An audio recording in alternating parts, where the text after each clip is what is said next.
Jeff?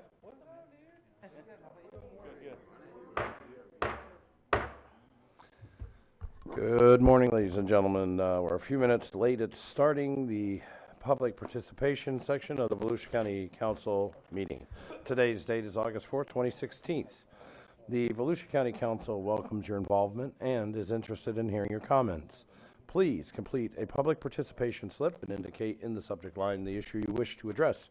You may use the back if you have to. After you are recognized, state your name and address for the record before beginning your comment.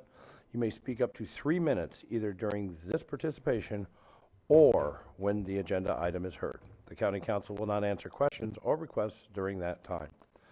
Please be courteous and respectful of the views of others. Personal attacks on council members, county staff, or members of the public are not tolerated.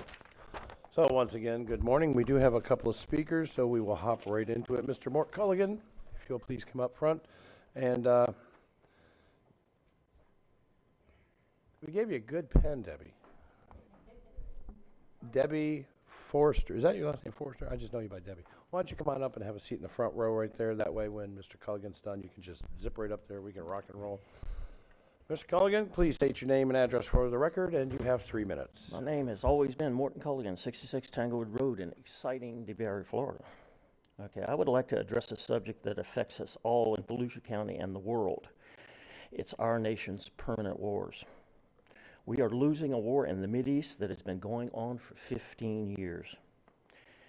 We salute a flag that does not represent our country so much as our corrupt government that is at permanent war for permanent internal profits. We are being defeated by general time and major expense. We are the world's biggest bully trying to enforce a democracy we don't have. We have billion-dollar aircraft carriers launching $100 million aircraft, shooting million-dollar missiles into pickup trucks and mud huts and peasants. We are losing in so many ways. We are attempting to kill ants with a golden sledgehammer bought on borrowed trillions. We are far beyond bankrupt and poor in spirit. We need to get our fangs out of the world, out of the Muslim world, and maybe they'll get their fangs out of us.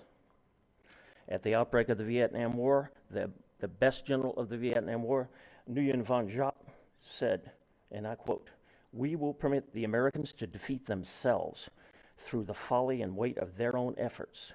He was absolutely correct, and we never listen because Americans are so arrogant. The USA just needs to go home because eventually we're going to need all our troops here. A wall's not going to get it. Thank you. Thank you, Ms. Culligan. Mrs. Forrester. Hi, my name is Debbie Crock Forrester, 175 North Young Street, Ormond Beach. I'm the wife of a service member, daughter of a veteran, sister of a veteran law enforcement officer, and of a rookie.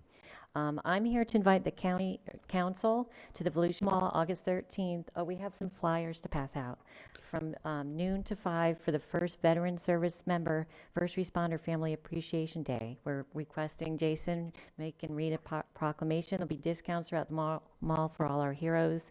There'll be a stage with veteran pinnings, entertainment, free food, job resources, photo booth, prize wheel, face painting. COPs will be fingerprinting the kids. Thank a Veteran card writing station will be there. Back to school fashion show featuring uniforms. That should be exciting. And free backpacks with school supplies for the kids. We encourage all first responders, veterans, service members, and their families. They'll need their IDs to get the discounts and all the stuff. My second is Florida is the third largest population of veterans, 1.6 million, 75% being wartime veterans. 1 in every 13 Floridians is a veteran. In Florida, as elsewhere, employees must undergo many mandatory training programs addressing topics such as sexual harassment and discrimination. Nationwide, we have policies in place to facilitate the needs of many groups. An example would be transgenders, who make up 0.6% of the population. I'm here to champion the council to include PTSD sensitivity training and orientation programs for county employees and volunteers working in facilities such as the VA and public libraries where many veterans frequent. Thank you. Well, thank you, and I will tell you, Mrs. Forrester, it would be my honor to be there to represent this council with my brothers and sister veterans. So, thank you very much. I will be there. So anyways, is there any further discussion from the public today? That is a no, sir, I see over there. Okay, well, unless there is objection, we will take a short recess. We will reconvene here at 9 o'clock in the morning for our general council session.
All right, good morning, everybody. If everybody could kind of start making their way to their seats at this time.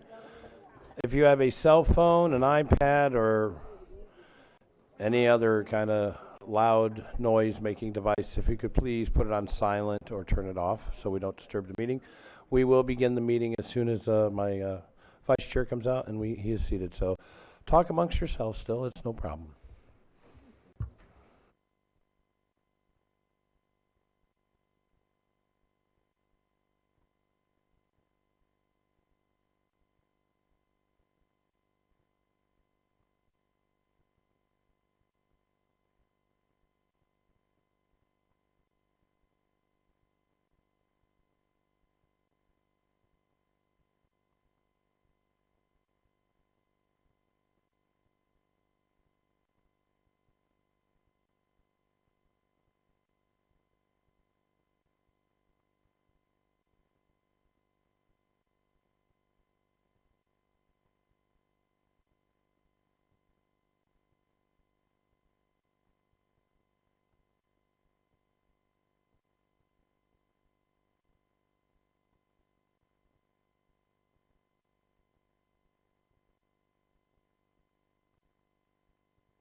Good morning, ladies and gentlemen. Today's date, August 4th, 2016.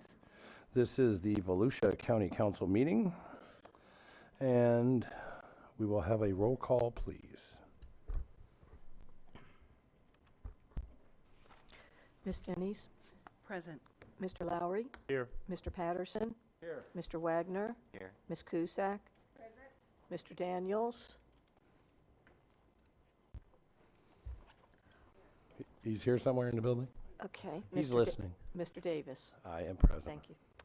Very well. Good morning. This morning's invocation will be led by Pastor Lance Morgan of the Port Orange Church of Christ. Where are you, Mr. Lance?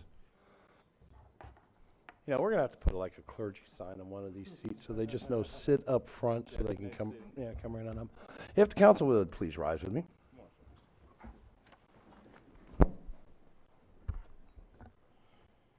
Let's pray. Father, thank you so much for this morning. Thank you for the things that you are willing to do, God. Thank you for the transformation that you are doing, and thank you for being an agent for that transformation, God, in our world. Lord, the decisions that are going on in this room, God, I know don't take place in a vacuum, Lord. I pray for those making the decisions, the stresses they have in their lives, family members that might be sick, things pulling at them today, God. Lord, I pray by your power that they will be able to be present. And God, I pray that you help them move beyond their abilities and their capacities, God, to join what you're doing in this world. Lord, thank you so much for your grace. Thank you so much for your love. Thank you so much for your mercy. Thank you for changing lives like mine. And God, I pray for families like mine, Lord, that you would use this group and that they would be willing to be used, and continue to be used to make lives better. Lord, help them to know that they're appreciated. Help them to receive that appreciation. Help them to know, God, that the people care, and the people do, because I'm sure they get a lot of criticism like you do. And Lord, I pray that that today, the agenda, everything that's going on, Lord, is in accordance with your will as much as possible. Lord, thank you so much. We surrender this time to you in Jesus' name. Amen. Everyone would please join me in the pledge. I pledge allegiance To the flag of the United States of America and to the republic which stands, one nation, under God, indivisible, with liberty and justice for all. Thank you. Please be seated.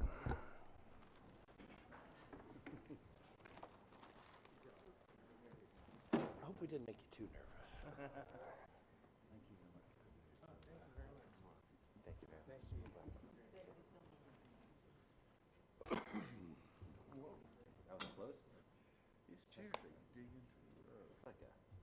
Liability. I think we need to take them out.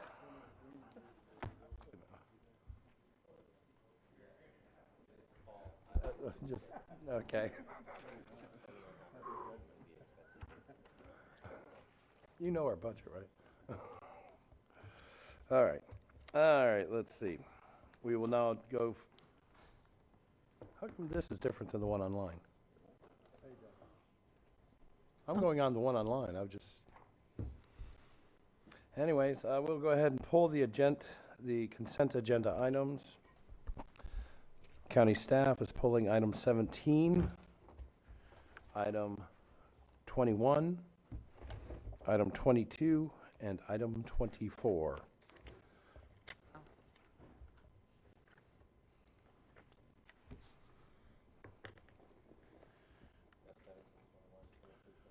That is correct, sir. 17, 21, 22, and 24. I was just writing it down myself. Okay. Ms. Denny's, do you have any consent agenda items to pull? No, Mr. Chair, thank you. Oh, and for the record, Mr. Daniels has entered the chambers. Mr. Lowry? None. Mr. Patterson? Nothing, sir. Mr. Wagner? None for me. Ms. Cusack? Mr. Chair, I have none. Mr. Daniels? And I pull none, so I will entertain a motion. Move approval. I have a motion of approval for the remaining consent agenda items. Second. I hear a second from Mr. Lowry. Further discussion? No further discussion. All those in favor, please signify by aye. Aye. All those opposed? So carried. Oh, unanimous.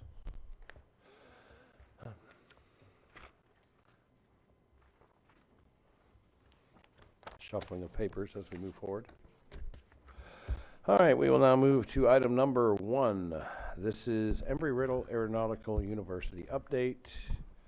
That was a great event last night. Thank you, an amazing thing. Mr. Deneen, you take the floor on this one, and I guess you're going to transfer to Mr. Carl. Yes. Rick, do you want to start off while we're passing out the letter? Will do. Mr. Chair, members of the council, Rick Carl, Director of Aviation. We are honored and privileged to have many of our friends from Embry-Riddle here today. And leading off this discussion, we have Maury Hosseini, who is the chairman of the board and chairman and CEO of ICI Homes. We also have Dr. Karen Holbrook, interim president, and Rodney Cruz, who's available. If I could, please, I would just like to acknowledge we have so many deans and faculty member here. Could you all just please stand up and acknowledge? Thank you.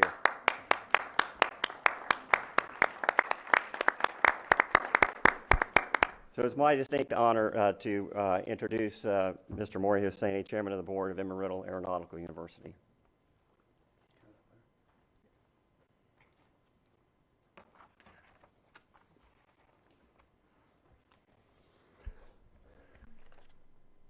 Let's see.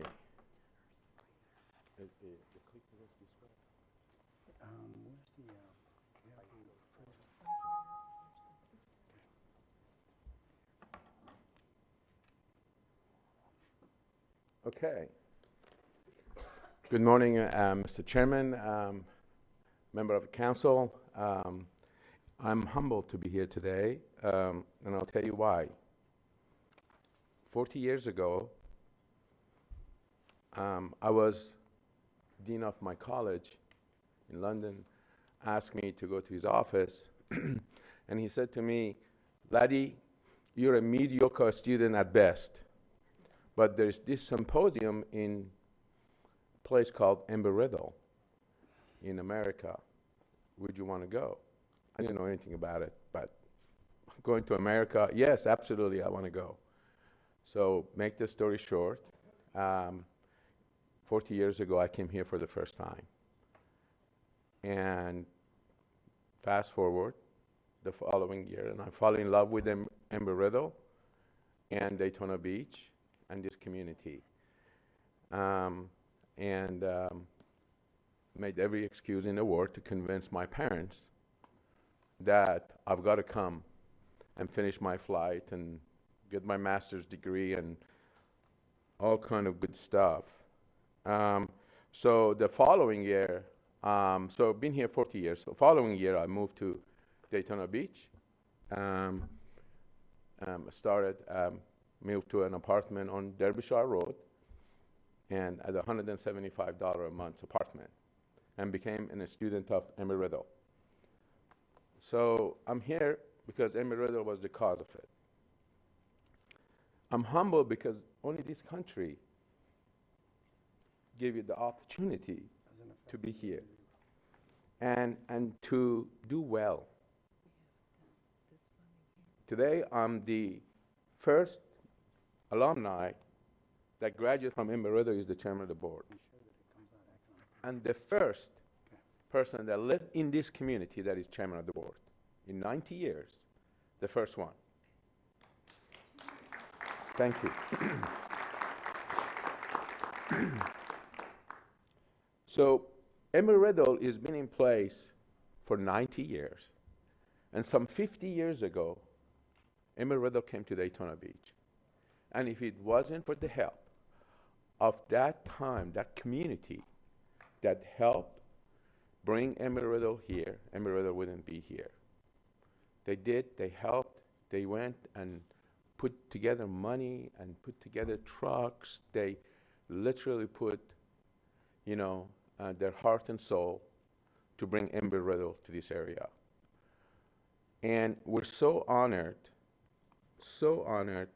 to be part of this community. So we're going to show you a first video of the two today.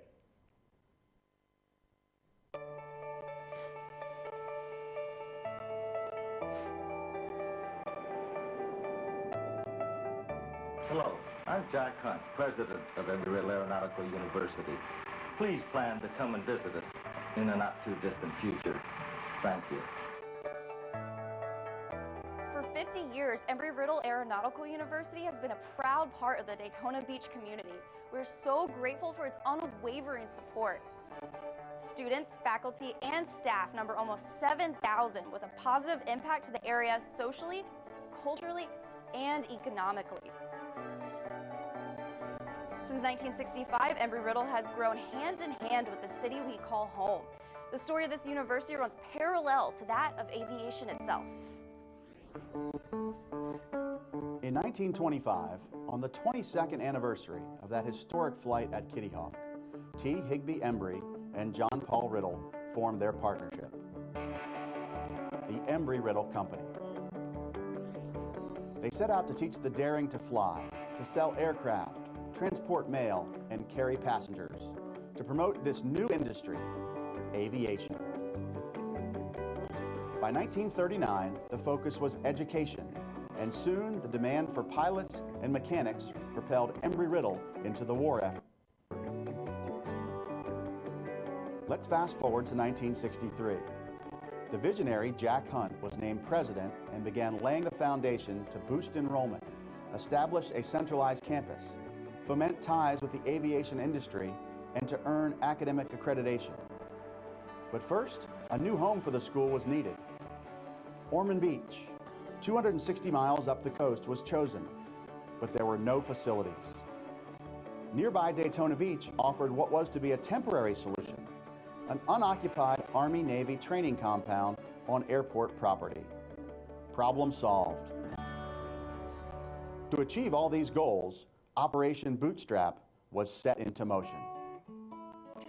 One weekend in April 1965, everything the school owned was trucked or flown to the new location in Daytona Beach. 31 trucks manned by local JCs, 20 aircraft, and a lot of goodwill and investment from the Daytona Beach community made it happen in short order. It was in light of this goodwill and investment that Jack Hunt and the Board of Trustees decided that Embry-Riddle would remain in Daytona Beach and develop a campus befitting that grand vision. 3 years later, the school was accredited and earned university status, and in 1970, the name was changed to Embry-Riddle Aeronautical University. The campus that Jack Hunt envisioned began to take shape. The community he imagined started to evolve. Athletics returned. Libraries, dormitories, and academic buildings were constructed, and student organizations were founded.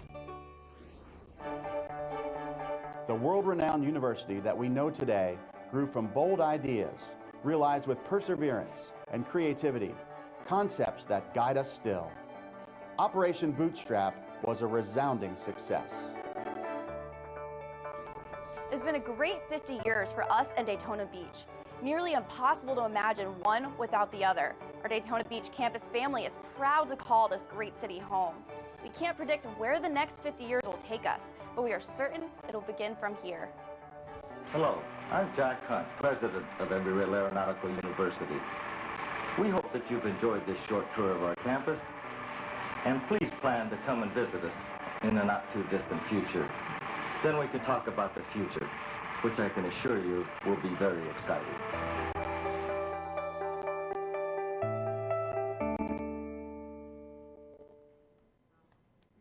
So,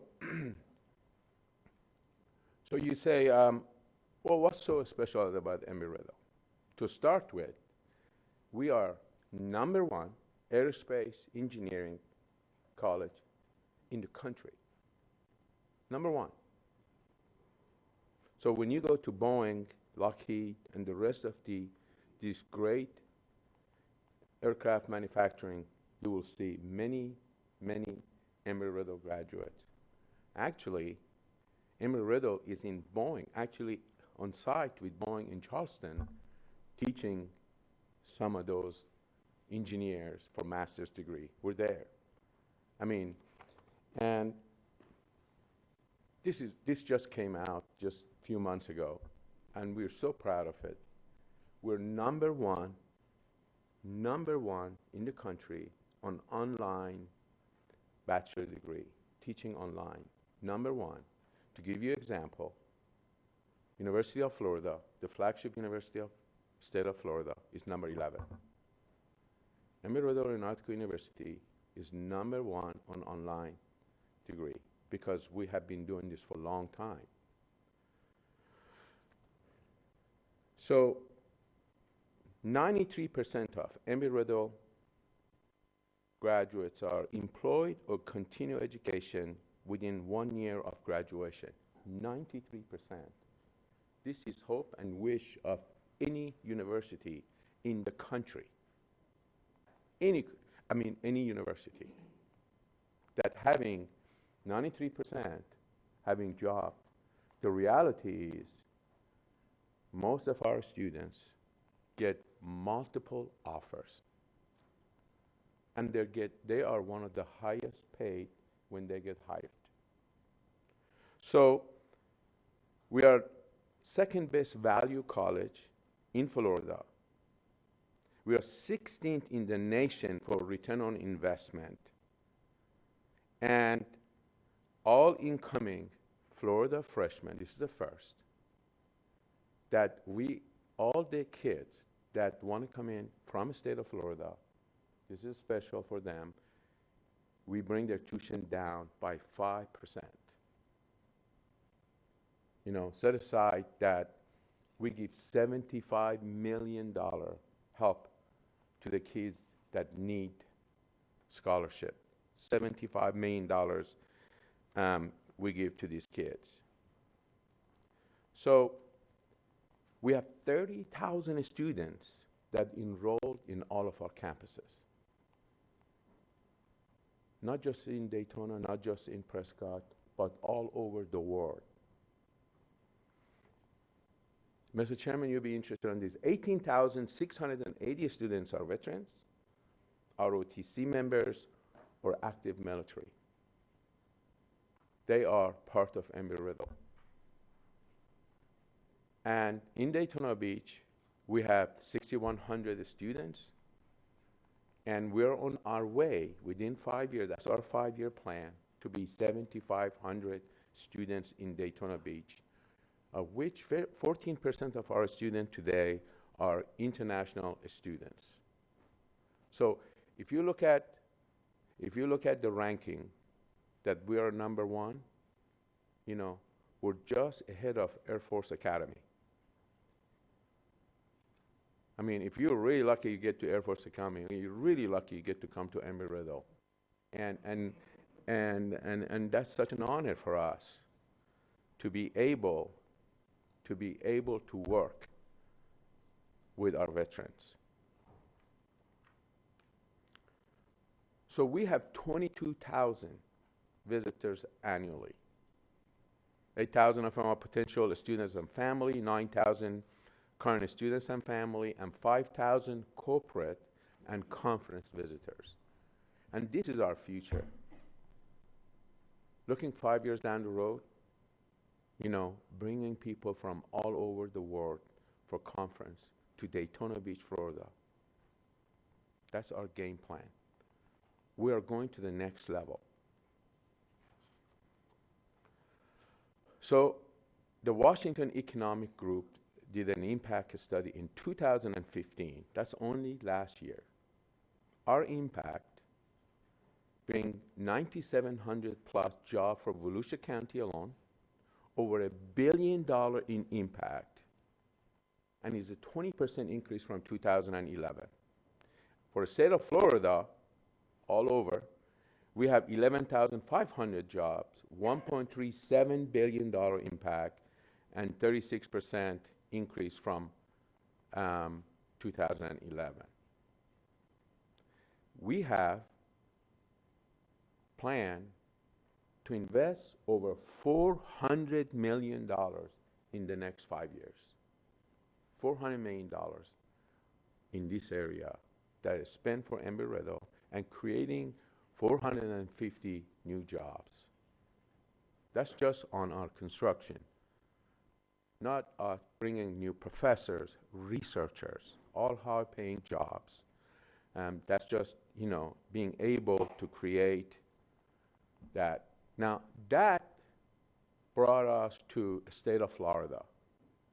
The state of Florida saw Embry-Riddle as a jewel, and I'm telling you, and they truly look at Embry-Riddle, a jewel, an arsenal among, you know, what assets that the state have. In the last 4 years, the state of Florida has granted us $40 million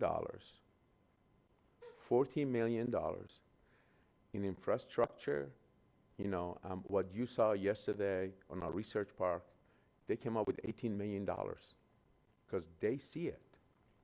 You know, that wind tunnel that is going to be a top in Southeast United States that is going to be built, the second building that momentarily is going to start, and we're going to bring the, you know.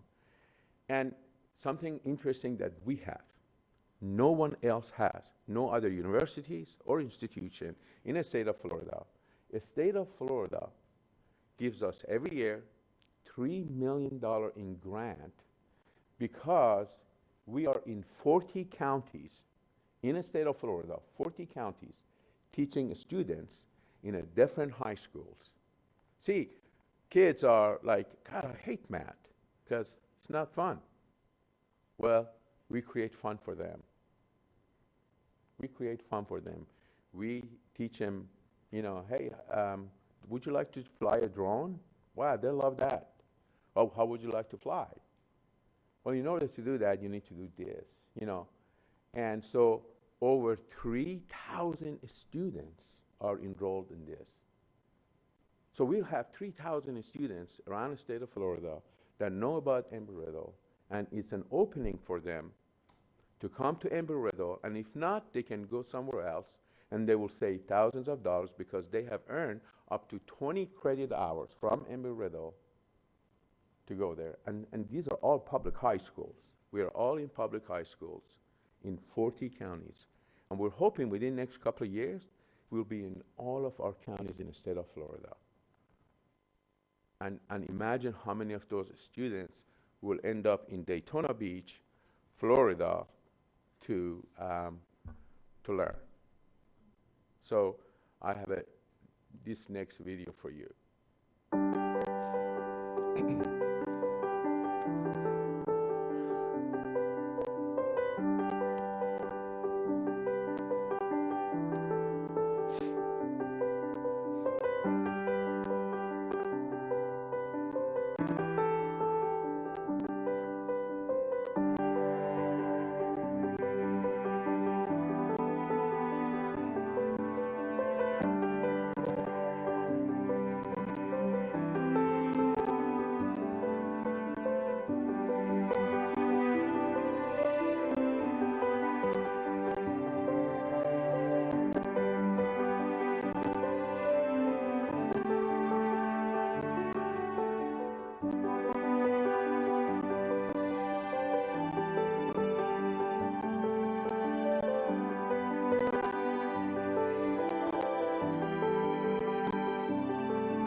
So the last thing I will share with you is that some years ago, let me go back and talk about my board members, the Board of Trustees. I'm on their behalf here. We have 21 members that between our students, faculty, emeriti, and board members. We have 2 4-star general on our board. We have an astronaut. We have CEO of companies. We have the head of largest port authority from California. On and on our board. Very serious people, very busy people, but they take their time to fly down a few times a year, and few times, 3 times a year is our board, but we have committee meetings, it seems that every month, and these are very serious people. So some years ago, there was in our board were thinking about, do we do our research and growth in Daytona Beach? Or do we go to a bigger town, bigger city, cities like Chicago where Boeing is, like Houston, which is a huge research hub. And so we started looking at it. We were so welcomed that it just surprised the Jesus out of us, including when we went to Houston, we were welcomed with the cheerleaders and the governor of Texas. Actually, I'll have the picture. The next one, I'll show it to you. And you'll see it right there. And they want us there. They flew us with the helicopter. They gave us their own limousine, and they said, we got this building for you and that building for you. And the same thing in Chicago. The same thing. They want us there.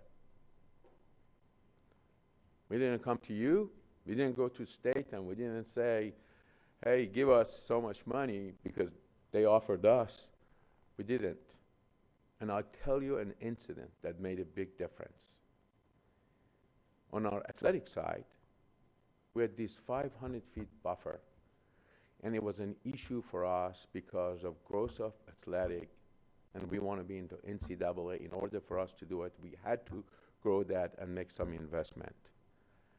Thanks to you guys and to your manager, you helped us. You helped us get there. That made a big difference. Because at the end of the day, we said, we're not going anywhere. We're going to be in here. We're going to be in Daytona Beach. Our research is going to be here, and our growth is going to be here. And we made that decision, and we're glad we did. So we didn't have to go to the state and threaten them. We didn't come to you and say, hey, if you don't give us, we didn't. We just did it on our own. What we learned that you do care for us. And it's upon us to be involved with our community.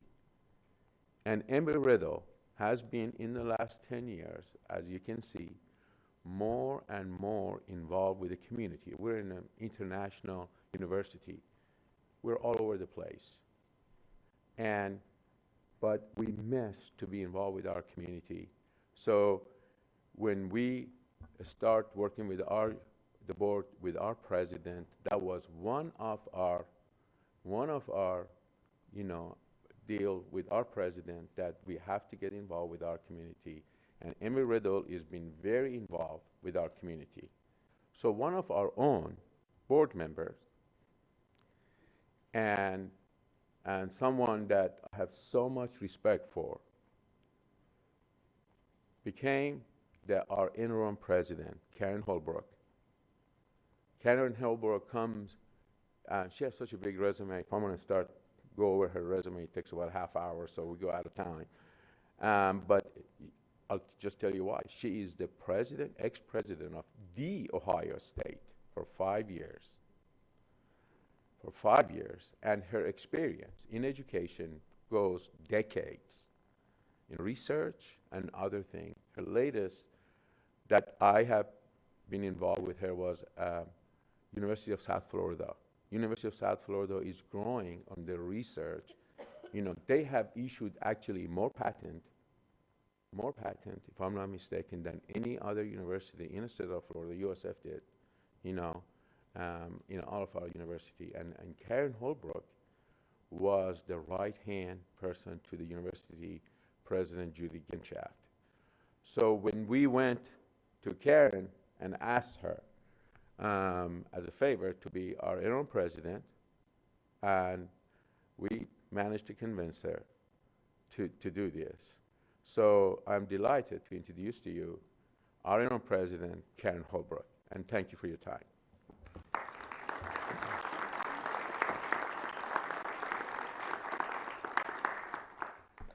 Thank you, Maury. It didn't take much convincing. I consider it a great honor to be here. And Mr. Chairman and members of the council, I'm delighted to be here today to talk with you all. And I think one of the things you can hear from Mr. Husseini is a word we use at Embry-Riddle a lot, and that is passion.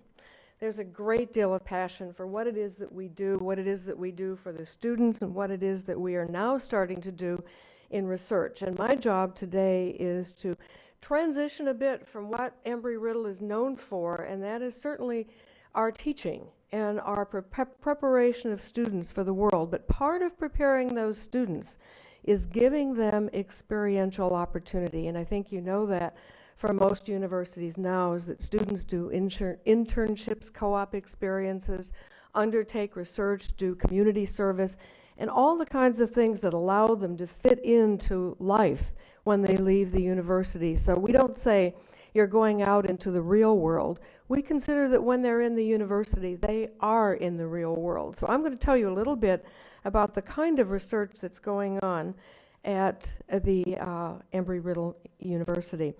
One of the things I'm going to start with, I think is very exciting, is that we have become NCAA Division II.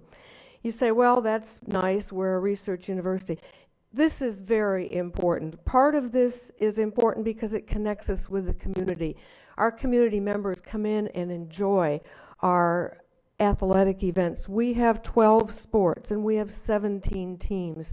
And they are very important to the community, and they're very important to the spirit of the university, to the tradition of the university. And frankly, they bring in very outstanding students. And if you look at the grades that our athletes get, they outrank overall the whole student population. So our athletic programs are very important to the university. We are very proud to be Division II. One of the things that we're doing, again, as I've said, we've been known as a teaching university, but we're now wanting to become known as a STEM university with a focus on aviation, aerospace, and in terms of research, specifically focusing on those industries. But to do that, we have to change the culture, and our culture is moving toward a culture of innovation and entrepreneurship, and that's just not for the scientists and the engineers, but I think all of you know that innovation and entrepreneurship fits every single discipline and every single career today. It's very important, but we want to be known all over the world as the leading aerospace engineering research university. And we want, as we do that, we will double the money that we import into the community. It's very important that our research activities gain sponsored research from the federal government, from industry, and from as many sources as we can, because this is important to building jobs for our community. And as we do that, we are also building partnerships, and our partnerships exist, and you're going to see a number of them that we have as I go on. So I'm going to tell you a little bit about our goal to double research in 3 to 5 years, and we've always said double. I like to say triple or quadruple, because I really think as we build our partnerships, as our research gets better known, we're going to go faster and faster. It usually takes some time for a research enterprise to get to a certain level, and then once you get to that level, everybody likes to win with a winner. And so the better you get, the more it comes and the faster it comes. So I'm looking at this as a more aggressive. This is a conservative term in my view. A couple things I want to mention is that our students do research, and if you come to Embry-Riddle on campus in the evenings and you walk around the labs, you will see students in the labs building stuff. And I do mean stuff because what they're building is very creative and very clever. You go in the lab and you see students building all kinds of robots or all kinds of UAVs and all kinds of things. And they're not just building them for the sake of building them, but they're building them to enter competitions. And I can tell you that we win a number of these very exciting competitions. So our students have designed robotic spacecraft systems that will go on the moon, that can go on planetary bodies. And our students have also designed a robot that's more close to home that can go into fires or be in the area of a fire and recognize that fire and put it out. So they are not just somewhere else, but our robots are doing things that are important at home. Our students also plan to be the first undergraduates in the nation to design, build, and launch a rocket that will go 350,000 feet up into the air, into the suborbital space flight. And they actually, it's called the Icarus team. It's a very large team of students. And they think they're going to be ready to go in about a year to get this thing off the ground. So that'll be pretty exciting. The other one is a grant. The middle one, the Dual Aircraft Platform System, is a grant that's called kite surfing. It's a $500,000 grant from NASA that will take the energy from wind and solar power to build this glider-like thing that will go up in the air and can help augment cell towers and orbital satellites. So we're doing relevant research, not just research basic research is very important, but Embry-Riddle gets really involved in the kind of research that's transferred off into industry, into designing technology for real-world problems. Many of you attended our opening of the Microplex, as we call it. It's not really an opening because the building isn't finished, but you saw our dedication, our beam signing for it. This is an incredible thing that has been talked about for a long time, but it's actually now reality. And it's an idea, or it's a building that's just the first of the buildings to house companies that will start up from Embry-Riddle, companies that we will bring in to Embry-Riddle to build things, to do things, but most importantly, it will create high-paying jobs. It will bring a number of jobs into the area at a salary that's significantly higher than the $43,000 to $53,000 average annual median income that's there now. It is going to be a much higher salary as we bring in more scientists, more technologists, and more business people to help what's going on. I'm going to tell you a little bit about some of our innovative projects. These are really very exciting. Our Eagle Flight Research Center is well developed under Pat Anderson. I'm going to mention his name because you'll hear it very often, but he's done some very innovative things. He has designed the first world's direct drive hybrid gas electric or hybrid electric airplane. He's done that with patents that have been awarded right here to Embry-Riddle in 2015 and 2016. This is the little plane that has been developed. And it's not just Pat doing research, but this is research that engages our students. And these are students that we want to keep right here in Volusia County and keep them at home. Pat has also designed the Hybrid Electric Propulsion Research Consortium. That's part of his Embry-Riddle Eagle Flight Research Center. These names are very important names. These are not companies that are necessarily coming here. These are companies that are partnering with Pat. This is a consortium where he gets on the phone every single month with these different representatives from these companies and talks about building a hybrid electric engine. And I can tell you, we were just at the Oshkosh Air Show, and a number of us went over to sit down and talk with the Airbus representatives who were there, and the chief technology officer was there. Between Pat and the chief technology officer talking about hybrid engines for maybe 30 to 45 minutes, I probably picked up and understood maybe 5% of what they said, maybe 10 if we were going to be really optimistic. But the exchange back and forth let us know exactly the quality of people we have at Embry-Riddle. And when they left with Pat to talk to Embry-Riddle to help them develop. Now you're talking about a multinational, multi-million-dollar, probably billion-dollar company, and our technologists are the ones, and our faculty are the ones they're interested in. So this is what Pat has put together, this consortium that he talks with. How do you take the next step in innovation and in entrepreneurship and developing that? Out of this, we are asking for a $5 million grant from Argonne National Lab. So through this group of this consortium also builds our research enterprise, but also builds our research funding and also provides homes for our students. So this is a very exciting opportunity. And this is a little bit about Pat's company. He has started his own startup company, and this is what's important at universities, that you do something relevant with your research. And startup companies are relevant, and startup companies are what we want to go into this new Microplex facility.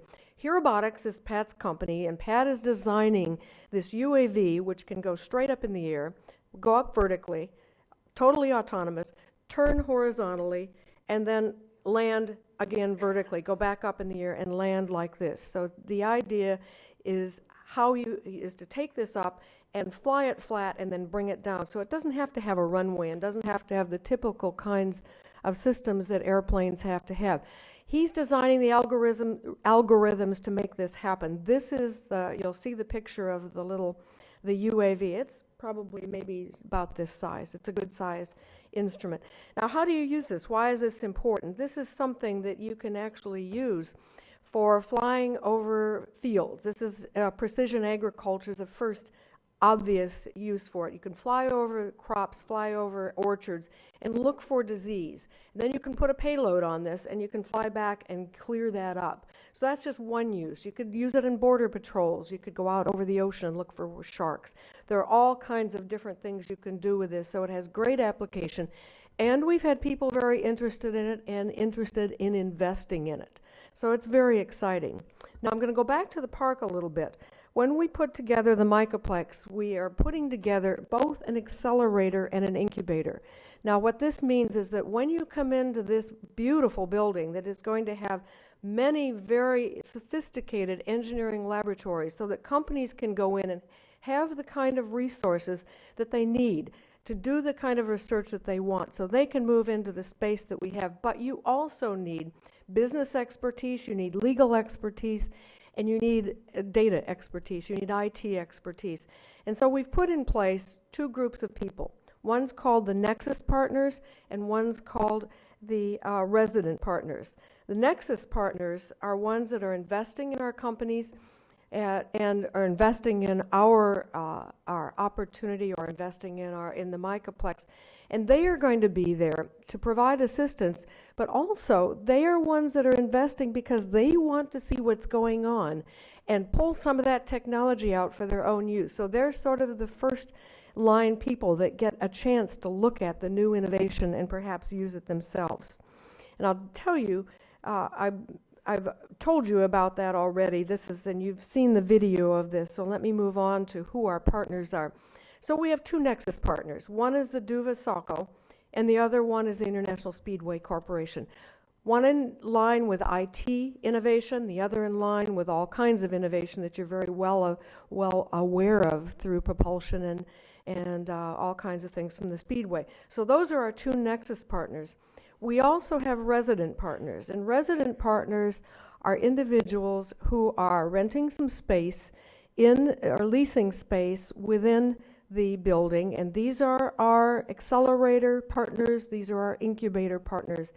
And these are partners that are providing assistance, as I've already said, with IT, assistance with funding, assistance with legal services. And we have with us today some representatives from them. The legal, we have Mike Woods here. Mr. Mike Woods is here in the back from Cobb Cole, who is helping us with legal. James Moore, Mr. James Halloran is here. And he is from the James Moore Company, providing assistance with auditing.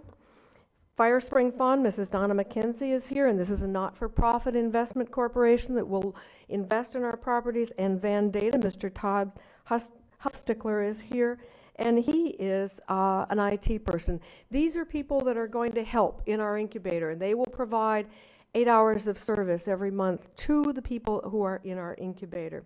So this is a very important infrastructure in addition to the physical infrastructure that will help our companies who come in and help our companies who are developing. So why are we here? We are here to request your support for the Research Park Phase 1 to help us continue on this venture that we've started. We want to, we want to expand our space, and what we want to do is build, and you've seen this in the letter, our goal is to build a facility, an indoor facility for UAV development and training. We are asking for a transfer of storage lot at a value of $400,000, somewhere in that range. What this will do is, you may know that this is a $91 billion industry today. But with some of the changes that have gone on in the FAA, this is going to explode in terms of the industry going even beyond $91 billion. Embry-Riddle is already there. We are already doing all kinds of things in UAVs, and we can be a great training and development center. So that's one of the things where we're already very ahead. We are also looking for $1.5 million in infrastructure support to offset our capital expenses. And with that, we will invest in our business incubation and acceleration in companies, in jobs in Volusia County to keep our people here, to keep our students here, and to build the environment. We would also like you to consider reevaluating the current lease structures to lower the cost and to provide economic grants for the road and transportation fees for current and future construction projects. So we think that we are providing an incredible opportunity through our research enterprise, through our students, through our faculty, and through the people, our partnerships and the people we're going to recruit, to build this to be an enormous economic draw and an economic development opportunity for Volusia County. So we are very excited about what we see as our future and our future with you. So I'm going to open it up for questions. Mr. Cruz will help me, Mr. Hussaini will help me, and we would be glad to answer anything and hope you will see the great advantages of what we, Embry-Riddle, can bring to the community. Thank you very much. Thank you. Do you need to say anything, Jim? Because I see you kind of leaning at the microphone. We're becoming a good team. Oh, yeah. We're there. I will tell you that, yes, I have a number of things to talk about. As of about 2 seconds before this presentation started, I was still in my office working on our response to their request. I'm also pretty good at knowing what people would like and what people would need. And we try to make sure we focus on what people can need because we have to look at what we can afford. I am prepared to give some overview to the council because I think it's important that we try to address their request today. I do want to say that ISC sent me a note and asked me to make a comment, which was that because of some real complications right now with ISC, they couldn't be here, and they were very unhappy that they couldn't be here, but they wanted me to read this quote. ISC has signed on as a Nexus partner of the Microplex, and we are excited about the new technologies that will be developed here and the enormous positive impact the complex will have on our community. We congratulate Embry-Riddle on this new venture and are thrilled to be part of it. Mr. Chair, depending upon what the council would like to do, if you'd like to ask questions, I'll follow whatever, and then I'm going to make some comments on a number of things that were talked about today, and I think I'm prepared to discuss the request that they made and how that could fit all of our plans, our whole issue about Go to Zero, and also everything we do for economic development. I do believe they can be all combined, and I think we can make it work. So I'll do that whenever you'd like. Okay. Okay. I will ask. I only have one comment. When you were showing the little the picture where the guy was building the UAV and all that, you might want to find a different one. The duct tape didn't really work on it. Just the orange duct tape, it just wasn't working for me. Mr. Wagner, would you like to comment now or wait till after Mr. Dineen is done? It's done if that's the case. Okay, your mic wasn't on, but he will wait for Mr. Dineen. Mr. Daniels, would you like to comment now or wait till Mr. Dineen? Mic on, please. Sorry. I don't really have any questions. I think this is, you and I've talked before, this is just an absolutely great project. It's what Daytona Beach needs. We need this desperately. This is one of the most exciting things to happen to us in a very, very long time. Embry-Riddle has always been a university with a lot of promise, but it wasn't a research university, and that is a fundamental jump from being a university to being a research university. And Mr. Hussaini, you're absolutely right. The University of South Florida has been an economic engine over in Tampa, and if anybody doesn't believe that a university can do that, go look at Tampa. I remember it back in 2009, it was a dump. It has transformed itself. They have performed miracles over there in Tampa in a very short period of time. I am, I don't want to step on the manager's comments, but it seems to me for what we would likely get out of this, I would be in favor of going forward and negotiating a deal on the entire proposal as presented. Thank you. Okay, thank you. Ms. Denny's, do you want to comment now or wait for Mr. Deneen? No, I just have some comments. I don't think it's going to impact my support after the manager speaks. But first of all, thank you. This really is rocket science. This really is rocket science. And at your event yesterday, sitting in the audience, if I was any younger, I would go back to school to attend Embry-Riddle, because it's that life-changing for all of us. And thank you for what you're doing, for your vision. A lot of this is going to be accomplished after we're gone, truth be told, the real impacts to the next generation. So this is true visionary leadership. But it's interesting, I've learned a little bit about horizontal and vertical launches and in my support of commercial aerospace. And one thing that I wanted to see vertical are these buildings coming out of the ground over at Embry-Riddle. So thank you for what you're doing. And it's interesting, I did read the material that we were given after your event yesterday, the ceremony, which was so inspiring. They say in education it's the 3 R's. We need to get back to the 3 R's. Well, I think Embry-Riddle has changed that. This is what struck me as the 3 E's: education, exploration, and economic impact. So it's definitely visionary. Thank you. This will and the job offerings, when the manager brings his presentation to council for our discussion and hopefully approval, one thing that I have said all along is I'm tired of supporting minimum wage jobs with incentives. This is exactly what we should be supporting in increasing high quality jobs and building a future. And the exciting thing, of course, Embry-Riddle, you're the only university that has a 4-year commercial aerospace degree in the nation. And with what we have going on down at the Cape and that expanding commercial aerospace, Brandon, it was good to see Mr. Frank DeBello from Space Florida there representing that enterprise as well. So I know that the relationships are getting stronger and the brand is getting stronger. And this is just a win-win for all of Volusia County. So that's just, and I saved my name tag from yesterday. Just as a mark of honor, to honor you, Embry. I've never done that before, but I have to tell you, I went back to my chair after I signed the beam.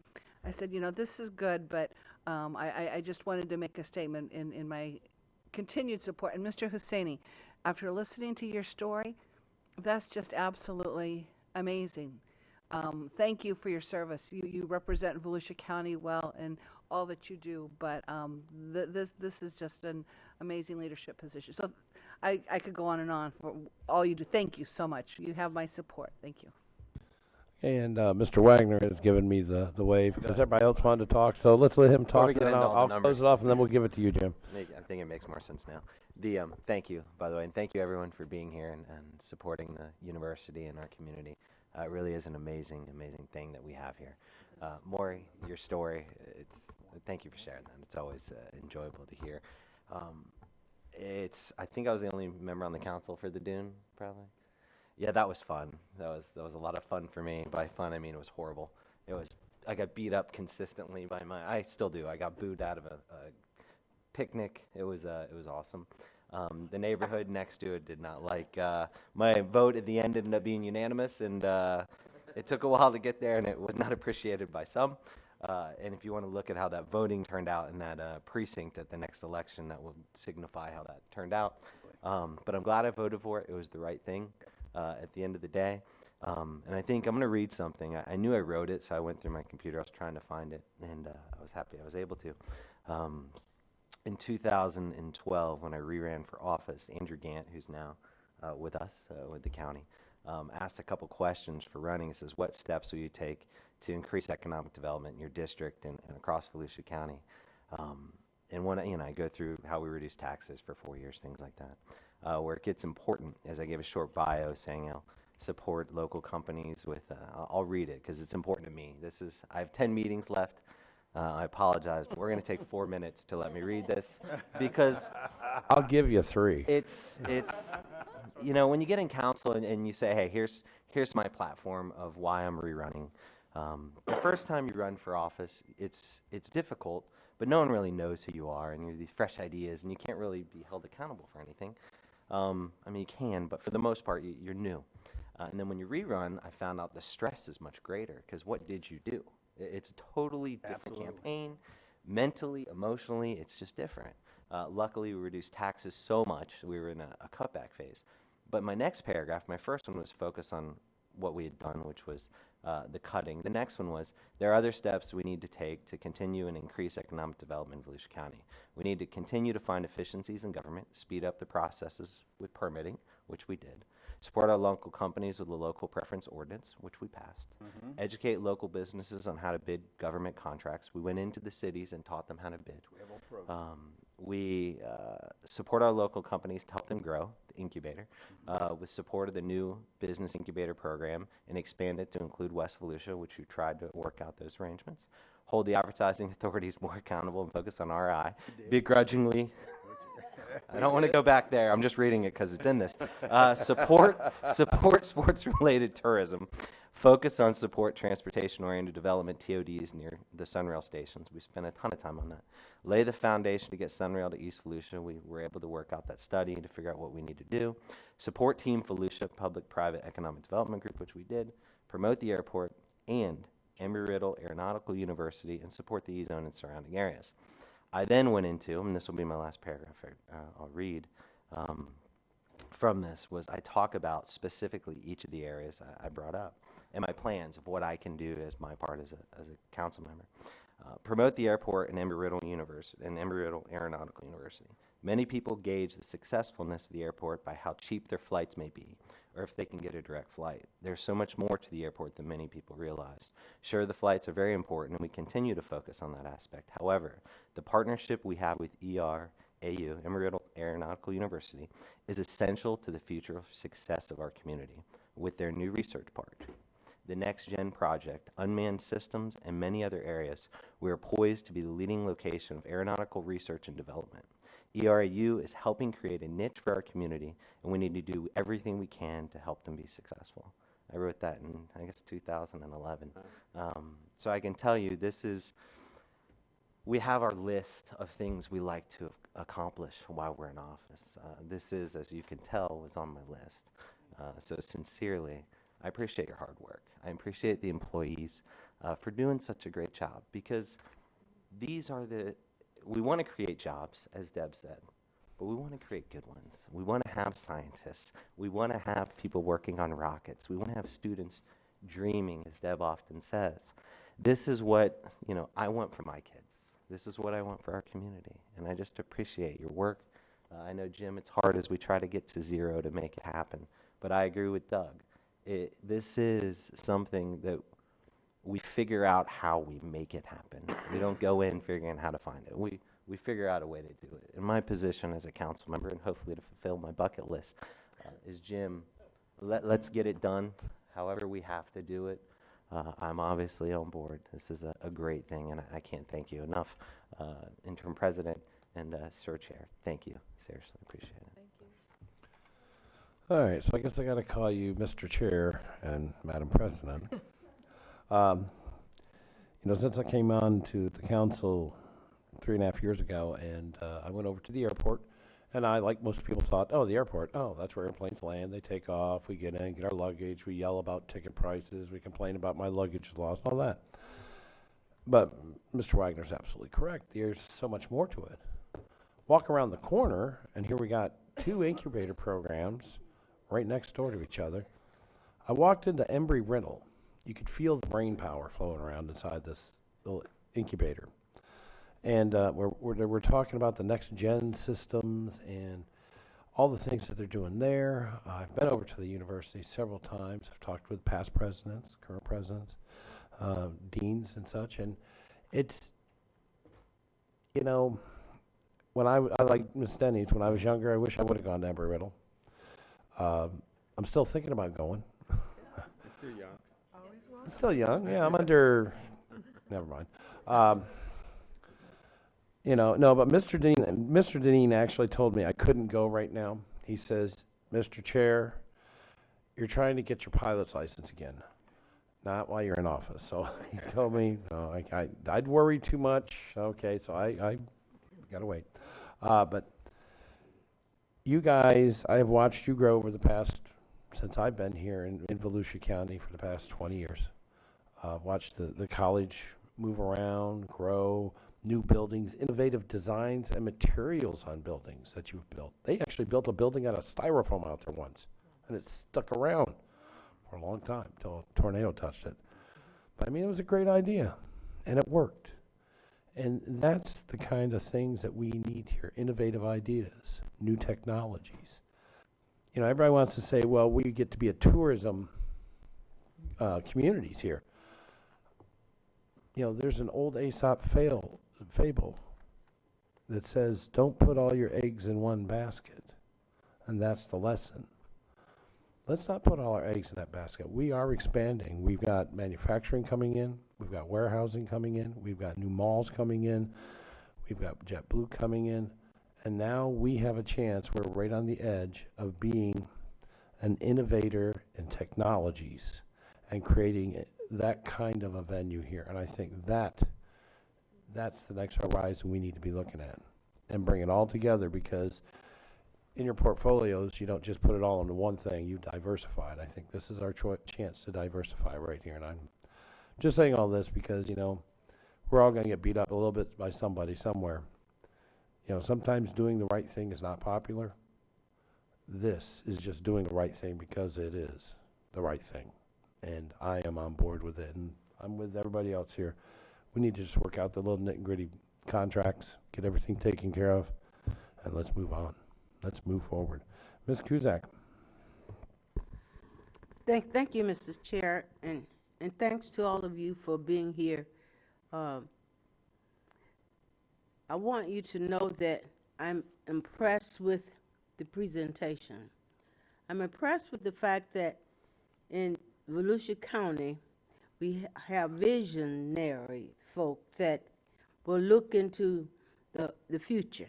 It's where we are and where we want to go and how will we get there. Embry-Riddle Aeronautical University has been a major player for Volusia County, and we recognize that as members of this council in this community. Let me tell you that I was impressed with the presentation in as much it gave us a history as where we are and where we will go. And that's what folk with vision will do. They will give you a blueprint. And it's very clear, the blueprint for Volusia County is economic development, economic empowerment, and the ability to have folk in places that have a vision that will help us get there. I want you to know, Mr.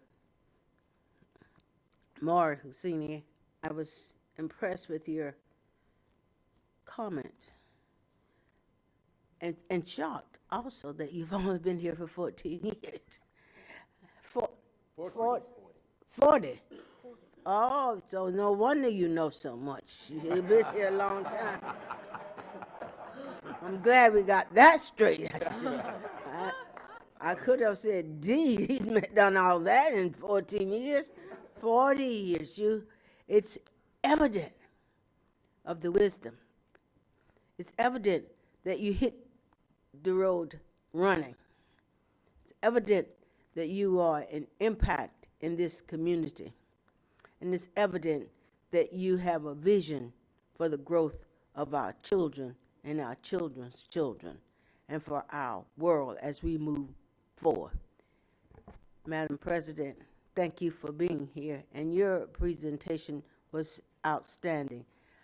We will do what we need to do to make sure that we embrace Embry-Riddle, because this is a part of the journey that we must take to make sure that our children, our children's children, and all of our dreams become a reality. So we love dreamers. And not only do we dream, but we are able to implement those dreams. And so we want to go to a zero balanced budget. At the end of the day, that is the goal of this county. We are working hard to do that, but we don't want to lose focus of where what we are trying to do to make a difference and impact, so that it will be a legacy for the Josh Wagners of the world, that you can have a plan and work that plan through in your years of service. And so I'm eager to have more dialogue as Mr. Deneen present to us what I know will be a masterpiece that will get us where we need to go, so that we all will leave here with the assurance that our children's children will be in good hands with a place like Amarillo Aeronautical University and research, for it is the key. Thank you so much for being here. Thank you so much for having the good sense to bring a guy like Jim Deneen to this council and this county. And now I'm ready for you to tell us, make it happen. Make it happen. Thank you, Mr. Chair. Thank you, Ms. Cusack. You know, Josh, she made you an adjective, too. All the, yeah, I know that, but she did you a nice one. There we go. Well, Mr. Deneen, seeing how you are going to be Mr. Picasso today, could you paint us this great masterpiece? I'm so glad you said all the good things before Mr. Deneen talks, because he's very stingy with your money. And you know what? It's called job security here. That's right. You You'd have the expect me to be a good businessman, too. Yeah, that's right. You have the floor, sir. I appreciate all the comments from the council. I want to touch on something Josh said. Well, first of all, Josh, it's interesting all the things that you promised and we did. I think that's a legacy of this council. If you look back, you'd be surprised how many things we said we would do and we have done. But success is linear. It's all about making the right decisions continually, and that's what's made a difference here. Is it's sort of like running. You know, you don't finish a marathon, but one step at a time, but they're all in line. And you put them all the good decisions together. And, for example, I have to, it's hard for me to say Mr. Husseini. I hate to say it. It's sort of like, you know, certain famous people like Cher just have one name. Well, it's Maury, okay? That's Maury. I really do believe that people do not see sometimes, and he'll deny this, but it's really true, of the times he steps in, because almost everybody asks him when they have a problem, even if it's not something that he's involved in at the time, to see if he can help. The decision on which seems small, which was not small, on the buffer zone was a big deal. Right.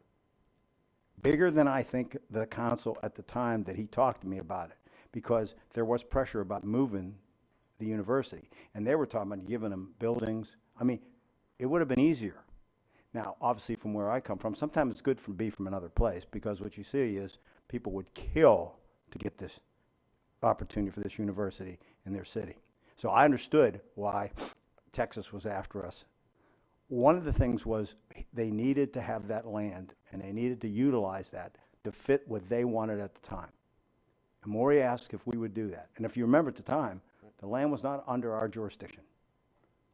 What we talked about, and I agreed, was I would make sure that the council gave it a fair shot if they would allow us to get it transferred to us. And we did. And that became a very successful, and as Josh knows, it was not a popular thing at the time to do. And I can say that it passed, but it was not unanimous on this council. And I always thought the votes that weren't there. Not this council. Not this council, so the previous council. But the great majority on that previous council understood how important it was. But it wasn't just that decision. Everything's there. That changed our relationship. When I got here 10 years ago, we didn't dislike Embry-Riddle, but we did not have the relationship and the feel for the university that we have today. There is no comparison. We were disconnected to a certain degree. That really made a difference, and I think that because of that, we started down a different path. And a big part of that, I want to remind everyone, is because this council runs the airport. And the airport is critical to the future of Embry-Riddle and this community being together. That is absolutely critical. The other thing was that because we started on that partnership, let's remember that because of that, when we did Team Volusia, if you remember, they do job recruitment, except in one area, aviation and aerospace, because Embry-Riddle said the only way that they're going to be interested in this partnership is if we stay the #1 leader when it comes to that with them. So that was, this didn't happen by accident. And then out of that grew the incubator, Next Gen, the whole thing, JetBlue. A big part of why we got JetBlue was Embry-Riddle and Dr. Johnson, and working with the graduates that are at JetBlue that were Embry-Riddle pilots. The other thing is, CEO was the the CEO was, that's how that relationship took off. We were working with them on Taxiway Sierra. The bottom line is that it's made us, that decision helped get us in the same room, and we saw each other as partners. And what I was convinced of, and more convinced me, is we got to take this serious or you could lose this. We owe this community, owes Mr. Husseini a real debt of gratitude for making sure he stepped in at that time. In my opinion, him stepping in changed our entire relationship between this county, the airport, and Embry-Riddle. And it was the good things this council did, the previous councils and this council. So this opportunity isn't something that just happened out of the blue. This is what happens when you do good government day after day, year after year, and you're focused on the long-term prospect. So where do we go from now? And by the way, also, a thing I think we should always remember is I showed you the future of our airport. Future of our airport here locally is there's going to be fewer planes because there's fewer crews because there aren't as many pilots. But where did most of them pilots come from? Embry-Riddle. And so what I'm counting on is to make sure that our relationship is symbiotic, both sides get value out of this. I want to make sure some of them pilots, that these airlines know that if you're going to be graduating from Embry-Riddle, you better be flying out of Daytona Beach. So we keep that airport alive. And that airport matters for Embry-Riddle. And that's important, that we are stronger together than we ever were separate. Now, the letter I got here in front of you is actually the formal request from the president, the interim president. And I had the opportunity, as Mr. Husseini would say, to hear the proposal behind the scenes. It's always like in negotiations, the first time they lay out, kind of what we'd like. And then we talked about, what do you really need and how does that fit? And what I'm going to do is try to walk us through that today. The letter itself, and then in subsequent conversations, together with what you saw today, really looks at three things, or four things actually. It's land that they would like, which is really going to make a difference, and I think it's land that should be utilized for this kind of economic development. And here's the other thing, this is really about economic development, so that changes the nature of the conversation to a certain degree and where we get the money from.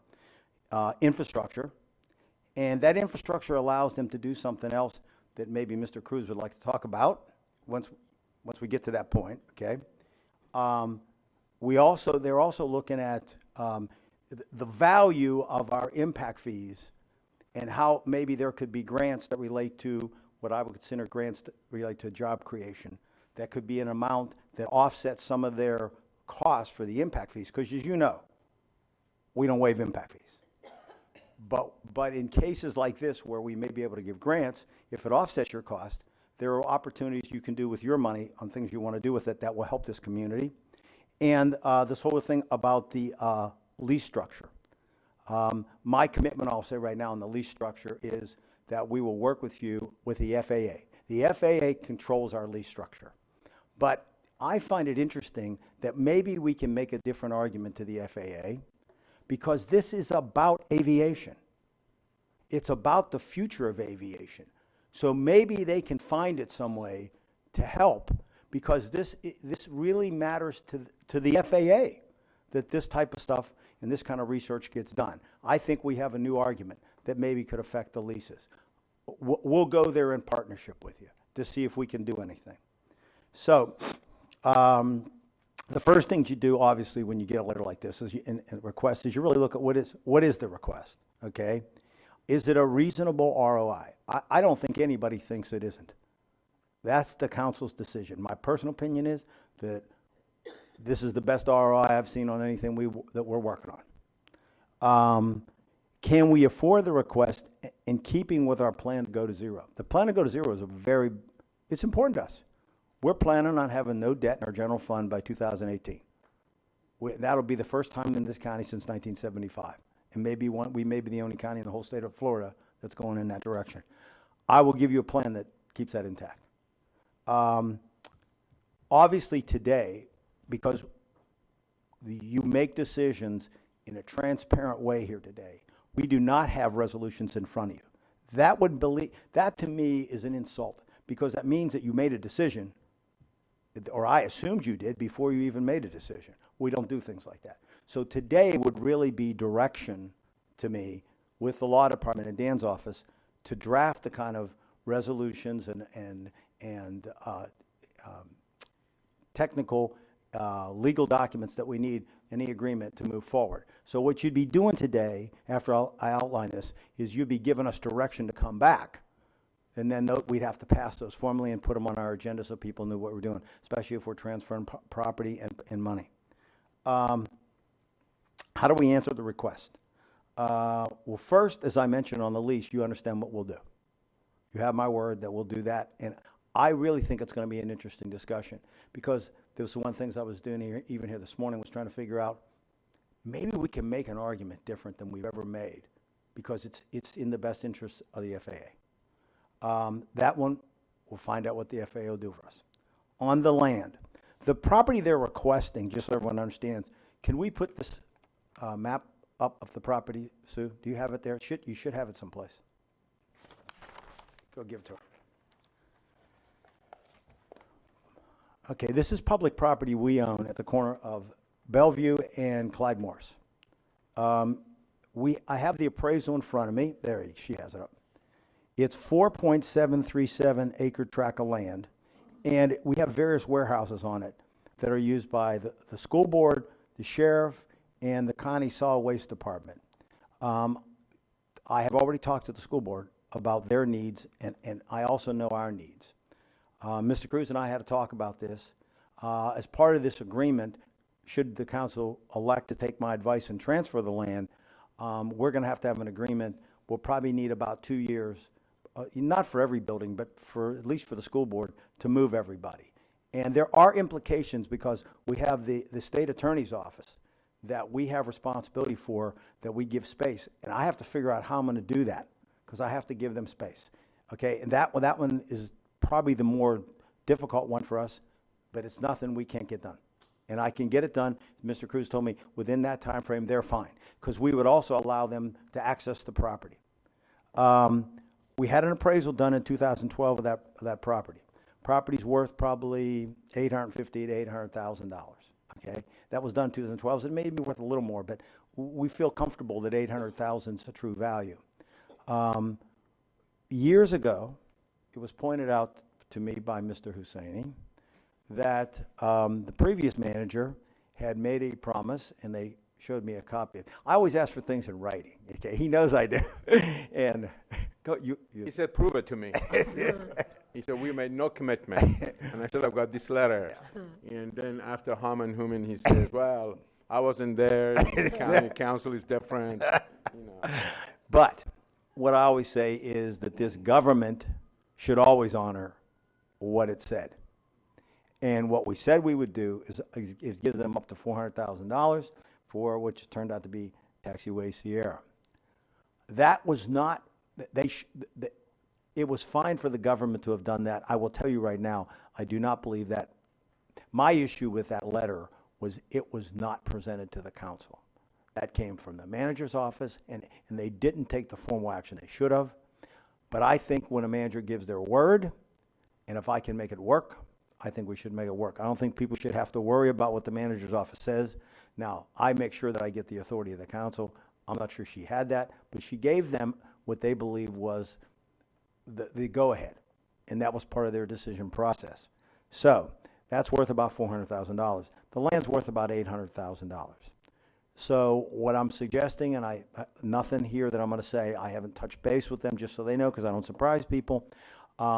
What we would do is, now we are going to have to, based on their letter, this is part of the legal side, we're going to have to declare this land surplus, and we're going to have to, if we sell it to them without going through some bid process, we're going to have a process to do that. We're going to have a reason to do that, and there has to be a good public purpose. I don't think we can make a good, I think we can make a good argument for public purpose here. Now, on the other side of the coin, I think that the land is worth $800,000. What I would like to do is just charge them $400,000 and give them $400,000 of credit, because that will compensate for the decision that they made based on the letter they got years ago on Taxiway Sierra, which would have been worth about $400,000. The problem was the FAA, the way that would have worked, the FAA would not have liked the way that process worked on Taxiway Sierra. This is a cleaner, straightforward way of doing it with general fund money. This is not aviation money, it's general fund money. So we have the flexibility. Everything I'm going to suggest today is general fund money. I want to make sure it's clear on the record for the FAA. General fund money, and it's all out of economic development. Everything we're doing here, we have figured in the budget for economic development, and you need to think of them, even though they're a special partner to us, no different than other Trader Joe's, whatever. The other thing I'd like to do today is make sure that this template that we're going to use would be available to any university or like institution that would bring us this kind of investment.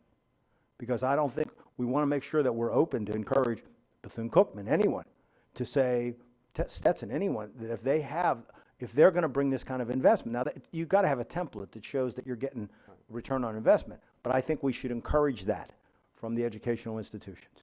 So anything we do today, we should be able to live with everybody.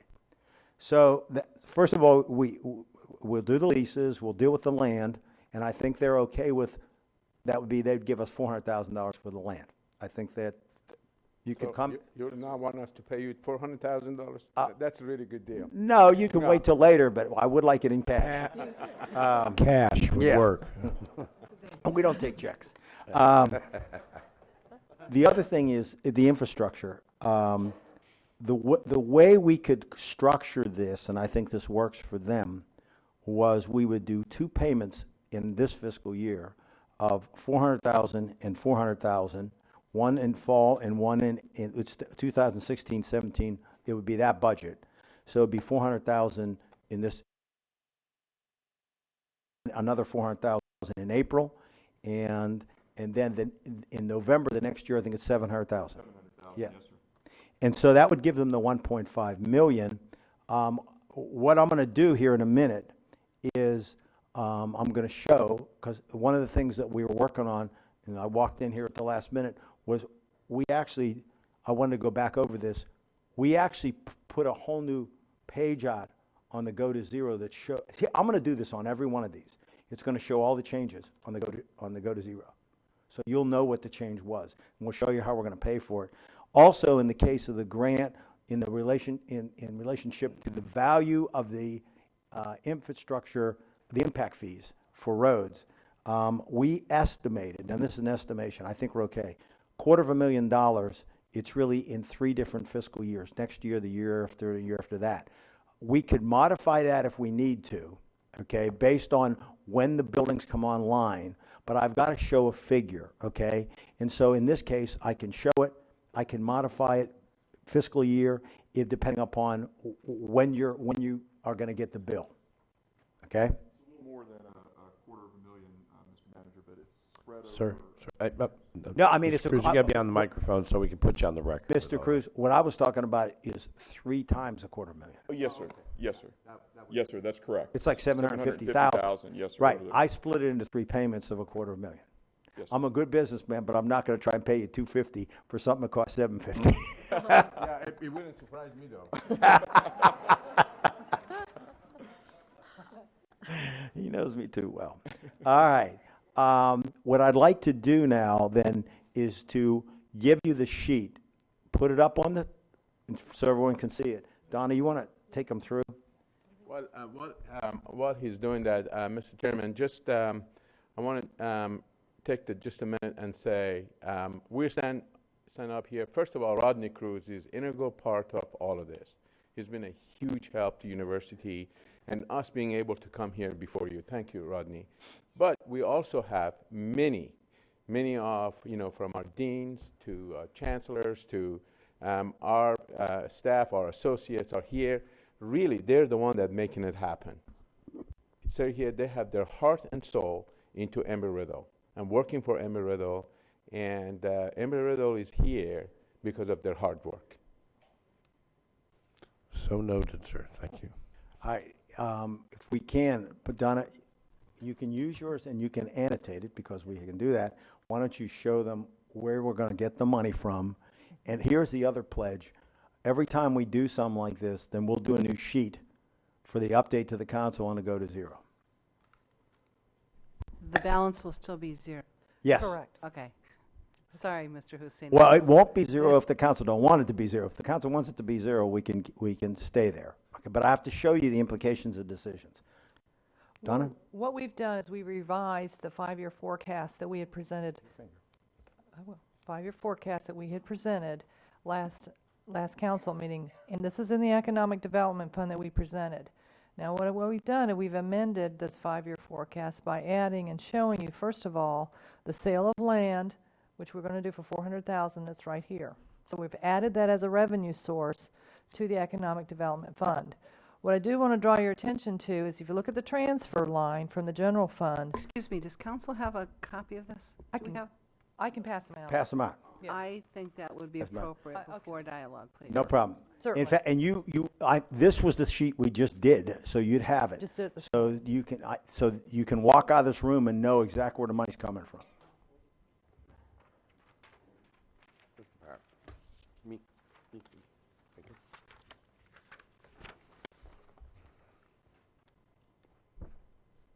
Rodney, you need to look at these numbers, because before you know it, Jim Deneen will be asking us to write a check to the county.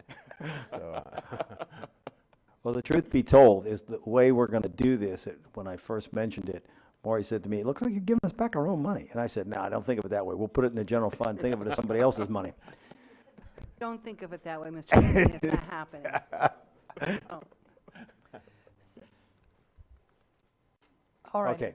So if we look at the one area I wanted to draw your attention to that I circled on here was a transfer from the general fund, which is what helps fund the Economic Development Fund. That number has not changed from the original forecast we presented.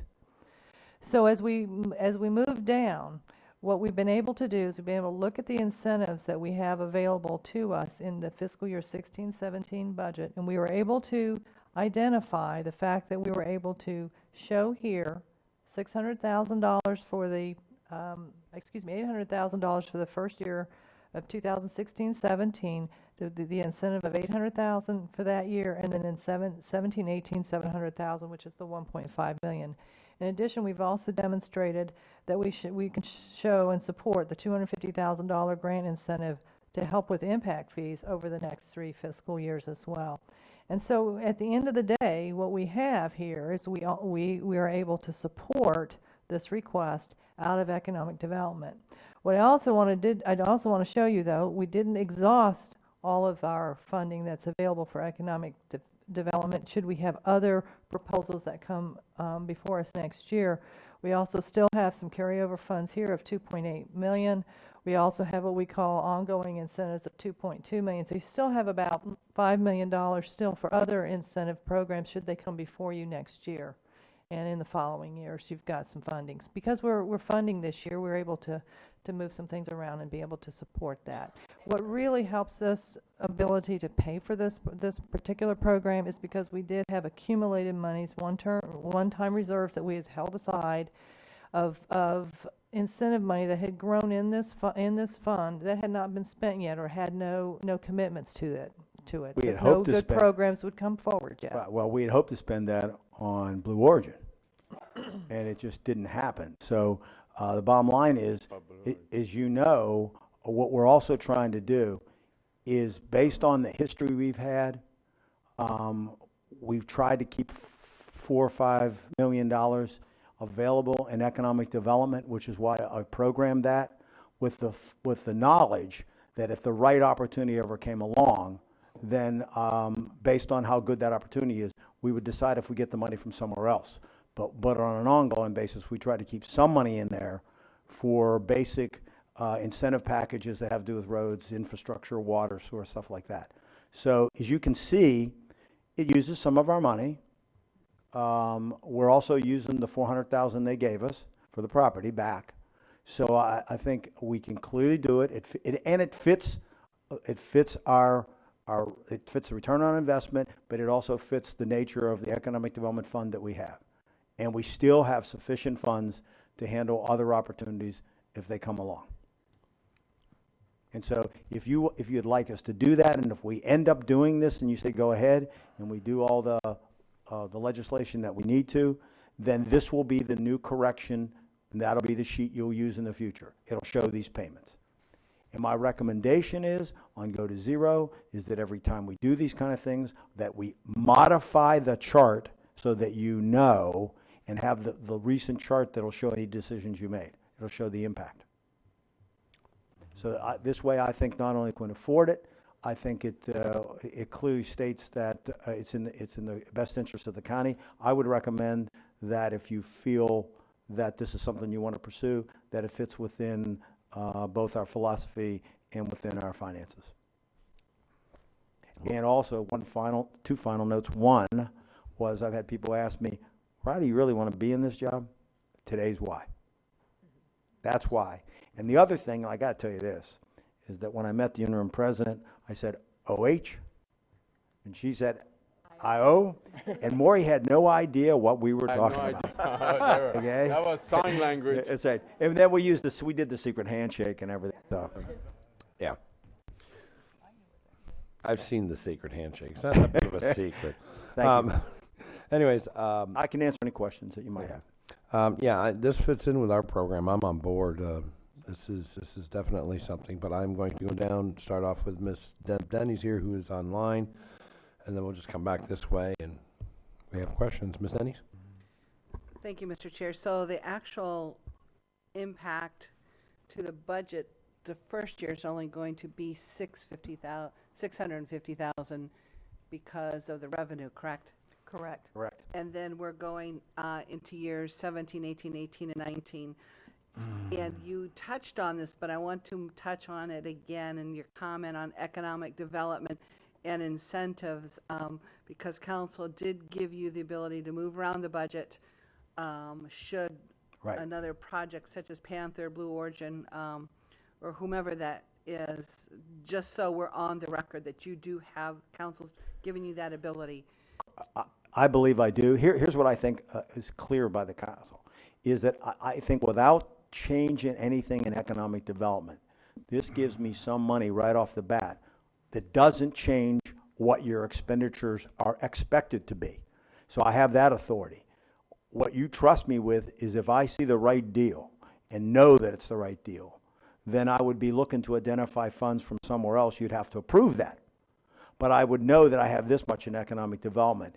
And for the most part, on some of the projects we've done, somewhere in the $4 million range tends to be fairly realistic on some of the projects we've done in terms of incentives for roads. I look at Park Avenue, I look at Trader Joe's and what we did, those kind of things.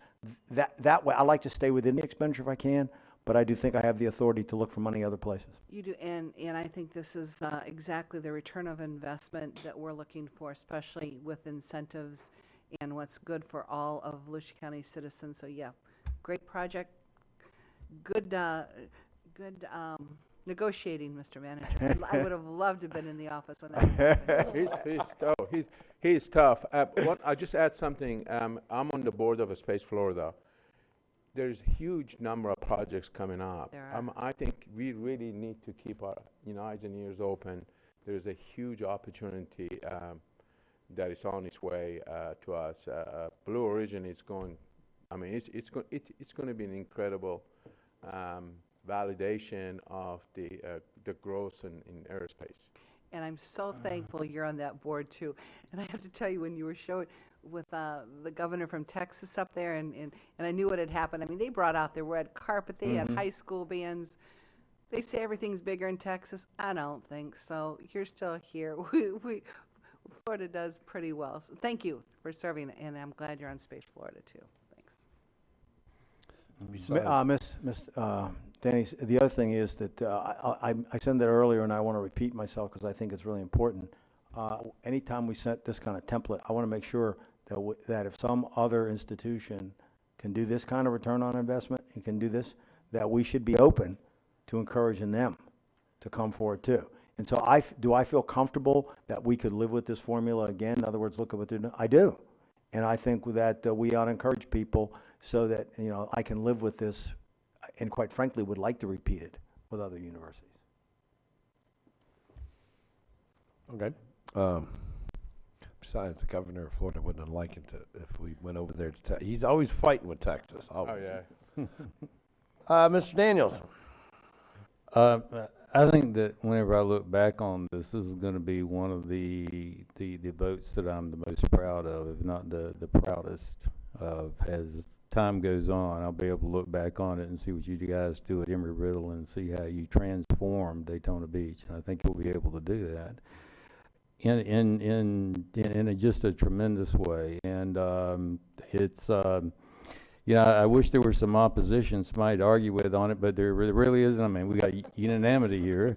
I think we're all together. I think we're all extremely happy that you're here. It's an extremely good project. It's something that's going to be terrific for Daytona Beach, for the entire area. And can't wait to get it done and see what you guys do. Thank you. Mr. Patterson. I go back to, and I'm always accused of doing this, but going back to the late 90s when I was on the council, and we had that first residence dorm that we worked on, or hall, or whatever you want to call it, and we knew that was something that was needed for Embry-Riddle. It was, and had to work with FAA because there was a disagreement over what level of annual charge should be charged by the university to the county. I was proud of it then, and I've been through some of the battles with the local neighborhoods and doing that. And so I'm when you look at what we have in Volusia County with all of our colleges and universities around here, do you know that there are cities and counties out there that would love to have the number of higher educational institutions. Some of them just have one. Florida Atlantic University, where I went to school, that's the only one there in Boca Raton, and I'm glad I went there, and it served a purpose in getting my bachelor's and master's degree years ago. But I think in talking to the manager last night about this, because I had a little bit of concern that we may be looked upon that we were doing a favor to just one particular university in our area. And I thought, we just talked about it, and I said, this could be the challenge for all of our universities and colleges around here, that maybe they're not aviation, but there is something they may have an interest in. We know that the space is out there, but there's also what's out in the oceans. We know that there's uncharted things out there for the future of our country and the world. So I think this serves, and Jim and I agree, that this serves as a template, what we're doing here today, and I'm really proud to be part of it. I remember reading a quote several years ago by I can't remember the guy's name, but he was the head of the patent department, and he essentially said that they probably should close the patent office down because everything that's been invented has been invented. And we know that that's not true, and look what kind of technology we're doing now. Last Monday and Tuesday, I was in Washington, just kind of wandering around with a couple of days of vacation time, and I went to the Museum of American History, and going through just one wing of that, the wing east, and looking at all the transportation and all the inventions from Edison and Tesla and all that, and of course all of it. When you talk about STEM, it all begins with mathematics. My wife would probably be proud to hear me say that, since she's a mathematician and writes math textbooks, but it all begins with mathematics, and what you're going to be doing with the STEM research is fabulous. It's just really opened some doors. So I think it's great. Wanted to wait to hear all of it before I did speak, but I'm really proud. Maury, you know, it's been an honor knowing you all these years. We've gone back and forth and talked about a lot of things. You got here about 9 years before I did. I came up here from St. Lucie County in 1985, and I've accomplished a lot here myself, and you've accomplished a hell of a lot more than I have done. And I'm just proud to know you, and I'm proud to be associated with people who are doing great things in this county, especially Embry-Riddle, Bethune-Cookman, Daytona State College, Kaiser, Stetson. There's so much going on in the educational field, and we may get a lot of people here, we may send them out, but we're knowing they're going out well educated and ready to do some great things. So thank you. Thank you. Mr. Lowry, you want to just give direction to the manager? I know you said here and all that, but you're here now. I'm totally on board with this. I think it's pretty cool. And full speed ahead, whatever we need to do, get her done. You know, you brought up a couple of comments. You know, we need to make this a template because we don't want to show that other colleges that we're just playing favoritism. So, wait a minute. We haven't. We just built a stadium for Stetson. Mr. Husani, your name is on a building right in front of my alma mater. And they put on a brand new nursing facility over at Daytona State College. Oh, and Bethune-Cookman, I think we've done something over there in the recent past too. There's been some sort of development. We've worked in that area. We are supporting our universities because I personally understand and know that the world needs educated people. Because without educated people, we can look at the stars and dream of the stars, but there ain't no way in the world we're going to get to them. And that's what these kids are doing. Yes, I am in total support of this, and whatever, like my colleagues are saying, and whatever we got to do. Mr. Chair, all I need is the direction to work with Dan's office, because away. you have to do all this by resolution now. It's got to be formal, the agreement on transferring the property. If I guess if I see a thumbs up, I'll know that everybody wants us to do that. I'm up. All right. We will move ahead, and then what you'll see is subsequently we'll end up having the appropriate legislation prepared, put on the agenda, and make sure that it gets passed. The one thing we didn't allow, Mr. Cruz, I know that you were going to mention about one of the investments that the university wanted to make for jobs and entrepreneurism, and however you or the president wants to mention it, I think it's so exciting, I think you should tell everybody. I think Dr. Holbrook touched on it, but the $1.5 million offset that we're requesting is not to lower our expenses. We're going to take $1 million of that and invest that into our incubation and acceleration programs with one very specific criteria, that if you're going to take the funds from us, you have to grow and build your company here in Daytona Beach, in Volusia County. So we're not just trying to lower our expenses. This is an investment back into what we're doing. What we do is by doing infrastructure, because we have a certain responsibility as public dollars to be able to point to what we invested in. It allows them to make that investment into something that's less bricks and mortars, but maybe even more effective in creating jobs and creating economic opportunity. It's extremely exciting, and I think as part of a legitimate ROI, and that's something maybe we could look for in the case of other universities if they want to move forward someday. So we will work on. Just make a correction. Your alma mater, Daytona State, the chairman of Embry-Riddle is much easier to deal with than chairman of Daytona State College. Do you know that? You wouldn't happen to know that, Chairman, would you? That might be a matter of opinion. Yeah. I think I met that chairman, and I have to agree. And I just want to close with one comment. You made mention about the math, and Mr. Patterson here made mention about the math. Yeah, we can't do anything without math. Music is what math sounds like, and I learned that in college. But I will tell you, it's not so much the math that gives everybody a problem. And I actually wrote a paper in college about it. It's not math gives me a problem. What it is it's arbitrary math. 1/2 of 3 times 17% to pi and all this stuff. We're real world people. Now, if you give me a math 6.98472, go ahead. Thank you, ma'am. I knew she had it. But I mean, it's arbitrary math. It means nothing. Now, if you give a meaning to the math, you're traveling at 62 knots, which is 1.1 miles per hour per knot, and you're at an altitude of 10,000 feet, and the temperature outside is 76 degrees, and the wind variation from the left wing, and all this math there. Now, wait a minute. I have a purpose, and my life might actually depend on knowing what that math is. Right. That's what makes math interesting. This a squared b squared equals c squared, yay. I just got to know how far c squared is before I hit the ground. That's what no, it's not. All right, with that, I am now going to move over to Mr. Wagner and ask if he would like to, on one of his last 10 meetings, if he would like to give a thumbs up on this. You don't have to push your button. Direction. Just direction. Obviously, I agree. Thank you. And Ms. Cusack. We'll move forward. One more. Ms. Cusack, don't.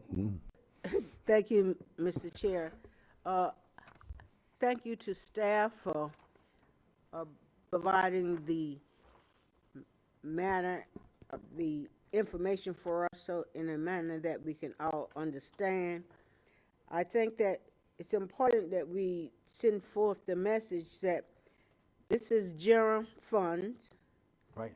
And that a part of your general revenue is economic development incentives.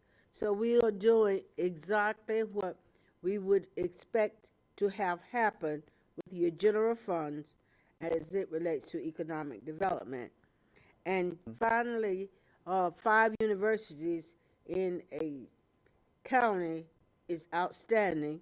And we are also provided an incentive for those universities to present and to come forth with ideas and things that they have done or want to do. So that's an incentive piece that's all piggybacking off of the fact that it's general revenue and it's from for economic incentives. And then finally, to our staff, to Donna DePeister, I want you to know that you do the job well.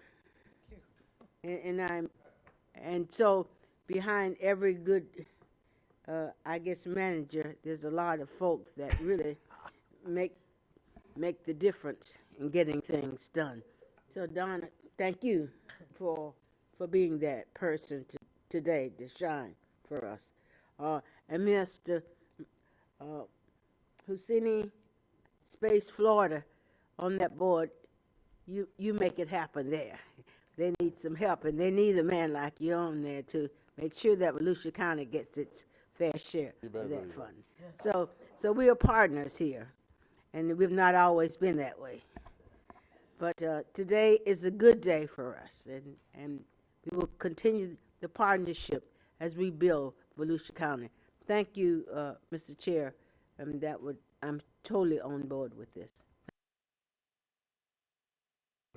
So, Mr. Deneen, I guess you have a thumbs up across the board? We'll be coming forward. We'll let you know when that'll be on the agenda, and we'll be working with you on the structure of those agreements. We'll make sure we read line by line, word by word. I would think you would do no less. Thank you. No, I thank you, Mr. Cruz and Mr. Hussein. All right, we have been sitting here for like 2 hours straight, and I see some people kind of out there. So if there's objection, I am going to call for a 10-minute recess, and that'll give us a chance to clear the chambers and everybody go on about their thing. So we will be in recess till 11 o'clock.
All right, Chambers, thank you for coming back to order. We're going to move on to item number 2.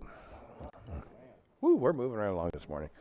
This is the amendment of Spring Hill Community Redevelopment Area Boundaries, and adoption of a resolution 2015-095, is that right? 095, and ordinance 2016-095, and ordinance 2016-14. Mr. Eckert. Thank you, Mr. Chair. Before you is a resolution amending the proposed resolution amending the Spring Hill Community Redevelopment Plan by a revision of the legal description to add 2 parcels which are in the southeastern quadrant of the intersection of Woodland Boulevard and Beresford Avenue at the south end of the land. The resolution makes the required findings that actually accomplishes a couple purposes. It makes the required finding of necessity, and it amends the resolution that amends the plan as I described. Also before you is an ordinance that revises the provisions of the code creating the trust fund to delete the legal description. It was included at the time of adoption, and in most cases you would never change the legal description, but there has been talk perhaps of expanding this community redevelopment area again in the future. So my reading of the statute is that the ordinance creating the trust fund does not require the legal description. I thought it would be good while we had the subject before us to go ahead and delete the legal description, so that if there were ever further amendment, you'd just be amending the resolution, and that's what the ordinance says.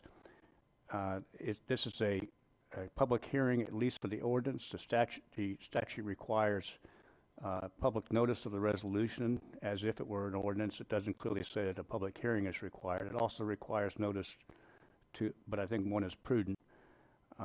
You might infer that it's required. The statute also requires notice to all the taxing authorities. That has been accomplished by notice to the West Volusia Hospital Authority. I've had no response from them. I sent it to the accounting firm which administers which provides administration for them, and to their lawyer.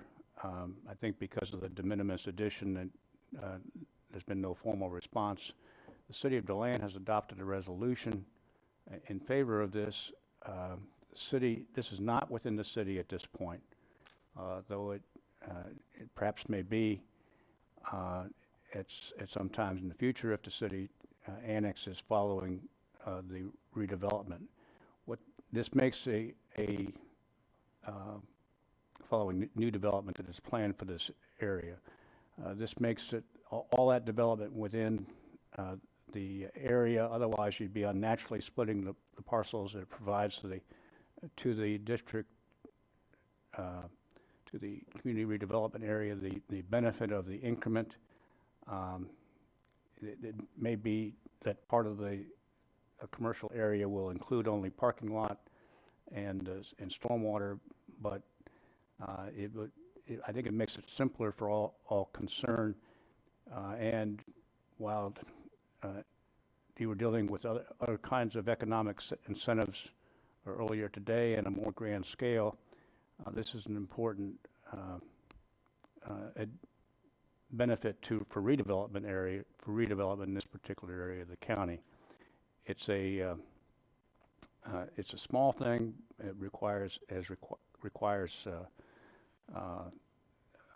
a lot of action for you to do that, but it's summarized in this.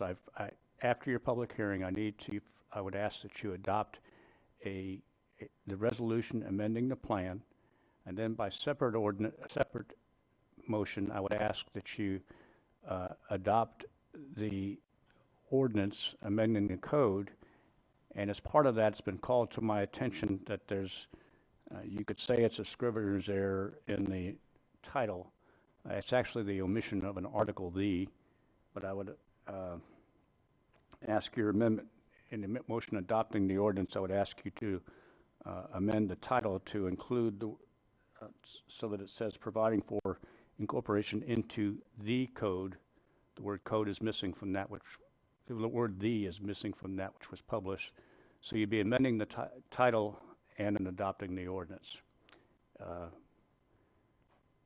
The change to the title is non-substantive, and I don't think causes any legal problem. Mr. Gerbose, who administers the district, is here in the audience to answer any questions. I'm not seeing any representatives from the hospital authority that at least that are known to me. I know Mr. Small by sight. I don't know the particular members of the accounting firm that provides administration for the district. I think all is in order procedurally, and I would ask you to open the public hearing. I don't see anyone here to comment upon it. I think that's probably a recognition that there's been broad acceptance of this, and then after the public hearing, take the actions which I outlined. Okay, is there any further staff report on this matter? No? Okay, we'll close staff reporting section, open up public participation. Is there any public participation in this? No, sir. Very well, we'll close public participation in the hearing and open up council discussion and motion and action. Mr. Patterson. I think this is really a good deal that we're doing in the community over there. Two motions. First would be adoption of the resolution amending the plan, Mr. Patterson. That would be your pleasure. Yeah, it's the second motion on there. I want to just make sure that we have clear. We have to write it down so we know exactly what we're going to vote. If you take the first action, I'll describe it to you. Then. Okay. And Councilmember Cusack, do you want to make the motion? I'd like to defer to you on that. I'd be glad to make the motion. Mr. Chair, I would then move that the, what is it? You're just moving adoption of the resolution amending the community redevelopment plan for the Spring Hill Community Redevelopment Area. I'd like to make a motion to adopt the resolution, resolution 2016-095, amending the Spring Hill Community Redevelopment boundaries. Second. Okay, motion on the floor with the second. In favor of Resolution 2016-095, amendment to the Spring Hill Community Redevelopment Area boundaries. Have a second by Mr. Patterson. Is there further discussion? All those in favor, please signify by aye. Aye. All those opposed? Unanimous carry. And you would like to have the second? Second motion, Mr. Chair, if I may. I'll hope. Ms. Cusack? You would like that? Okay. The second motion, you can combine this into one, but it would be to amend amend the title of 2016-14 to by title to include the word the article "the" between into and code, and adoption of the ordinance. That is the motion, Mr. Chair. Okay, the motion is to amend ordinance 2016-14 to read, to provide for the adding of the word "the" between the words "into" and "code." Okay, all those in favor of Adoption of the ordinance. and adoption? Yes, sir. Okay, and is that correct for the motion and second?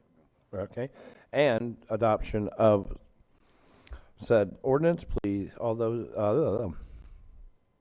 Any further discussion? Okay, no further discussion. All those in favor, please signify by aye. Aye. And all those opposed. So carried unanimous. That was really confusing. These and thus and thus. I think it was confusing. You probably could have done without it, but it make it clear for your record. You know, when we like clarity. Clarity's good. All right. We will now move to item number 3, which is opening an order of business in a public hearing in ordinance 2016-15, revising the composition of the contractor leasing or licensing and construction appeals board. You must be Clay Aaron. Good morning, Clay Irvin, Director of Growth Resource Management. Before you have an ordinance that's going to be amending the composition and number of members of our contractor licensing and construction appeal board. We currently require 13 members of a variety of different professionals. We are having difficulty in seating all of these positions. We are looking to reduce that number down to 7. We have contacted the existing members of the board, explained what we're trying to accomplish. They understand what we're doing. We've not heard anything otherwise objecting to these changes, and we'd be glad to answer any questions that you may have. There is a table attached which identifies the current membership and who's currently sitting as what position in there. And right now, we would be able to transition into having a majority of the members present. We would just need one more person appointed, and that would be coming from District 4, and that would have to be an electrician in order to meet the requirements. Right. Is that it? That's it, sir. Okay. No further staff reporting on this matter? No, sir. Okay. We will close the staff reporting section and open up the public participation. Is there any public participation? No, sir. Very well. We will close the public participation section of this issue and move on to closing the public hearing and open up this council discussion and action. I will entertain a motion anywhere. Move approval. I have a motion for approval from Ms. Denny's. Do I hear a second? Second. She beat you out. Okay. Okay, ladies first. All right, and the second is Ms. Kuzak. And is there further discussion? Seeing no further discussion, all those in favor, please signify by aye. Aye. All those opposed? So carried, 6-0. Mr. Patterson had to step out for a moment. Oh, you're over there. I didn't see you. I'm sorry. Never mind. It's 7-0. All right. Mr. Chair? Sir? In the interest of time, we were wondering, before we get started on the trim rate presentation and the road program presentation, if it would be proper to, or if the will of the council to hear Mr. Gilreath's item that was pulled, so he could get a little bit of talk about his software, and that way he could get back to appraising property. You want to get back to work? Morgan, really? You've got, come on in, Morgan. Is there any objection from the council to hear Mr. Gilreath? Mr. Gilreath, you have the floor, sir. I don't have a whole lot to say, other than we thought it would be, for this kind of expenditure, an opportunity to tell you a little bit about it. The software that we're using now is actually 30 years.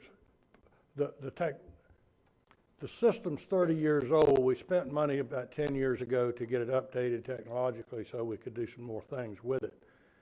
But it has gotten so old now that it's basically got to be replaced. We have spent the last 18 months writing an RFP that, including the exhibits, was about 800 pages long. What we do is extremely complicated. Systems and subsystems are linked, interrelated, and it is valuing every kind of property from single-family residences to very complicated single-family residences, to land, to agricultural property, to commercial property, to tangible personal property. As I like to say, if it doesn't breathe or ride on wheels, we have it in our database. And that system has to be able to handle that. It's actually accurate. The system has to be able to handle all of that. The system that we have chosen is the bidder that won the contract.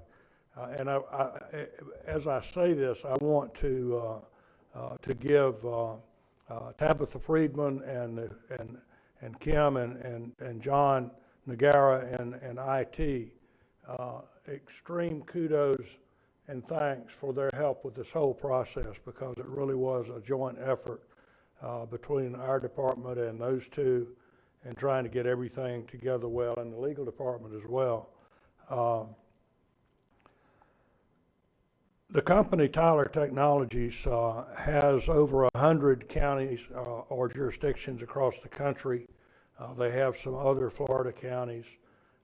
This technology is going to allow us to move to another level.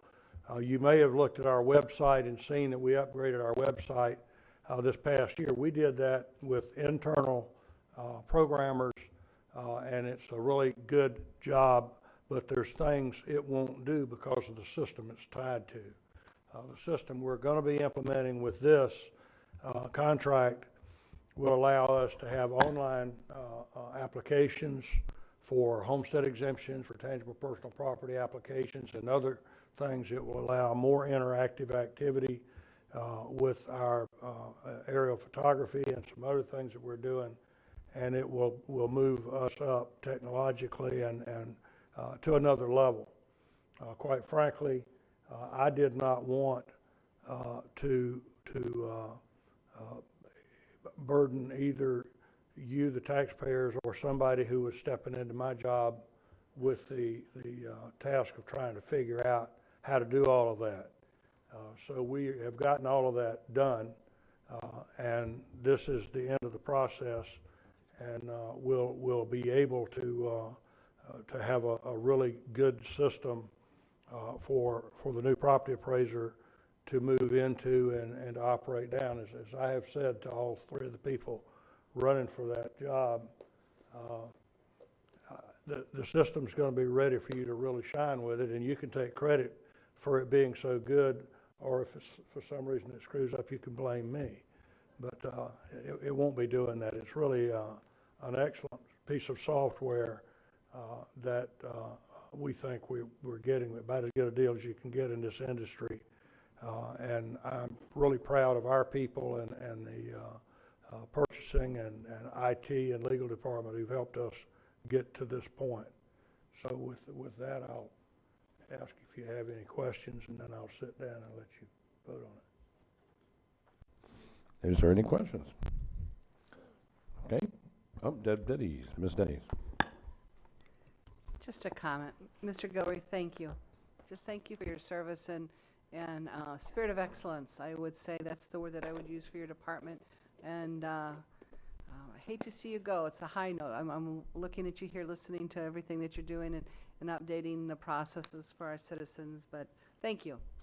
Very genuinely, thank you.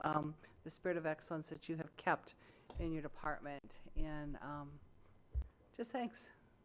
Well, thank you. I plan to spend November and December working with whoever is elected to that job to make sure they know what we're doing, know where we're headed, and also know the people. So I'm doing everything I can on the way out to try to make that work well on into the future. So thank you.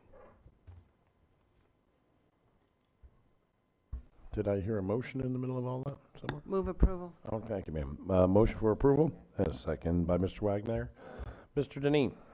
Just a final comment to say thank you for the presentation, and that I think it's another example of the appraiser's office trying to stay, which I think they've done, current, up to date, and try to use the technologies we have to be not only more accurate, to be more efficient and to keep their costs down. I think it bodes well, and I think it's just the continuation of the efforts that's gone on for a lot of years in that department. And thank you. That was the shortest presentation you've ever given us, Morgan. I have to thank you for that. All right. All right. Any further comment, discussion? Okay. All those in favor, please signify by aye.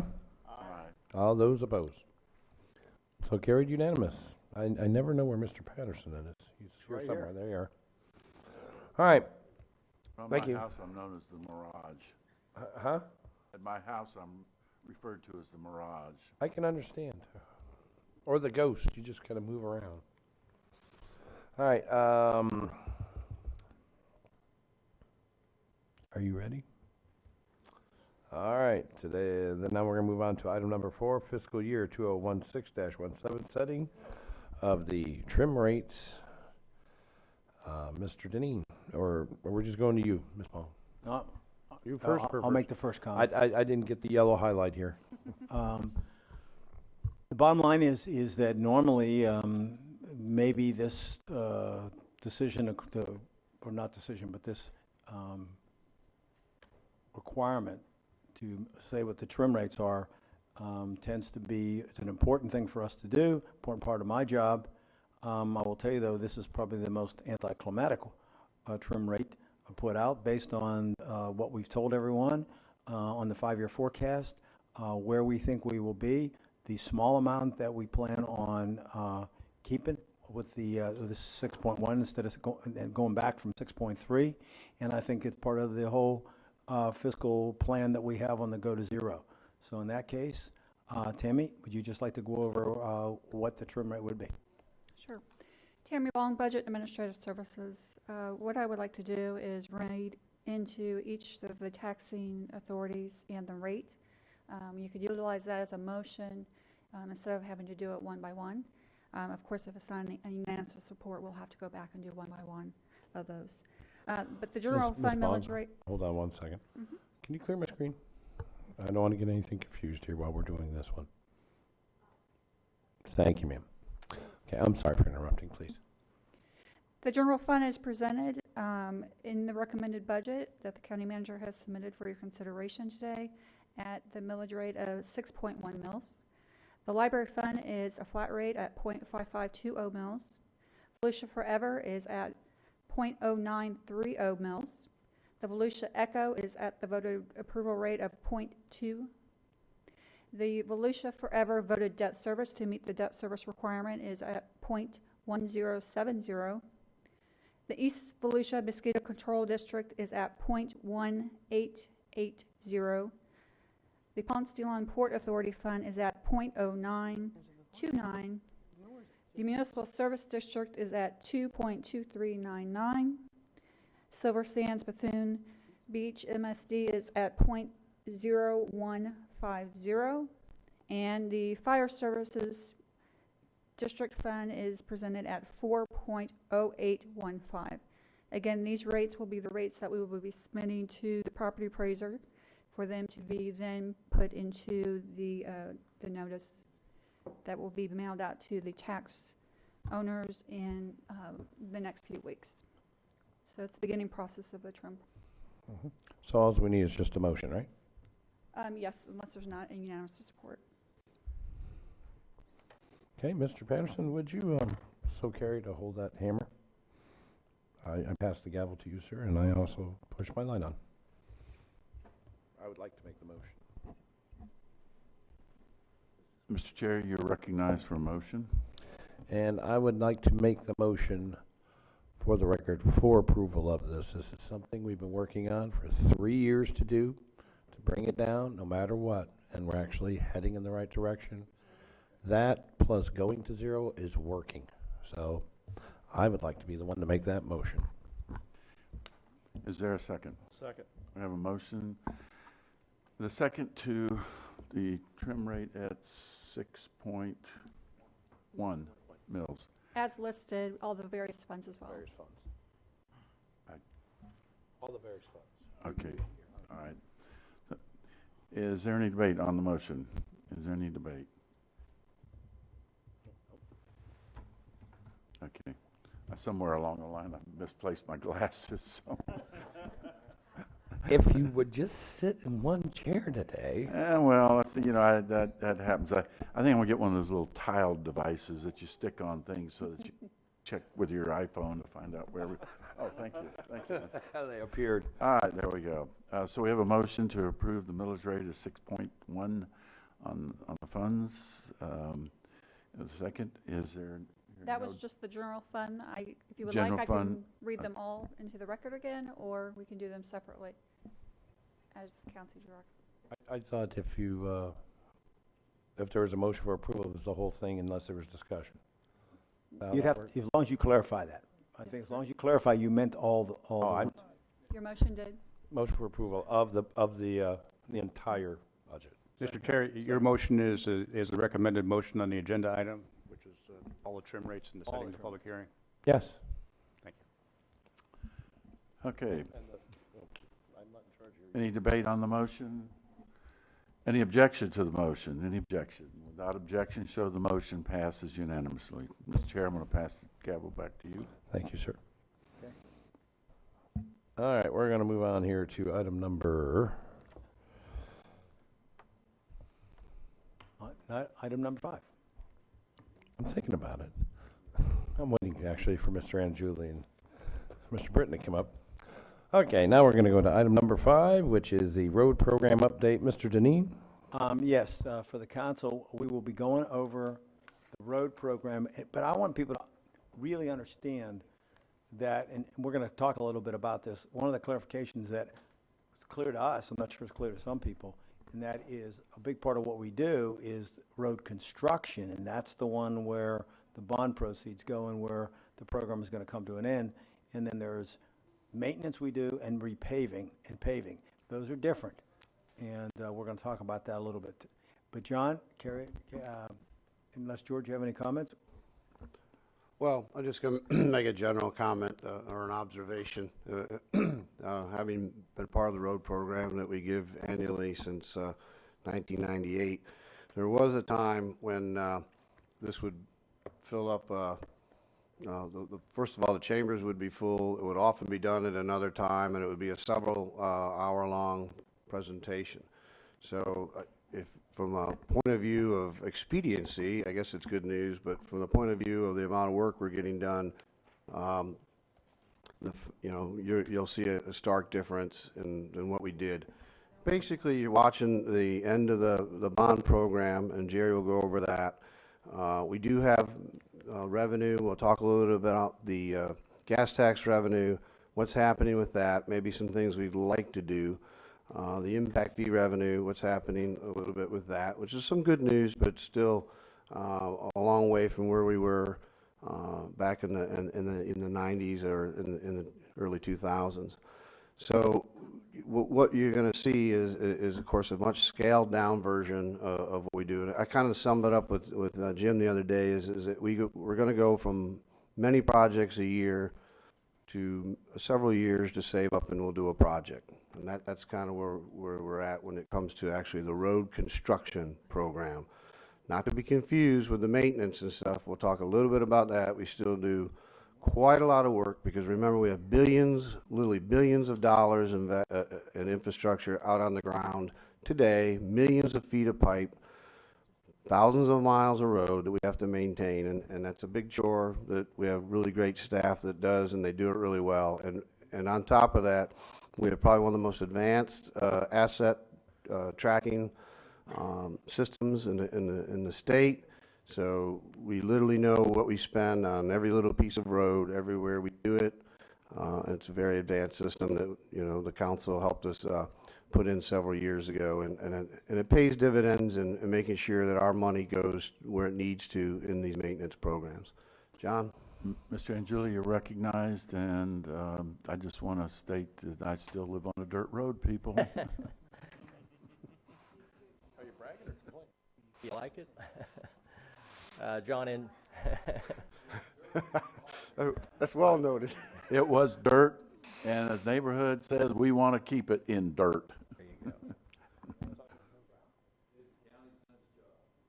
go. I was going to say, I think I remember years ago being out on that road with a stake and getting ready to look at some of that, and I think you informed me of that, of what your neighbors wanted at the time. So, Mr. Chair, honorable council members, John Anjuli, Public Works Director. Before we get started in this thing, obviously Mr. Britton will be co-hosting this thing as the county engineer and the director of the engineering and construction division. You know, his main function from a transportation side is building those roads, the engineering, the design, not only roads but sidewalks, and obviously we got a big bridge going up right now. Right-of-way to acquisition, and there's a lot of little tasks in between there. Also, a part of the Transportation Trust, and more of this dealing with on the maintenance side of the house, some on the construction as well. We got John Chaney, traffic engineering, and his division deals with a lot of the planning and the studies, single design, construction, and inspection, as well as single maintenance and timing. One of those things that all of us that drive those roads hit those signals, and we wish that thing was a little quicker. his guys are constantly working with DOT and others to make sure the timing of those signals are correct and we can get our traveling public across the streets, across the roads. And of course, you can't miss Judy Grimm, Road and Bridge Director. She carries the brunt of the maintenance activities within Transportation Trust, all the roadway, sidewalk, bridge, signs and markings, roadside drainage. Her staff handles all that. Now, collectively, that stash of people, that skilled group of people are also your first responders. I need to throw that in there because that's something that we can't forget. These folks that, in the midnight thunderstorm, when the light goes out or when a road is blocked by a tree, they're out there responding, not to mention just during their standard hurricanes, tornadoes, floods, et cetera. Even a sinkhole, if you remember that a few years back. Let me jump into the revenue side of the house. Transportation Trust is funded through 4 primary sources of revenue. Number one, obviously our gas taxes. Those are pennies on a gallon of gas that's purchased at the pump. You have road impact fees. Again, fees that for developments that generate additional traffic on our thoroughfare roads. Now those fees, I might note that those fees have not been reviewed or adjusted since 2004, so they're 12-year-old fees. There is a study going on right now to look at that, that's being evaluated, and will eventually be presented back to, with Mr. Dean's review and approval, be presented back to County Council for consideration. If you recall, in 2011, those fees were temporarily suspended. Those came back to 100% in July of 2015, so we'll see a chart later on in this presentation. You'll see that little spike. From the MSD fund, we have $4.7 million of the utility tax gets transferred to the Transportation Trust, and that's to provide safety and maintenance activities in our unincorporated areas. Other reimbursements of those costs that Road and Bridge and others will do for cities. We have maintenance agreements. We have, when we do work for other entities within the county, charges for labor, so those are miscellaneous, as well as sale of surplus equipment and things of that nature. So that's your 4 primary funding sources for Transportation Trust. Overall, it's slightly up from last year. These are estimates. They're conservative with regards to the gas taxes and impact fees. Things are, I think you've read in the paper today where the building permits are going up and have comparatively been going up over the past several years. So these are conservative estimates, and that they will be refined later. We hope to have a little extra money in our pocket at the end of the years. And before we jump into talk about expenses, and George hinted on the billion-dollar asset that you have out there, transportation assets that you have out there that requires us to continue to maintain. This list, you've seen it before, but it's good just to bring it forth, and so you can understand the breadth of the task at hand. These assets stretch across the county. The county geographically is a difficult county because we can be in Pearson one day and down in Oak Hill the next day and up in the north Ormond Beach area another day. Assets it takes a lot of time to get to some of these locations. These assets make it easy for our county residents to travel from city to city to get to their jobs, get to their schools, get to their recreational areas, meet families and friends. They are the cornerstone of economic development. Without the good roads, you can't move conveniently. But I might also add that this is an aging infrastructure. Nothing illustrates that more than the 2 remaining bascule bridges. You got Main Street Bridge, which is 57 years old, built in 1959, and L.B. Knox High Bridge, 61 years old, built in 1955. Many of you may not have been aware, but High Bridge recently had a little of a problem. Its electronic control system went down. Road and Bridge crews were coming out in the middle of the night, if necessary, to manually open that bridge up every time a boat came to that bridge. We've had experts out there looking at it from a mechanical and electrical side, and it's past its prime. The electronics are wore out in it. Consequently, that one, we're going to have to look at an upgrade of the electronics. It's something that we had planned in our 5-year plan, but in an out year, obviously now we're in a state where we're going to have to bring that in closer. We'll be putting together a task assignment shortly to get an engineer here to reevaluate that electronic system and bring us into the more current century. But that's just a sign of what we're dealing with from an aging infrastructure. From an expense side, and you'll see a list on the right-hand side of that chart. That's just an example of the individual tasks. Mr. Rectenwald mentioned our Lucidity system that tracks all of our assets. It also tracks all of our work orders. We can identify, when and what we did at a particular asset any particular time. But this is a composite list of all the activities that are being implemented out there, in Ms. Grimm's shop as well as Mr. Cheney's shop. Total expenditures in general hasn't changed much. Obviously, a little bit more money this year, but these are pretty much the same categories that we had in the past. Resurfacing at $4.85 million.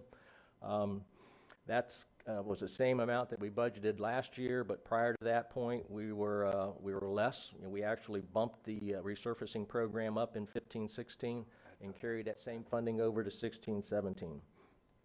That might be the max that we can go on that particular line item as funds. If we see the spike in funds, we might be able to divert some more money into resurfacing. But this is a category. We typically do between 80 and 86 miles of resurfacing a year. That was an average over the last 3 years. Between contract labor that we contracts that we put out through Mr. Britton's shop, as well as our in-house road and bridge crews also do some paving for us. They average about 16 miles a year. So we hit the resurfacing area a couple of different ways. We not only deal with our arterials, but we also look at our local roads. And we also occasionally have the opportunity to get rid of a dirt road when money is available. Let's see here.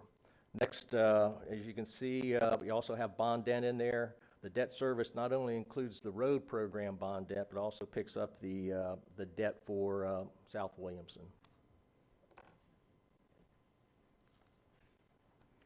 Snapshot of our gas tax collections gives you a little comparison chart.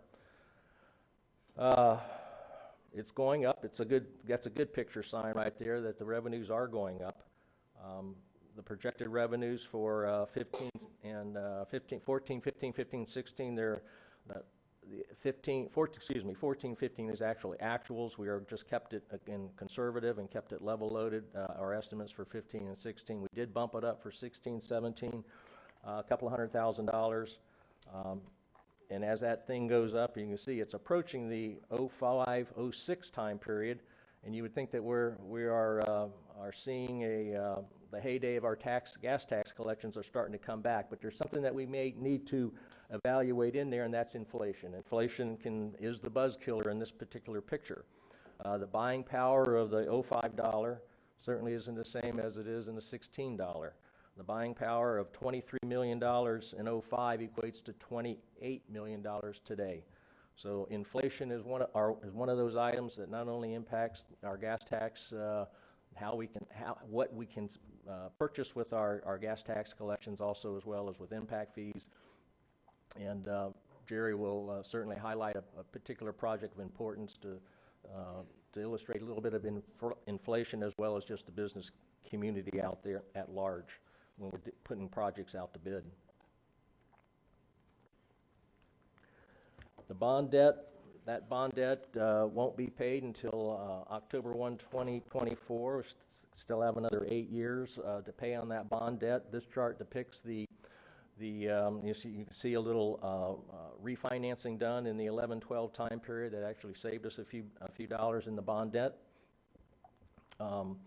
However, the bond debt was pledged, hopefully, and fingers crossed, to be paid with impact fees, but that's not occurring. Our impact fees have not rebounded to the level that they can pay the bond debt obligation, so that is still being supplemented with local option gas tax, the new nickel that goes into capacity building new roads.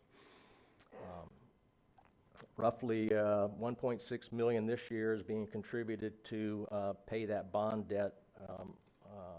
The remaining 2.9 is coming out of impact fees. Now, some zones, carry their share. Zones 1 and 4, they've been having a very good year. So A majority, all their bond debt obligation is being paid by impact fees. It's zones 2 and 3. They're not doing so well, so they pay what they can bring in, and the rest of it is being supplemented with gas tax. And you can see the sharp rise between 13-14 and 14-15. That's when the impact fees came back to 100% after the temporary moratorium. Again, these are estimates, just as our gas taxes. The activity out there that we're seeing, gas prices are down, people are driving, people like big pickups. They don't get as good gas mileage as some cars. So we are hoping, our projections are that we will see some increase in both those categories of revenue.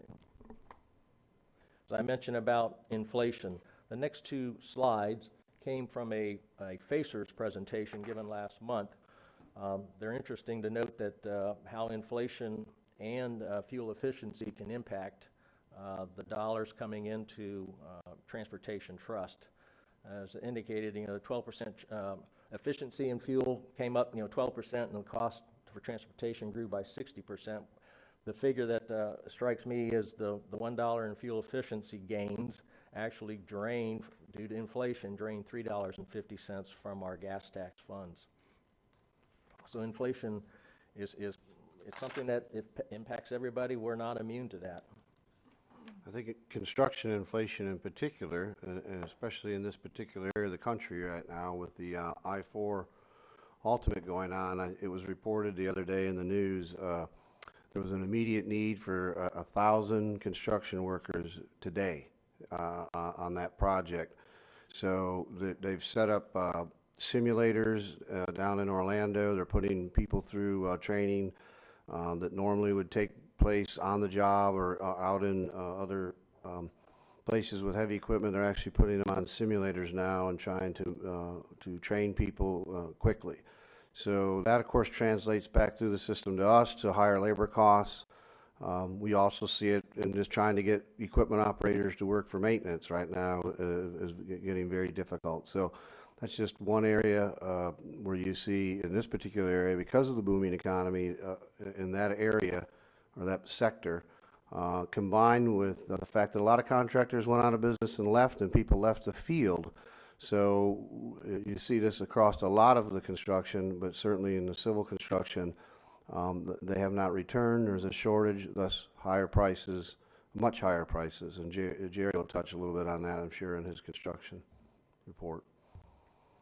So this chart is also pulled from a FACERS presentation. The point being on this chart is you can see the various gas taxes that fund transportation. You have federal, state, as well as local gas taxes that get applied to a gallon of gasoline.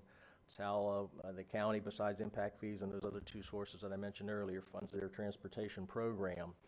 What's interesting here, out of those 8 taxes, only 2 state taxes are being indexed to compensate for inflation.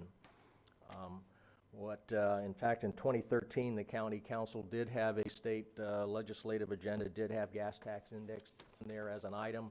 I propose that, and we're working with Rick Carl and our legislative agenda preparation process to include another issue in there to index the local gas tax. That way, at least, we can keep pace with inflation as much as the CPI does.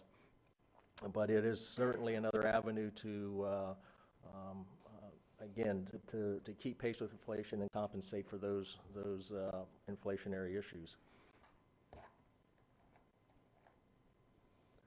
Let me turn this over to Mr. Britton.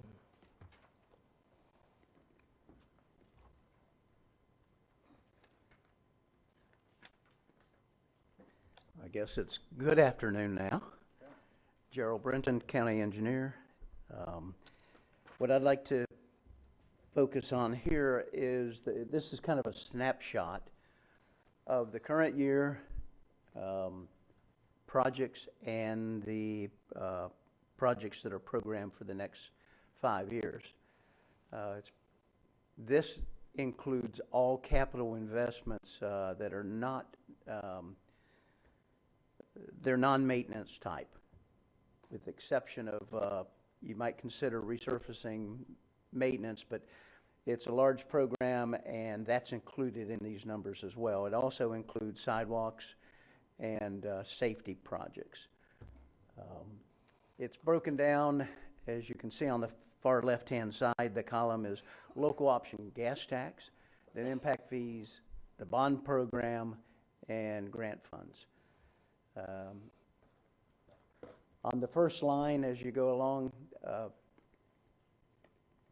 this funds large projects so that there's we build up reserves in the gas tax particularly, and so that you can fund, for instance, a Howland Boulevard project was $10 million. We don't have $10 million in 1 year in capital, so it builds up. And so that's somewhat what you're reflecting here, is that as you go along in the last 2 years, 1920, and fiscal year 2021, that pretty much reflects the net revenues. The bonds have been expended, the bond funds. The impact fees are going totally still to pay off the bonds, and we're not, at least at this point, we have no grant funds projected this far out. Hopefully you'll see that as we get closer to those years.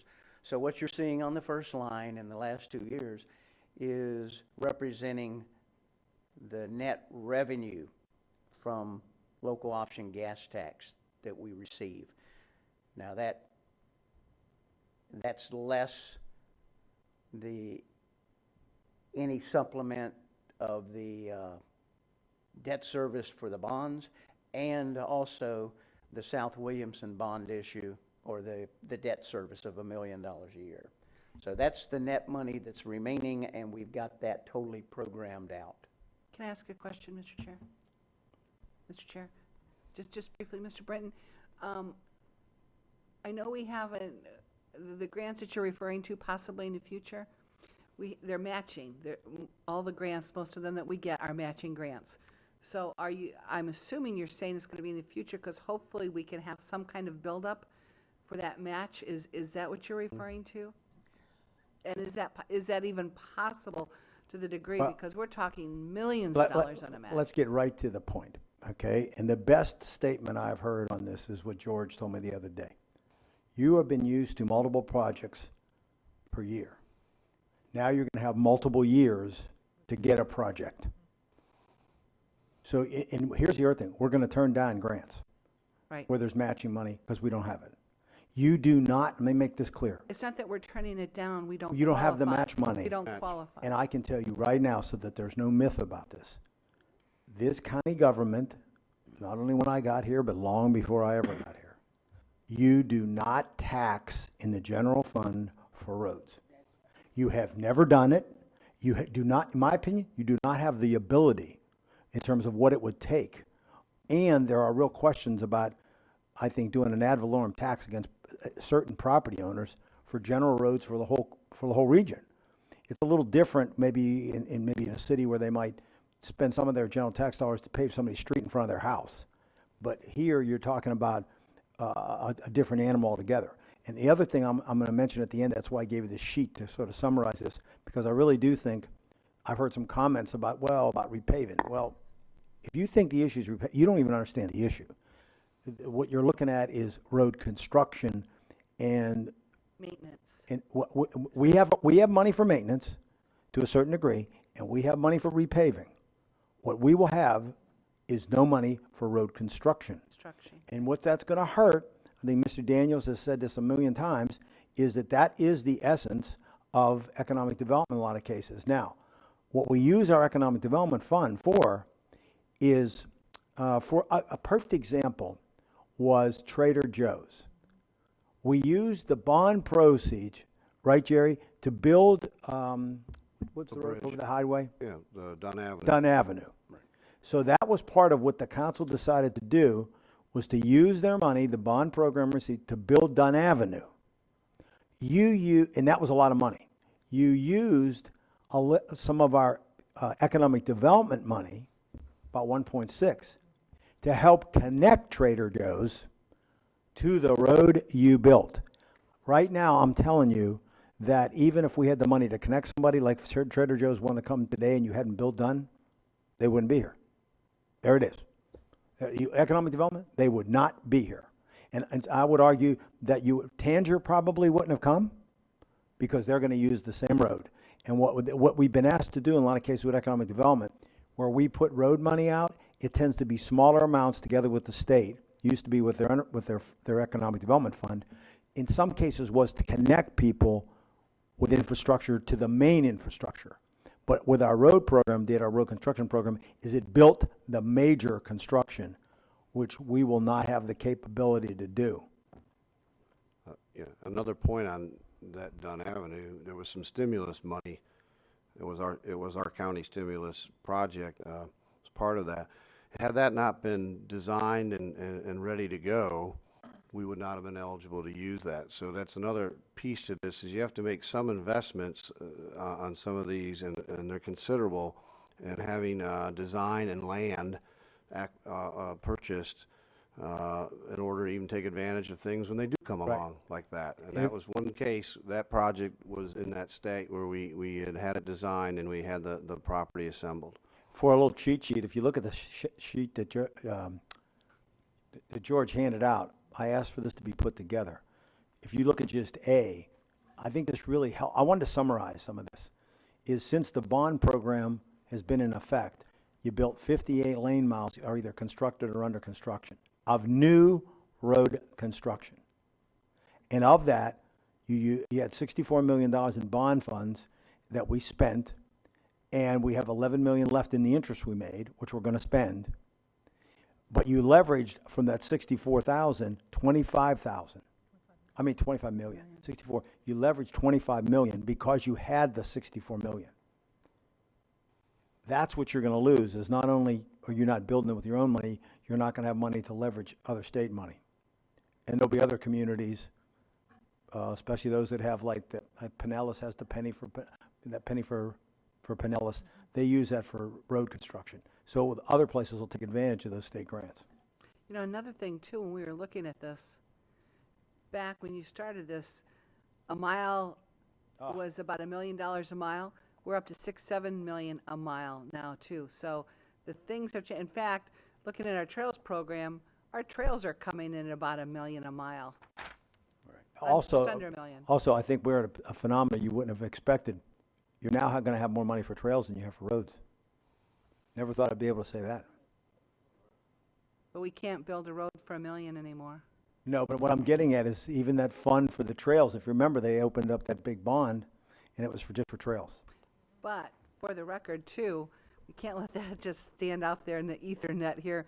We are not legally able to take the money that we use for, in other words, Mr. Manager, can we transfer the dollars, the No. millions for trails over to roads? Are we No. able to do that? Absolutely not. And here's the thing. I'm not saying you shouldn't do the trails. Understood. What it just shows is that we have done, and we're going to pay for it as a county government. We're going to pay for this bond money, but there was a limit. I think originally it would have been the council right as I got here that was on the dais that agreed to the bond, which was one of the smartest things they ever did, because we got a lot of impact out of it, especially during the downturn when we were building and nobody else was.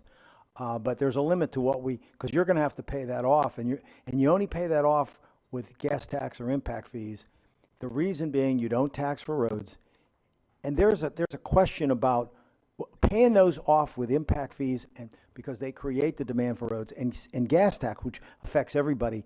Quite frankly, as a taxpayer, is the fair way to do it. That way, everybody pays.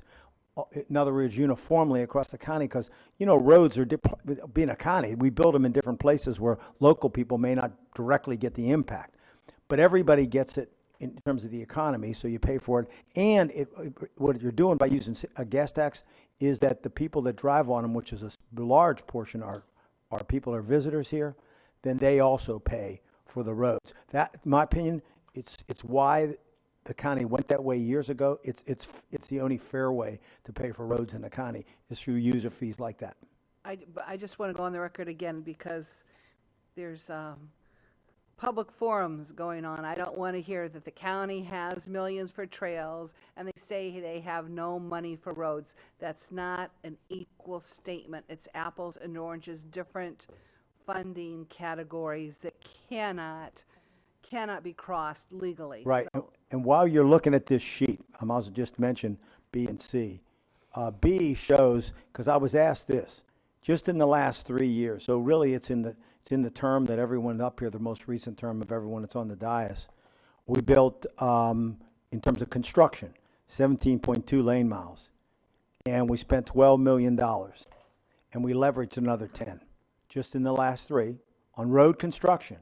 Now, in the last 3, so that, because I've heard this before too, we are very diligent about maintaining the roads we have and resurfacing them. That is completely different than road construction, and that will continue on, because that's a big portion of what we use the gas tax for. As you can see, in the last 3 years, okay, you can see what was spent for resurfacing, which was $12 million. You're spending about $4 million a year right now, and you will continue in terms of repaving. And for infrastructure maintenance, you're spending, so you spend about $4 million a year, like I said, $12 million over 3 years on resurfacing, and you spend $42 million on maintenance, or about $14 million a year for transportation infrastructure maintenance. That includes everything. I mean, from stormwater things to, pardon me?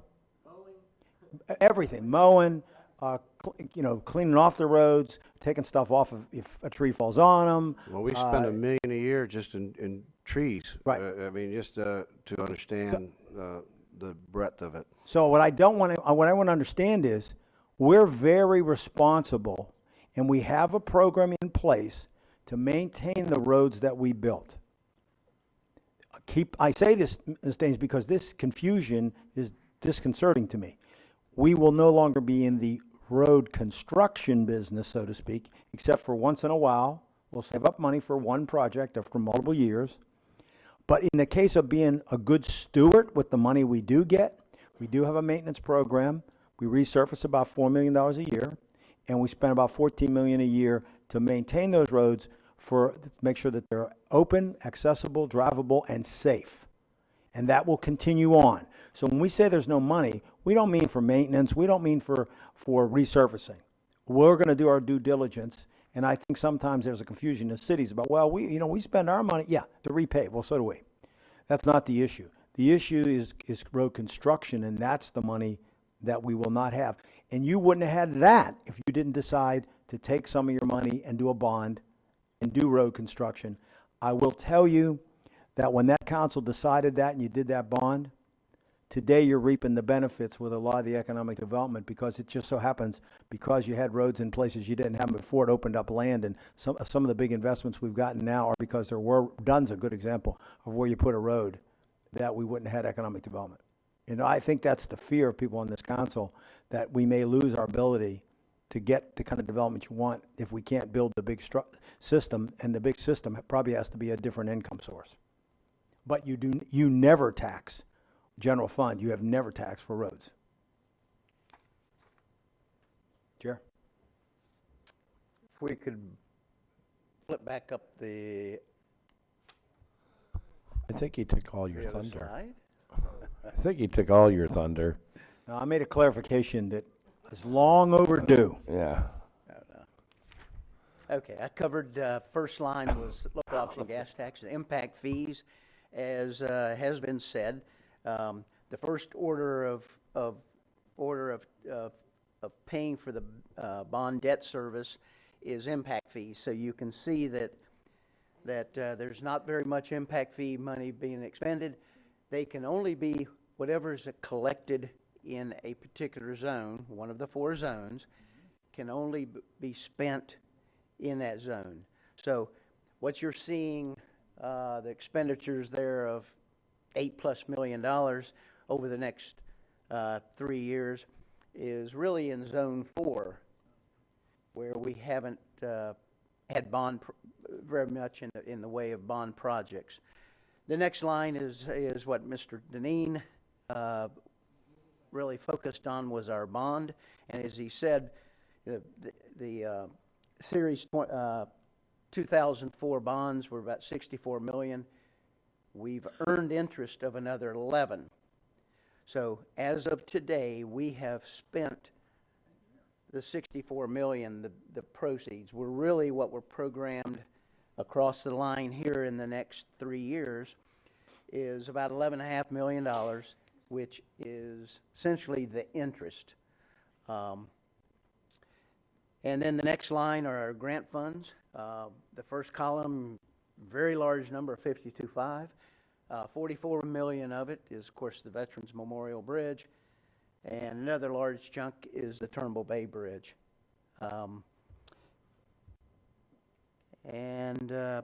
You can see in fiscal year 18-19 is when the bonds will be totally depleted. One other thing I'd like to mention is that with the bond issue, it goes through 2024.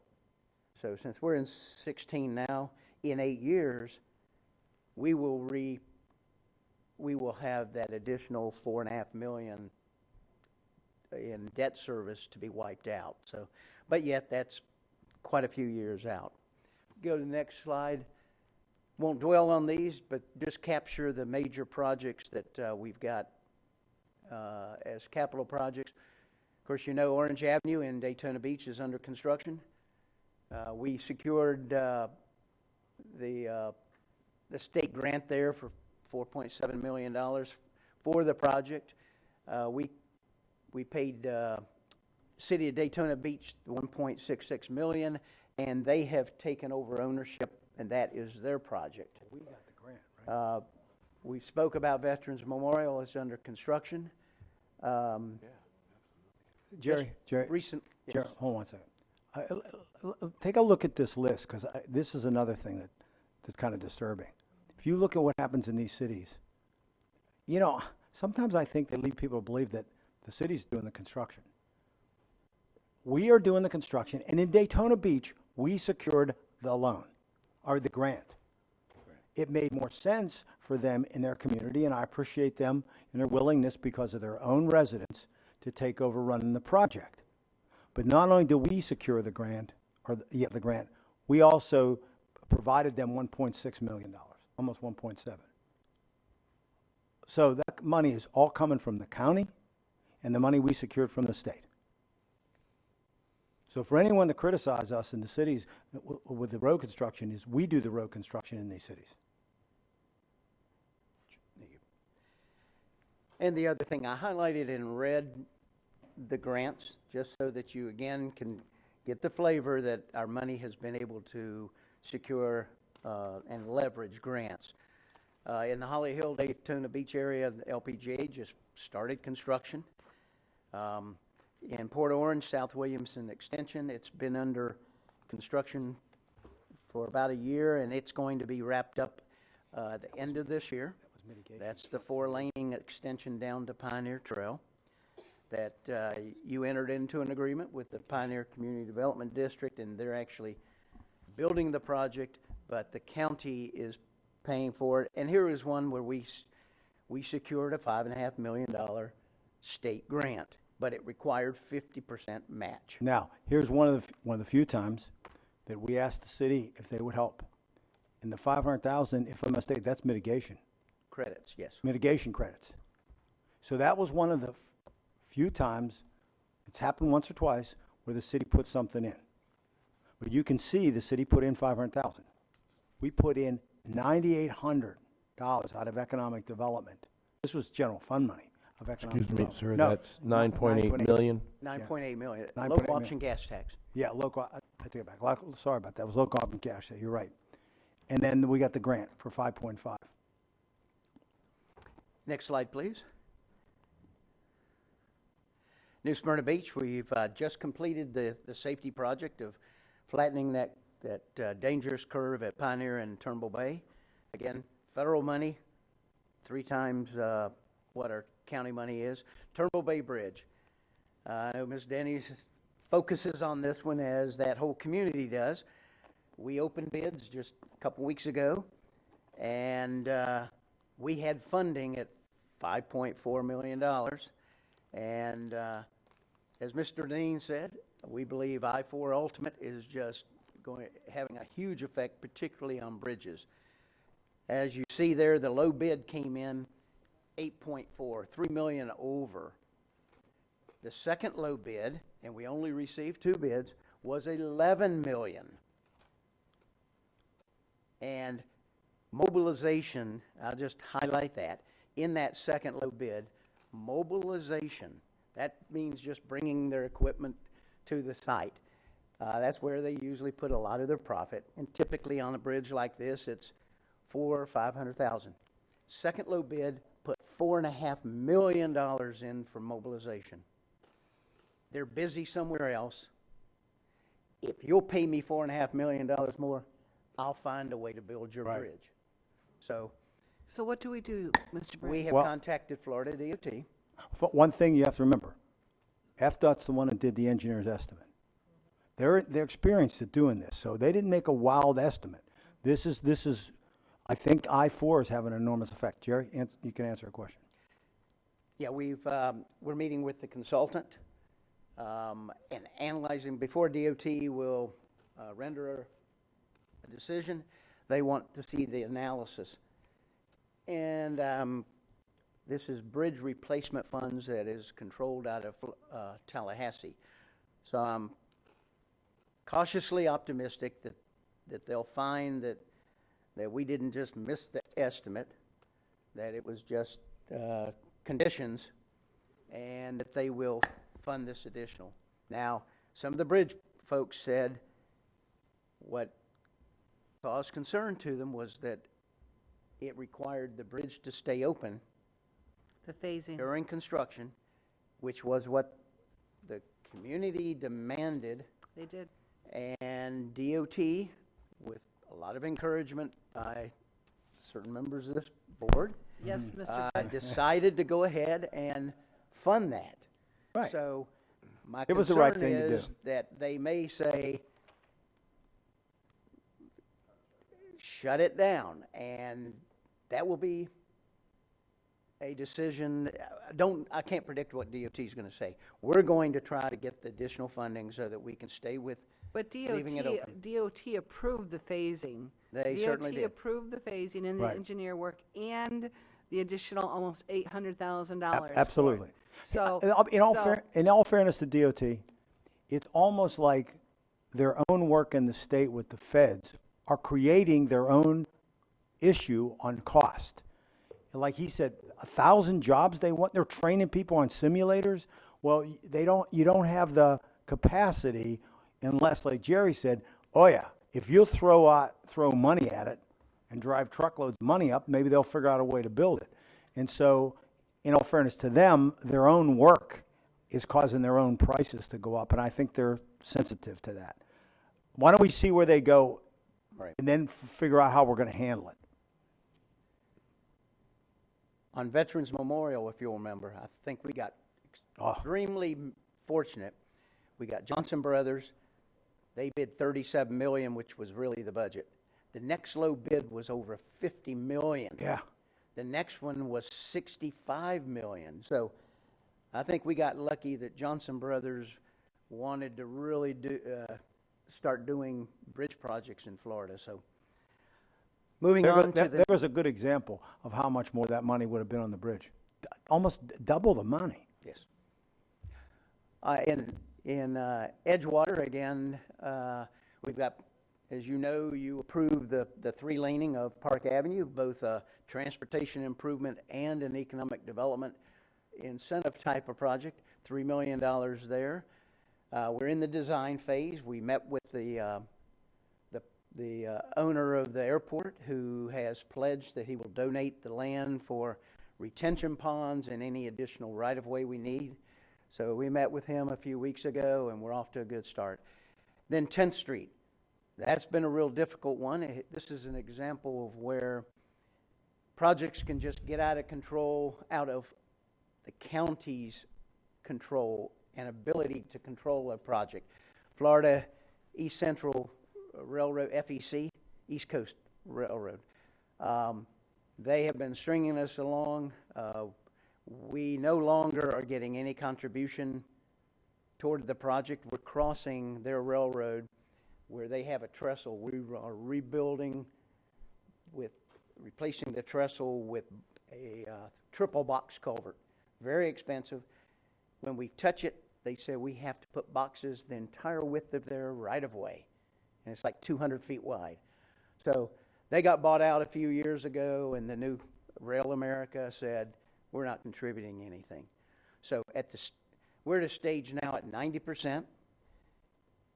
The railroad has agreed to a diversion of the Gabordi Canal. Ms. Denny's knows that area very well. Gabordi Canal, while we build the box culverts. Their concern was, what if a hurricane comes, a major flood event, we can't let something wipe out our railroad. So we've gone through that hurdle. The one other thing they are demanding and will require that their contractor build everything that's in their right-of-way. So that will be coming forward. We're looking at agreements and we're moving that forward. So hopefully we'll have be able to advertise that early next year. Next slide, please. Deltona area now. Doyle Road paved shoulders. We just finished a section of Doyle Road. As part of it, we resurfaced it at the same time we did paved shoulders, safety. Here's one from Providence to Saxon. And again, here it is, $2 million of federal funding. So in Howland Boulevard, this is a new project to you. It was on the 2004 bond issue. We didn't think we were going to be able to afford it, and it isn't going to be able to be built with all bond fund, but it will have local option gas tax and bond funds. And I'm sorry, I'm speaking to the bottom one. We're going to be advertising for a consultant to widen between Providence and Elkham. That's the last piece of Howland Boulevard. Not many businesses along it, but it's a much needed, and it carries a lot of traffic. So we are going to be advertising for a consultant. It's got a it's got right-of-way ponds to purchase and whatnot. So you can see this is only 2 miles, $13 million. And the one I skipped over is the one that's nearing completion from Cortland to 415. And again, we look at the grant situation on that one. So I'm hoping on the bottom one that we've got $13 million programmed that we will hopefully be able to get a matching 50-50 grant, which will free up half of that $13 million to go on another project. Next slide. And this closes it out with, in the land area, we've got Orange Camp Road widening from the interstate back over to Martin Luther King. This project we're proposing that we will 4-lane Orange Camp, 4-lane Martin Luther King, about 1,000 feet north-south and to the west, so that intersection is fully 4-laned and will provide quite a bit of capacity. When the county built Martin Luther King, they purchased a retention pond, and that would be for the future 4-laning of Martin Luther King. Traffic on Martin Luther King doesn't need 4-laning. It's very few connections that the developer has made in that area. So the council at that time, they sold the retention pond to the developer and retained the volume. Well, that permit has been modified 30-some times by others. So we're going through sorting all that out. We want to use that capacity in that pond to store water for Orange Camp Road, because we have no ponds along Orange Camp. There is no available land. So we want to use that other pond. So We're trying to sort that out. Then we'll advertise for a design consultant and move ahead. And look at this price, $9.8 million. Again, I'm hoping this will qualify for a matching grant, one of those, a regional project, because this connects 1792 all the way to I-4, so certainly it's regional. And the last one, which Mr. Patterson and I have been discussing, and this has been around for a while, and we've been meeting with the mayor of DeLand, trying to reactivate the Beersford extension from where it ends at Blue Lake, extend it to Kepler. And if we do that, at least the current administration of DOT has said, if county does that, and it's a local road, they will design and build extension from Kepler back around to 44. As long as it would be, when it's completed, would be a local road. The mayor and the city manager, it's not the commission, but they have committed that they would take it on as city streets. So from Blue Lake to Kepler and from Kepler to 44 would be city street. We would build half of it. Here we got an estimate of $3.85 million, and the city would own it. One of the caveats is that developers through there would donate all the land. And we've been dealing, Mr. Patterson, we've met with the property owners, and there's a number of them, 95% of them are willing to. There's a 5% large owner that wants to be paid, so there's some discussion of how to do that among themselves and with the city of DeLand. So we've got it one. on here because I want to keep a placeholder in the event that it's successful in getting that right-of-way arrangement. We have one landowner that is just kind of holding out with a lot of demands, and it's causing a lot of problems for us right at this time. With that, with Jerry's comments, two things. One, I'm flabbergasted by these comments I've heard from cities in terms of, let me understand this. The council 10 years ago does not have a responsibility by charter to build these roads. They were doing them because they thought it was the right thing to do for people, for transportation, and for economic development. So you borrowed the money, and you're paying back and have the debt to 2024. That is how all the road construction got done in any of the cities. They're not paying for it. And if they're saying that they're doing things like paving, well, yeah, we're doing it too. But the road construction was because the county, without being required to, decided it was in the best interest of the community. And instead of getting applauded for it, people were arguing. You notice you don't see city names on building any of this. And you could say, well, it's a county road. Well, some of these roads should be city roads. And quite frankly, it doesn't matter if they're county or not. They benefit the cities definitely more if they're in the city than they do to other parts of the county. But the fact that we are getting beat up over the fact that we're spending the money in their cities and sort of we're running out is really flabbergasting me. I'm amazed. But that's really where we are in the end here. As you can see with that program, we don't really have the capacity right now to borrow additional money. We got to concentrate on paying off what we did. We did the right thing, but that this issue is going to go to another level, I think, if you want to do road construction. But we will maintain our roads and repave them with the other money we have. So that program will continue on.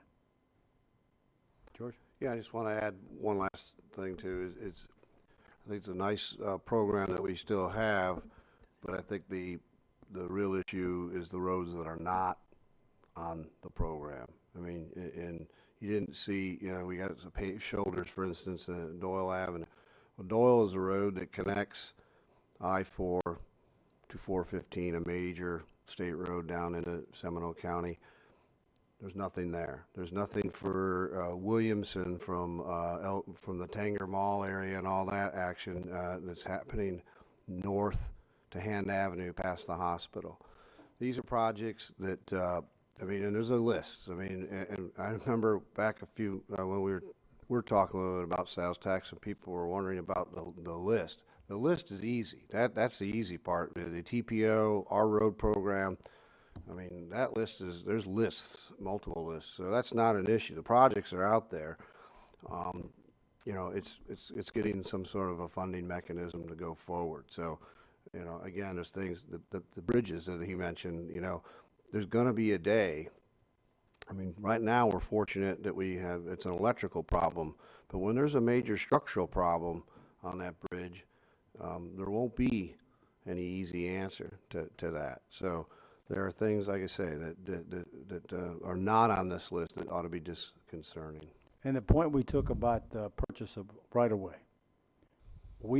you are having so little funds, especially when you're going to have multiple years to put money together, that you have to maximize the impact. And there will be roads where I think people will give you the right-of-way. You will not have the money to buy right-of-way and build the road. And I think where I came from, we never paid for right-of-way. You must remember that almost without exception, the road increases the value of the land. So when you put a road on somebody's property, in a lot of cases, that makes their property way more valuable. And so they get an economic benefit. Don't ever kid yourself by having a road. I guess there are exceptions where it could affect someone, but for the most part, it's a big asset to the person. So what we feel we'll do in the future is we will not have, when we have little money and lots of projects, we'll just pick the ones that will come to the top are the ones that are most important, where the right-of-way will be donated. So at least it can escape that expenditure. Mr. Chair, I'll just conclude by saying that this presentation, as well as these last 4 detailed sheets that provide a little bit more information on year and the funding, will be posted on the website for the public to review. Okay.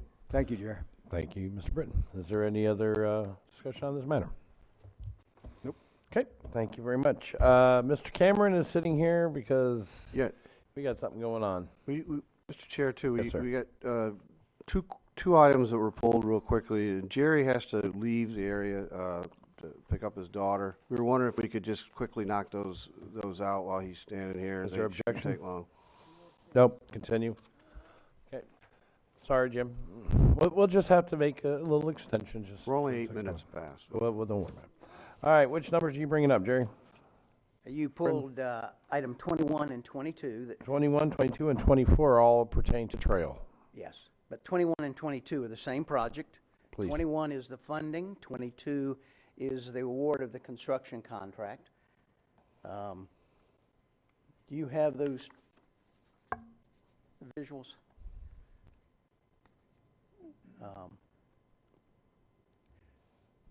This first one, 21 and 22, this is the next 20 miles of our regional trail. It's from Gobbler's Lodge on the far left there, going down to the Brevard County line, and then up to Edgewater, where we just finished the bridge over State Road 442. The lowest bid came in well over the estimate, and DOT has agreed to add an additional roughly $3.2 million so that construction is fully funded for this 20 miles. The only part that now the county has to contribute is about $480,000 for a portion of the CEI, construction, engineering, and inspection. And item number 2, the sister. One moment. Let's do 1 and 21, then 22. Could I speak to 22 at the same time and take action separate? Okay. Please. 22 is actually the award of that 20 miles to the design firm of P&S Paving, a local contractor that, so the money stays here at home. And the engineering firm is GAI Consultants. The low bid was $16,065,000. The next two teams that competed, $20 million, and the next one was $24 million. So you can see again widespreads because folks are very busy. So with that, I would, unless there's any questions, I'd recommend approval of. All right. Okay, let's go back to item 21. Ms. Denny's? Why can't I say that? Now we can read it. Thank you, Mr. Chair. And this is what I was referring to earlier in the capital projects update with the roads. We're looking just a little under $1 million a mile on this. But anyway, with that being said, thank you for the explanation, Mr. Britton. I move to approve item 21. Yes. Okay, motion for approval of item 21, and I will read it to you, which is the resolution for FDOT supplement grant agreements to additional funding to design, build, construction segments 4B and 5 of the East Central Regional Rail Trail in the Oak Hill and Edgewater areas. Motion for approval by Ms. Denny's. Do I hear a second? Second by Mr. Patterson. Any further discussion? Seeing none, all those in favor, please signify by aye. Aye. All those opposed? So carried. Item 22, you still have the floor, Ms. Denny's. Yes, thank you, Mr. Chair. Again, I make a motion to approve item 22, the contract with P&S Paving for design and build of the 20-mile segment of the East Central Regional Rail Trail, phases 4B and 5 in the Osteen, Maytown, and Edgewater areas. I have a motion for approval of item 22. Do I hear a second? Second by Mr. Patterson. Any further discussion? The only comment there. Yes, please, ma'am. The only comment is, especially in item 22, 16 million, that's all federal funds. These are not eco dollars. These are all funding. These are all federal funds on item 22. Thank you, Mr. Chair. Thank you, Ms. Denny's. Yes, and P&S Paving has been doing a great job on other sections of the county during our roads, our bridges, our trails. So, yes, this is a good deal. Okay, any further discussion? Seeing no further discussion, all those in favor of the contract with P&S Paving Incorporated for design build of 20-mile segment of the East Central Regional Rail Trail, phases 4B and 5 in the Osteen, Maintown, and Edgewater areas, please signify by aye. All those opposed? So carried unanimous. Thank you, Mr. Britton. That's it? Item number 24, please. Oh, you really want to go for the gold. Go for the gold. Got to give him credit. All right. Item 24 is a resolution providing funding to the city of Edgewater for a segment of the County Master Multi-Use Trail System. Okay. You have the floor, sir. Thank you, Mr. Chair and members of council. Gerald Brenton. If you'll recall, this was one of two projects that council approved to use ECHO reserves to fund because it was an important part of the county-wide regional trail system. What's proposed by Edgewater is a new trail, 12-foot wide, same standards that go from the end of our trail in Edgewater at Park Avenue north to connect to the Daytona State College campus on 10th Street, right near the newer New Smyrna High School.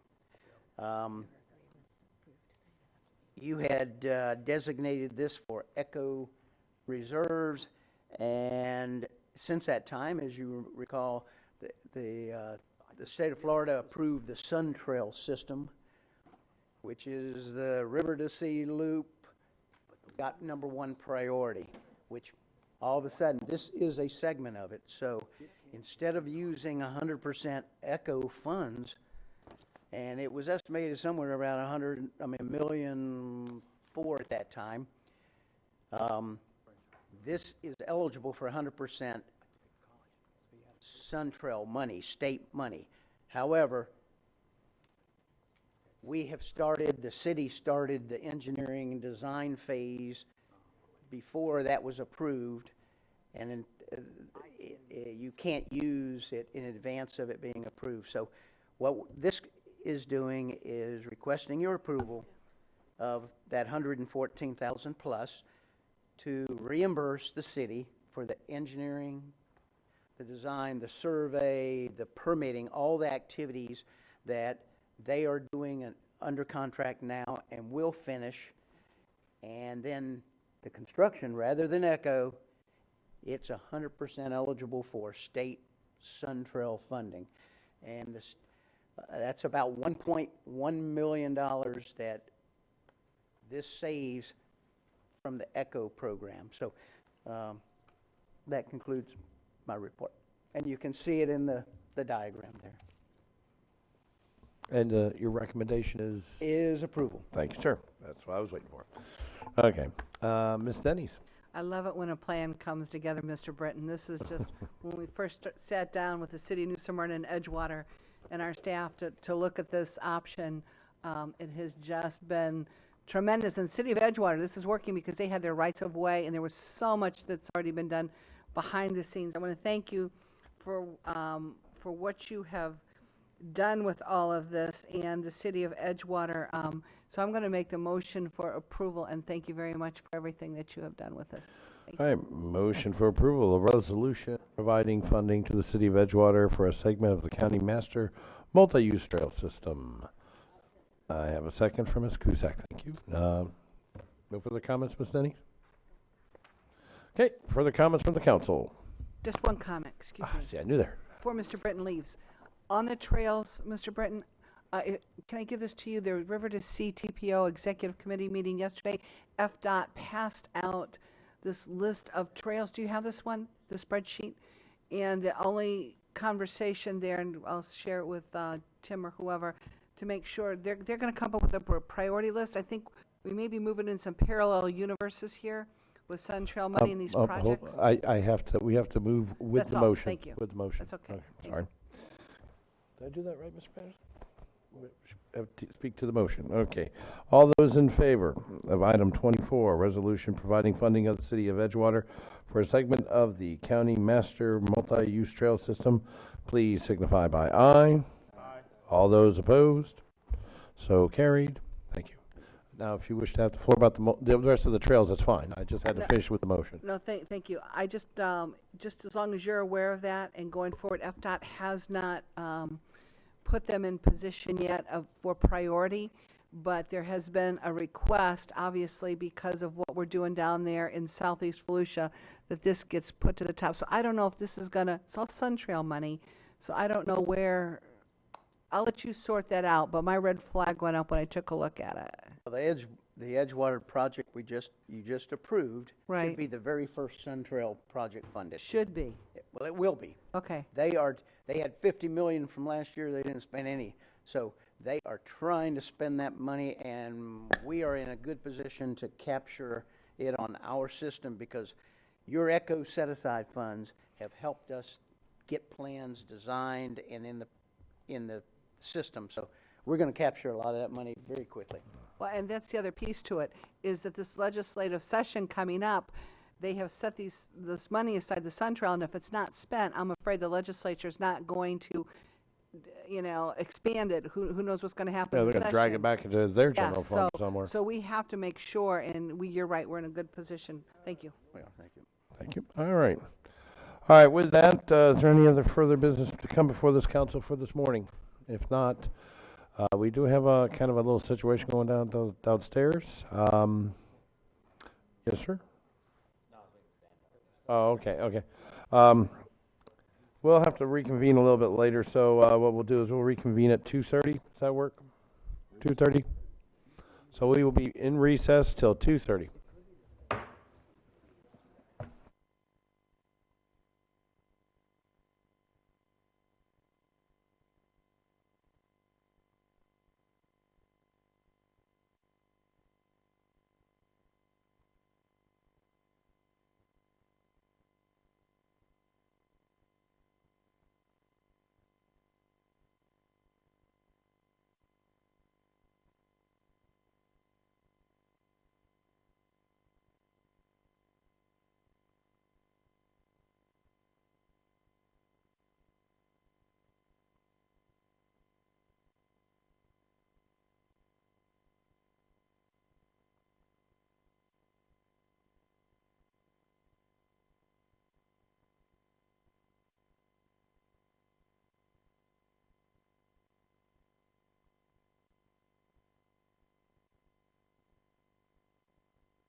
wait for him.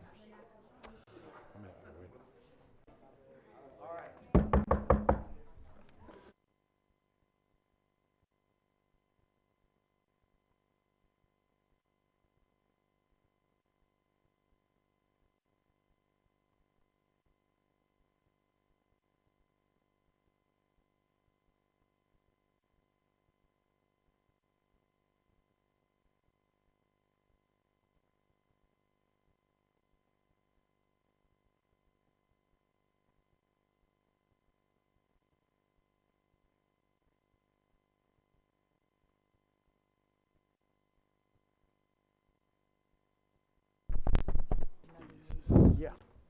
When is it? When does she want it? I don't know. She doesn't, so does Al Smith. Okay, yeah, we'll work Very something out. purposeful. Yeah. Order in the chambers, please. Good afternoon, ladies and gentlemen. Today is August 4th, 2016, and this is the afternoon Volusia County Council meeting. Somebody messed around with my desk. All right, well, we'll do it a different way.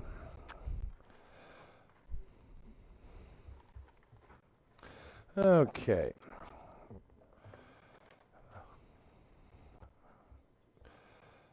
There we go. We are now up to item 30A, which is a add-on here, and it is the update on the use of body cameras by our illustrious Sheriff Ben Johnson. Mr. Deneen, you want? Mr. Deneen, do you want to do the intro? Thank you, Mr. Chair. We had been asked a while back, not only the council, but I know the sheriff's office, on the whole process for getting cameras. And the sheriff has gone through a really well thought through process. And while I think there may have been some criticism, I don't think that criticism was ever valid. I've never known the sheriff's office to do anything, especially Ben Johnson, that wasn't thoughtfully done. And the process for getting the body cameras is involved. And it's not just buying equipment, it's how it's going to work, how you're going to store it, how you're going to end up giving that information out. They take that very serious because when the sheriff's office does something, they want to do it right. And now that they've started the process, I thought it was opportunity to give Sheriff Johnson the opportunity to come down here and explain exactly what's going on, how this works, and where he's at this point. Sheriff? Thank you, and I guess y'all noticed right off the bat that my staff left me hanging out to dry. They set me here and they look at them. They're everywhere else in case this doesn't go right, but it has gone noticed by me. And today we are here on the body camera project. And to start with, I really want to give kudos to all these individuals, how hard they worked on this project. A very, very in-depth project. It was very simple. Go buy body cameras, put them on, and turn them on. But there's so many things that go behind this project that people don't realize. You can buy them. That's the cheap part. But you have to start thinking about the future. What are you going to do with the storage of these cameras? And we're getting some other numbers in a few minutes. You can store it all in a cloud. In the long run, it can be very expensive. Also, nobody can guarantee the security of that cloud always. And you run into another problem too. Down the road, when you decide to retrieve your information, especially if maybe you want to go a different direction, and your information that's maybe evidence in there, that somebody can hold you hostage. This project was over $3 million. And you're spending that kind of money, and it was confiscated funds. It doesn't matter. That's taxpayers' dollars. When you do a project like that, you had better plan in advance. You better not rush one of these projects. And so what do? You have to plan on buying them. You have to plan on the storage. You have to plan on what we did is our people looked it over. We used the cloud for some, but then we move it into our own storage. And you have to start thinking of that. 6 years' time, the bill comes up. You have to start again. And what are you going to do? You have to look at the training. You have to look at the public records. And when I get into some of these numbers in a few minutes, you'll see there is a lot to it. We had to hire 2 people and train them, one for evidence, one so we can do our public records on getting these things out. This time to start with, I know when we first came in here, y'all were watching on the screen, and that's basically what the camera's seeing at the moment. But we have a tape, and I think many of y'all have already seen it. but it bears seeing again. If y'all would, please go ahead and turn that tape on. Video, I get corrected about that.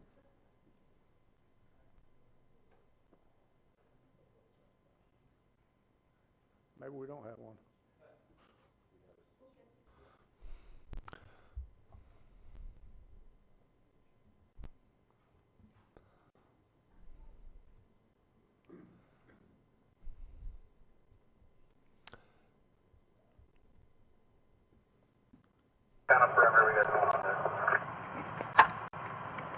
Get a unit to South Houston Drive.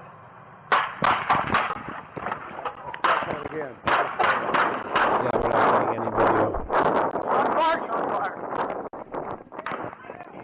Behind you, brother, behind you. Beep, beep. There we go. Unit to the house now. I don't know. He's coming out the bedroom window, so watch your six. Okay. He'll fix it. Oh, there it is. There we go. Let's back it all the way up. You're not, Yeah, this is something I haven't seen yet. let's back it up and start again, please.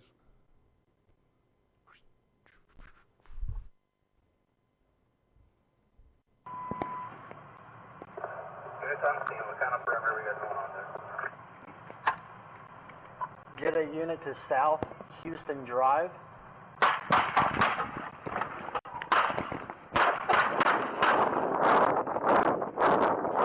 On fire! Behind you, brother, behind you. Unit to the house now. I don't know. He's coming out the bedroom window, so watch your six.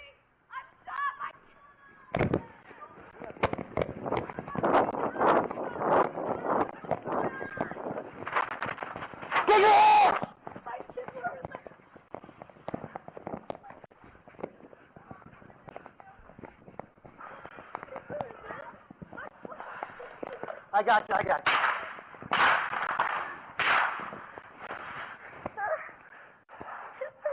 I know, baby. I know. We got him.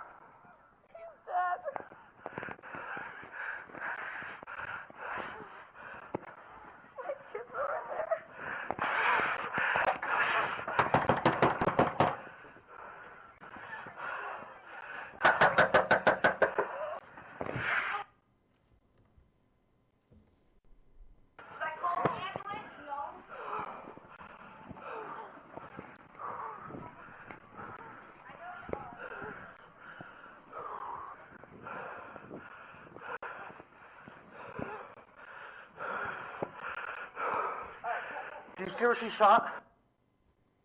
Now, when you see that blur, that's our people having to take that out before it's released. There's certain things that cannot be released to the general public.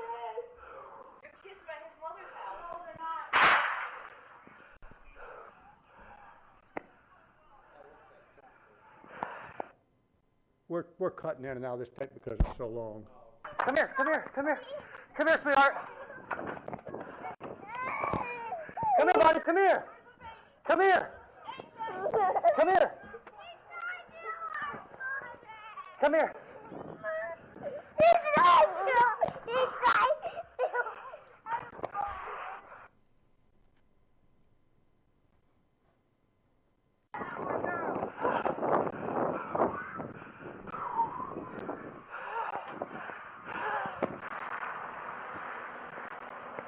You all right, man? That was scary.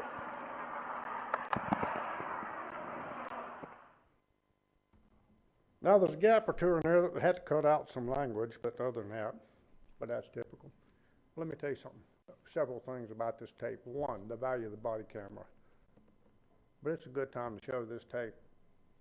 You saw heroes in action. And you saw there was other tapes too. When that man got to that call, he was checking out and a gunfight erupted. He thought one of his fellow deputies was hit. Now that's guts. For him to run into a gunfight to see if his fellow deputy needed help, and then he sees this woman crawling out a window. And he goes and pulls that woman at risk to himself. That man in that front yard was taking gunfire. That tree wasn't near big enough for him. But he stayed there and stayed in it. All of our people did. They did a fantastic job. But in the tape you'll see, and this is part of why it takes the extra people. We were able to release that tape right away, but it takes people to do it. That's one of the things we had to look at. How do you do it? How do you cut? How do you go through your public records? How do you make sure you get all the pertinent information out? And I'd like to say something else about that too. We're always hearing about we have to change from being a warrior to a guardian. Folks, we got to be guardians. There's no two ways about it. But you have to be changed from warrior to guardian to warrior and back and forth in a second's notice. He started out the warrior, and he became the guardian when he was pulling that woman across the yard and reassuring her. He came back to warrior where he's protecting everybody. He went to guardian where he put himself at risk to bring those children in. Parts of where you didn't see is in that house when he went into the bedroom to calm those children down, and they were calmed down. You didn't see where one of our officers was performing. He's an EMT also, performing on that woman, helping take care of that bleeding woman. But that's only part of why we're here. It was just a great time for this tape to come forward. But what I want to get out to the people is what it takes. Before we can put these cameras on, it takes 4 hours hands-on training. And each deputy goes through that. They have to have instruction on camera operation and review of department policies and procedures. And that's another thing. You just don't slap the policies and procedures together. We've been working on this since we started this project. And the policies and procedures change almost daily as you get into more and more of it and find out more about it. We started our initial training classes in late June. And to date, we've deployed approximately 165 out of 225 cameras. We've trained 210 deputies and have recorded over 10,000 videos since this started. I was telling you about storage. That takes into account. The remaining 60 cameras will be deployed in the next 2 weeks. Some things you may find interesting is based on our policy, we have approximately 1 hour of recording per deputy per shift.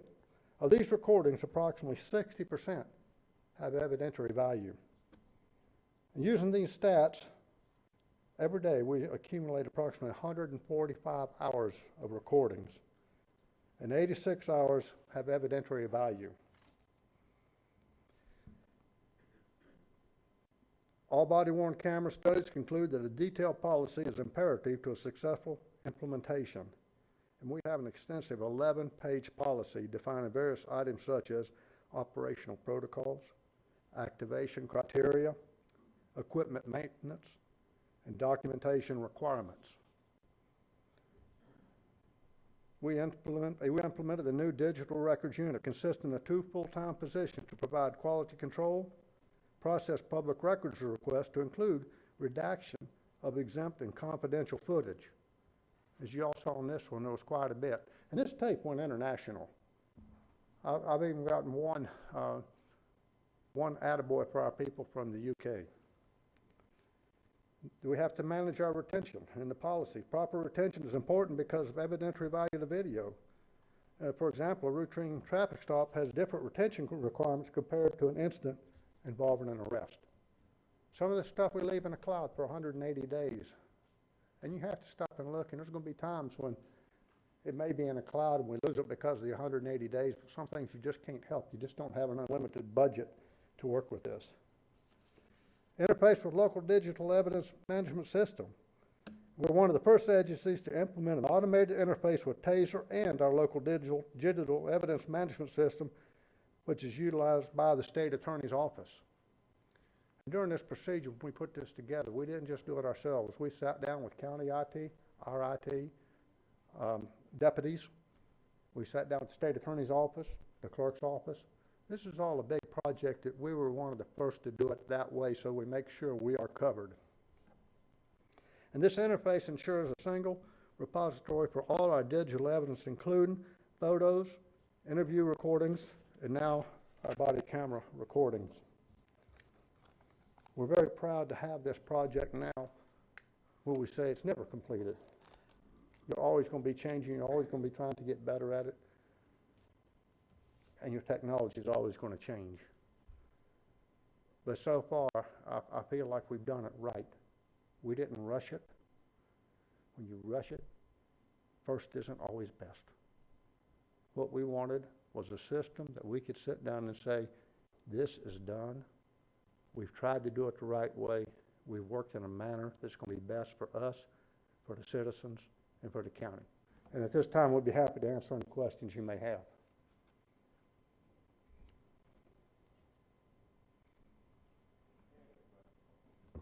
Okay, I got a question. I know the deputy's walking around. You can come on down front, deputy, if you like. I mean, we actually allow law enforcement down in front of the dais. Why is it so choppy at this time? Is it because it's going through the server and through a Wi-Fi connection, or? They can answer that question. Why don't you come on up? You got to come up, identify yourself. Welcome to Volusia County. Thank you. The reason we have... I need your name and your position, please. my name is Christopher Toman, and I'm with the Sheriff's Department's IT. Okay. The way this is being implemented at the moment is through Bluetooth. So this is wirelessly connected to a tablet we have over here, and that tablet is what's being displayed up here for you all to see. This is what's called like a live preview mode. This way the deputy can see ahead of time what his camera is looking at. That's why it's choppy. It's just the Bluetooth technology, the wireless, it's a little choppy, but as you saw in the video, it's actually got a consistent, nice frame rate once you actually do the recording. Oh, okay. Yeah. Ms. Denny's. Thank you, Mr. Chair. Thank you, Stand Sheriff. right in front of her so we can see her. Stop. It's called standby for a reason. Very photogenic. Yeah, thank you, but no. Thank you for this. I've had some questions from constituents, obviously, on this issue. A little bit's been said, a little in the paper. But thank you for this update. Can I ask you a more of a general question? We talked about it briefly. An issue that's, and a word that I shouldn't be in our vocabulary anymore, but it is an active shooter. I've had concerned citizens saying, so Deb, what happens if, God forbid, we have a situation like that in Volusia County? Are the cities coordinated with the county? Are we protected? What happens? And I thought about it, and I thought, you know what? We are probably one of the most prepared because of the way our emergency operations systems work. But can you address that just briefly? Absolutely. And this really goes back, in my days in law enforcement, which y'all know I started in '71. Back then, we didn't have SWAT teams. As a matter of fact, if anything happened, we just handled it. Then we went to the SWAT team, and we also went to the SWAT team mentality. And that worked for years. It was like when it used to be when an airplane was hijacked, sit back, take the trip, you'll be home tomorrow. Things change. The active shooter, Columbine, and I classify that as a law enforcement failure, not because of those officers. It was not their fault. It's because, and I spent my time on the SWAT team mentality of, hold the situation, the SWAT team will be here to take care of it. So I am not throwing rocks at them. I'm throwing rocks at law enforcement, at all of us. And we look at that. So what came out of that? It was the active shooter, which every one of our officers are trained in the active shooter. When you have active shooter, and I think almost every law enforcement officer now in this county is trained in it, and we're happy to train any of them. We do send people out to train. The idea is if you have an active shooter, you don't wait until it's over or till the SWAT team gets there. You go in and you go to the gunshots to eliminate the threat. You may have to pass even people bleeding on the floor. The idea is to get to them and stop the threat. And it's designed mainly, you get for the first 4 officers. If 4 don't get there, the first 3. You don't have 3, the first 2. And if necessary, 1 person does it. But the idea is to go in and stop that threat, stop whoever's shooting. And we're trained in it. Also, if something happens, goes back to our consolidated communications, that if we had just, God forbid, right now, if we had one in DeLand, well, I'll use a prime example. You had one in Halifax Hospital. And my district people were heading to the hospital to help Daytona, and we're all pretty much, trained the same way. And so they were all able to go in together. But the idea is they hear what's going on and able to get there and take care of it. You see a situation like right here. where your officers will run into the heat of battle. And so many people don't understand that in the world today. They want to take and throw the rocks at the law enforcement officer instead of seeing that the majority of the time they are the heroes. They are the ones that have risked their lives for you. And somewhere along the line, too many people are forgetting that. That answer your question? It does. And to expound on that, one of the reasons that you communicate so well is because we're all in the same radio system too. The 800 megahertz system that the cities and the county and your consolidated dispatch. That's another strength within the very basic part of what you do. Is that an accurate statement? Very accurate statement. As we just alluded to it a minute ago, where everybody hears what's going on. Right. Okay. And we were just recently talking about the fact that we're going to have to upgrade this system. It's going to cost money, but it has to be upgraded. Our system's old. We need to go to the next system forward, and we've already started talking with the county, and we know it's going to be on our plates, and it's going to cost a lot of money, but it's absolutely necessary because our system, the system itself, is old, dilapidated, and getting to the point we can't get parts for it. Other questions? Thank you. Thank you very much. Thank you very much, Sheriff.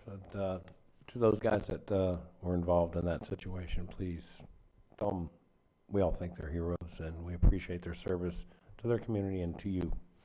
And we're going to miss you in about 24 weeks from That's all now. right. When I quit, I I'm know. going to sit here. I'm going to come here every council meeting. I'm going to stand up and talk my 3 minutes, and I may not quit then. Well, you'll have to quit. I can turn the microphone off. I have that button right like that, see? Yeah. Plus, if Oh, we wait get- a minute. Well, I'm sorry. I didn't, Ms. Kuzak. Come on back, Mr. Sheriff. Ms. Kuzak has a question or two. Thank you, Mr. Chair. Sheriff Johnson, you know, there's always discussion and talk about body cameras and whether or not that can be tampered with. Can data be removed from the cameras and that you can cut and splice? Talk to me about the procedure in which you would be using when the body camera is on, and what happens then if, like, there's an incident? Does the camera is taken? All right, How correct. does that work? Any of y'all correct me if I'm wrong, but let's just say we have a shooting. The camera's taken into evidence as soon as the first investigators get there. It's turned over to, for instance, if it's a fatal shooting, it'll be turned over to the Florida Department of Law Enforcement for their review and for evidence. As for a deputy, can a deputy tamper with it on the scene? No, isn't that correct? He cannot tamper with it on the scene. Can you turn it off? Yes. Will there be times when there's failure to turn it on? Yes. And but the longer they use them, the less that's going to happen, because it's going to start to become muscle memory. I've got to jump out and I turn it on, no different than undoing your seatbelt. If it fails to record, you have two issues. One is a systems failure, which will take care of that, or is it an officer failure? If an officer fails to turn it on when he's supposed to and there's something involved, he's got some answering to do on that. And that's covered in the policies and procedures. I don't suspect we'll have a lot of that. I'm not going to say it can't happen, but it's something that they're going to have to deal with. And, you know, once it starts, another thing too is it starts recording. If I'm dealing with you and all of a sudden something happens that I feel like it needs to be recorded, if I hit that thing to turn it on, it will start 30 seconds before. Isn't that right? I'll make sure I'm not giving you bad information, but it'll start 30 seconds before, although you won't have the audio that 30 seconds, but it'll show the camera part. The audio will start the second you turn it on, but you'll have video from 30 seconds before. Now, it's one of those things, if you find one particular officer who's abusing it, misusing it, that's dealt with by progressive discipline. It's there, it's a piece of equipment.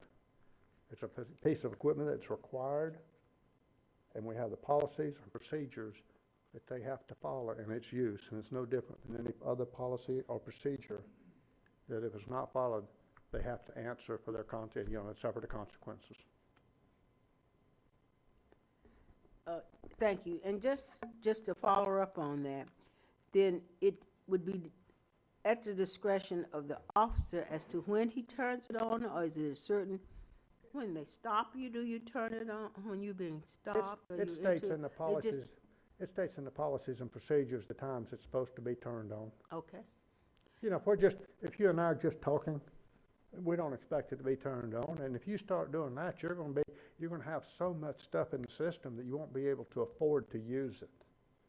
And it's like any other piece of equipment you have. It can be misused, but more than likely not. Or there can be a failure to use it, as we said a minute ago, but I don't see a whole lot of that. And right now, the ones that are talking to me about it, most of them are starting to get used to it, and they found it's very good. It's protection also for the For everybody. officer and as well as the client that they're dealing with. It's And I protection for think that everybody. It's a good thing, and I think I want to further comment on the fact that you have been diligently working to make sure that the process is in place and in its best, and best able to perform what it is intended to do. And that takes time and expertise, and I can appreciate that. And it's important that we as citizens understand that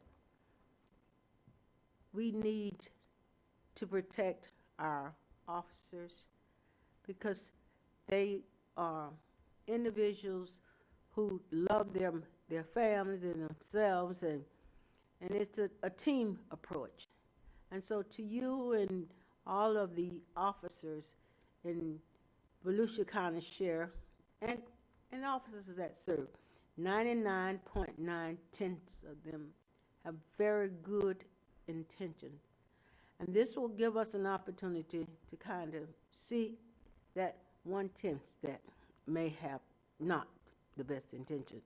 But I want the record to reflect that I'm very comfortable with the leadership of the Sheriff Department. And you've been an outstanding sheriff, and I applaud you in what you have done and will continue to monitor to make sure that we're safe in this community and that we continue to be partnership so that our days here will be well spent and we will have a safe community in which to raise our children. And thank you to the officers. We need these cameras, and we need for the protection of our citizens and for the protection of our officers, because they're equally important to us. Thank you. And our goal was all the way along to do it correctly, contrary to what some media has said, pushing that we were stalling. Our goal was to do it correctly the first time around and spend the citizens' money correctly, not throw money away, but to make sure it was done right the first time. Thank y'all. And the citizens believed that. That's why they elected you time and time again. Thank you. Thank you, Mr. Chair. Thank you, Mr. Oh, wait, don't go anywhere. The lights are flashing up here. And so basically what you said was, this thing is on all the time. When these law enforcement officers put it on, where are they wearing it? On their lapel, on their epaulets, on their collar? Most of them, come on back up here. Some of them wore it on glasses. Okay. And- See, that would give you a really good perspective. Yes, but here we go. Yeah. He can show you, Dave can show you. But sometimes it's worn on the glasses, but sometimes the glasses are in the way. And that Yeah, I does can see actually that. give a better view, but you still run into the problem of it getting knocked off. Sunglasses during the daytime, you go inside. It's dark, you gotta Which take are them gonna off. be pointing, especially in the heat of battle. Some of them prefer to wear it on the shoulder. And I'd Okay, like because to yeah, point that even though that video was very, very telling, it was still, some of the angle was pretty odd, but, I mean, we're not looking And for. as they wear it, they're gonna learn more about it. Yeah, and that thing, like right now, this is what it's always doing until you hit that button, and then it records, correct? And then right there, you're recording. Okay. Don't record me, please. Location accuracy, no, okay. That's case number. That's for the drone, yeah, the drones do that. Okay, Mr. Deneen has some sort of comment, and then we'll release you to your own recognizance, Sheriff. Thank you, Sheriff, for coming down. Appreciate it. You know, I want to say, because I've talked to Ben about this, you know, I'm a big believer in his ability to run the sheriff's office. But I think a lot of times I want to point out, because we got people running for this office, being the sheriff is a big, awesome responsibility. It's not being the head cop, it's being the head manager of everything. And there's a lot of awesome responsibility comes with it. I think my experience with the sheriff is he's always diligent about understanding the total implications of the actions he's about to take. You can't expect more, and I hope not less, from any public servant. So what he had to look at, I think, was really important. You know, the employee rights. I think you have to listen to people that you're going to be carrying this technology around. People have a right to understand what it is, and they have a right to ask questions, and he made sure that that those questions were answered. The needs of the media, which relate to the rights of the public to know, but also the rights to the public not to be in the film, and their implications to that, and how hard that is to take out of the films. Sheriff and I talked about the implications of that when you're releasing films. Liability issues. If we don't do it right, you know, the council's going to pay, you know, the citizens and the council have to authorize payments if we don't do it right. I mean, because you cannot, you got to make sure that you understand the liability if you misuse the technology. The cost, the sheriff's always good with me on cost, and the cost ain't just retrieving it and buying the cameras, it's storage. And the expectations of how fast you can get that storage back to people. And I think trying to understand the limits of the technology, you can put too much faith in something and find out that it's not going to tell you everything. And I think the sheriff is really good about that. But I want to point out something else, because this seems to get lost.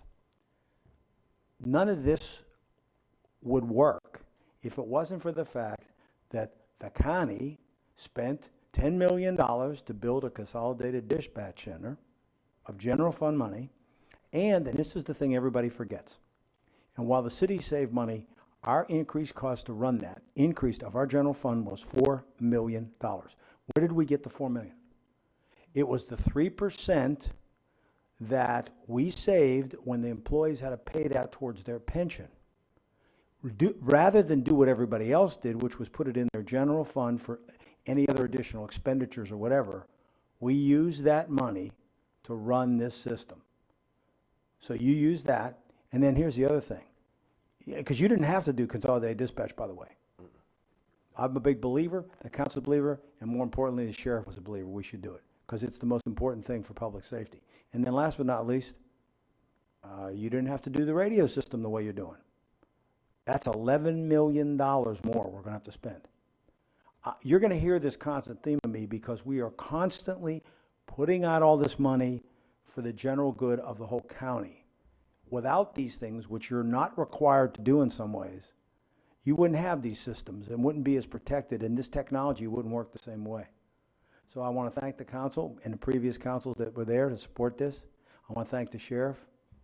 And like I like to say, maybe we'll get it, well, eventually we'll get a new sheriff, but we'll never replace Ben Johnson. Thank you, Sheriff. Thank you. Wonderful job. Thank you. All righty. Now we're going to go into something really exciting. Open an order of business and a public hearing. Yes, sir? Yep. Mr. Deneen? Oh, okay. Continue on with the public hearing. Okay. We're going to open up staff report. Resolution authorizing exchange of land by county in Southeast Volusia Business Park for land owned by Cow Creek Ranch Incorporated and Cape Atlantic Estates. Okay, Mr. Carl, you have the floor. Thank you, Mr. Chair. Rick Carl, Director of Aviation and Economic Resources. We're here with a pretty straightforward transaction, 2.5 acres to 2.5 acres. This transaction will allow for the Cow Creek development to round out its edges. The property being traded is roughly in the same area, same general vicinity.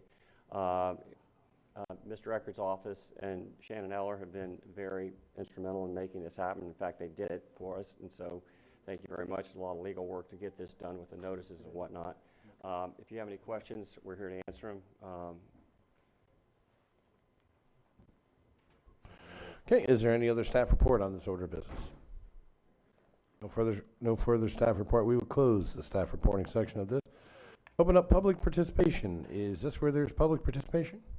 Well, it's where it is, but there is none. Oh, not for this issue? Very well. We will close public participation and the public hearing, open up council discussion, and I do believe this would be in Miss Denny's district, is it not?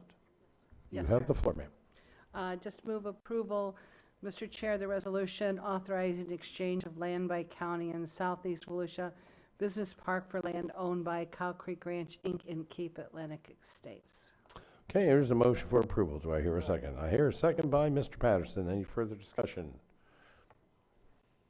Okay, seeing no further discussion, all those in favor of the resolution authorizing exchange of land by county in Southeast Volusia Business Park for land owned by Cow Creek Ranch Incorporated in Cape Atlantic Estates, please signify by aye. Aye. All those opposed? Very well, so passed unanimous. Thank you very much, Mr. Carl. We have to take a little hesitation here, so just relax, Pedro. Donna DePeister, you have a presentation for us. Yes, I do. Thank you, Mr. Chair. Hold on one second. She needs to make a special announcement. I think the Yes. council like, and its timeliness matters. Yes, this is a time-sensitive thing. Everybody's got to leave when they do this. So you have the floor, ma'am. You need to get up here to the podium. I'll be happy to.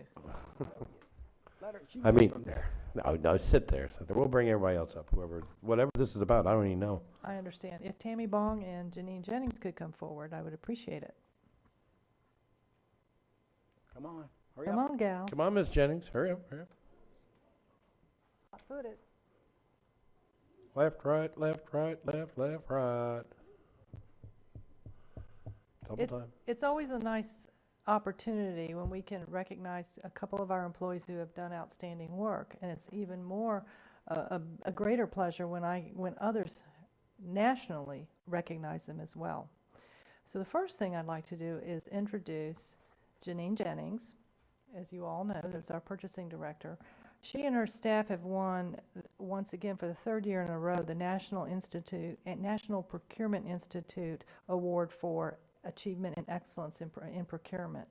And what I think is important about this award, first of all, this is their national professional organization. That's at the top of the heap, so to speak. Not only have they won it for the third year in a row, County of Volusia is only one of 23 agencies in Florida that have won this award, and one of only 48 counties in the United States and Canada that have won this award. And so this isn't just something that just they get slapped, an award if you put in an application. They had to actually compete for this award.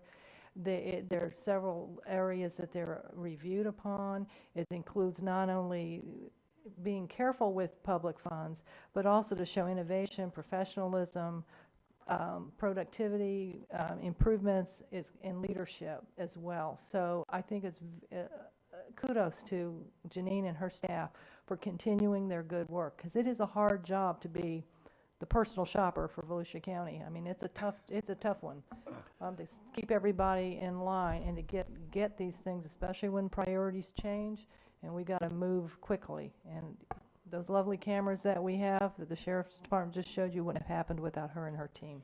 And what happens is, you do your job right, you save taxpayer money, you keep people's respect and appreciation for how hard we work and how we protect the taxpayers' dollars, and you make sure we don't have any controversy. And we have no controversy. We're considered well-run and that things are efficiently done here. Congratulations. Congratulations, guys.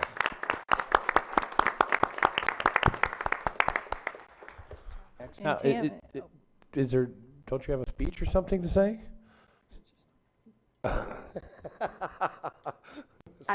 This award was a team effort, and I know everybody thinks they have the best team in the entire world, but I really have a fabulous, experienced, professional, and energetic team. So I'd like them to stand up because they're fabulous. Hurry up. Stand up, team.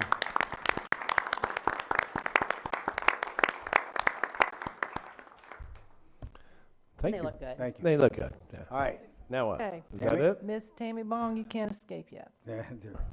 It would be remiss if we didn't recognize the efforts of your staff as well.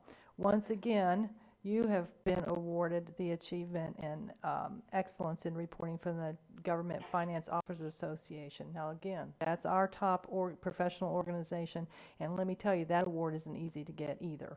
But she and her staff have once again, and that you'll see that in your budget book that we distributed to you last time. It's the Distinguished Budget Presentation Award, and again, it's like the Comprehensive Annual Financial Report, where we also are recognized. The budget folks are as well. And Janine can't do her job unless Tammy's folks do their job very well. So we're all interconnected, and I want to thank her personally and the hard work of her staff that they continue to do, because it's a tough one too, because she's the one that has to say no a lot.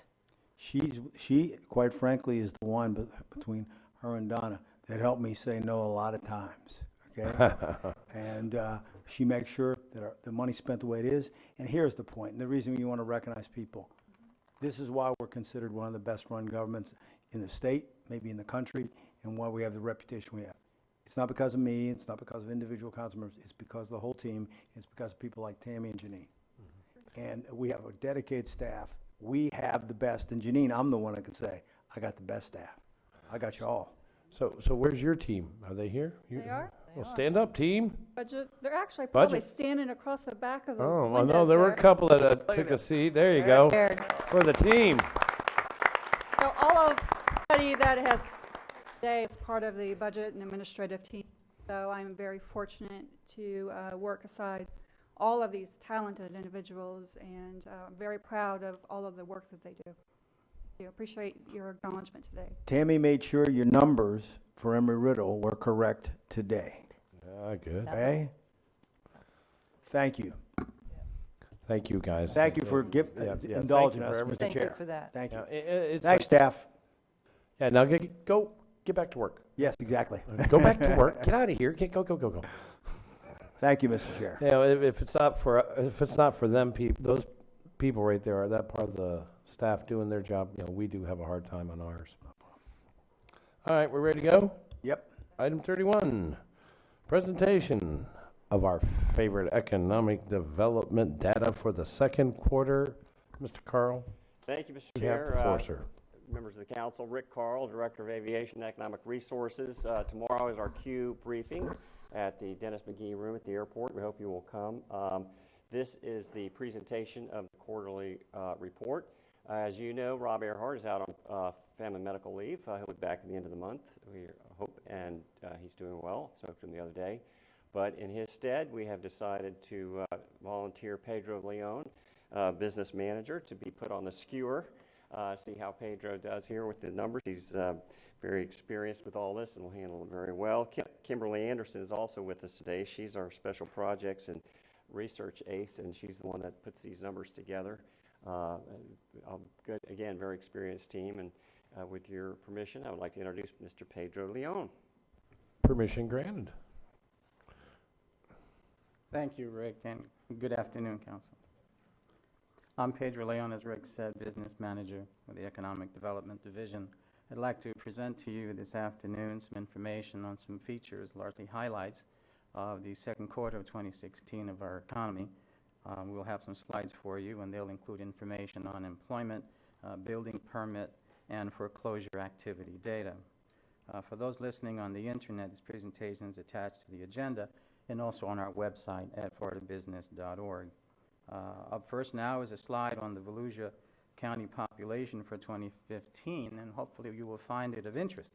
Here's a pie chart that gives each major generation share of the population and the birth year groupings of each one. Don't know if you're surprised by any of the groupings or any of the predominance or perhaps lack thereof, but you'll see that at 23 to 27%, the baby boomers, Generation X, and millennial totals are really quite similar. Baby boomers here having just a slight edge. I'll give you one more. You'll note that when viewed together, baby boomers and seniors are significant because they're at 38%. So 48%, nearly half, Generation X and millennials, and a 38% boomers and seniors. Overall, this chart gives us a very balanced demographic mix of generations for our population. I dare say it probably has positive implications for our workforce as well. Let's move on to labor force statistics. Up in the upper left side of this table, you'll see that our labor force has grown slightly at 1.4%. The highlight at the bottom in the lower left indicates that our official unemployment rate is now 4.8%. We have managed to go down a full percentage point from where we were in second quarter of 2015. Notably, at 4.8%, we're tracking on par with the rest of the country, and we are very close to the Florida average rate of 4.7%. Now, to your right at the bottom, you'll see a line graph showing a multiple year progression, and the good news there is that we continue to trend downward on our official average unemployment rate.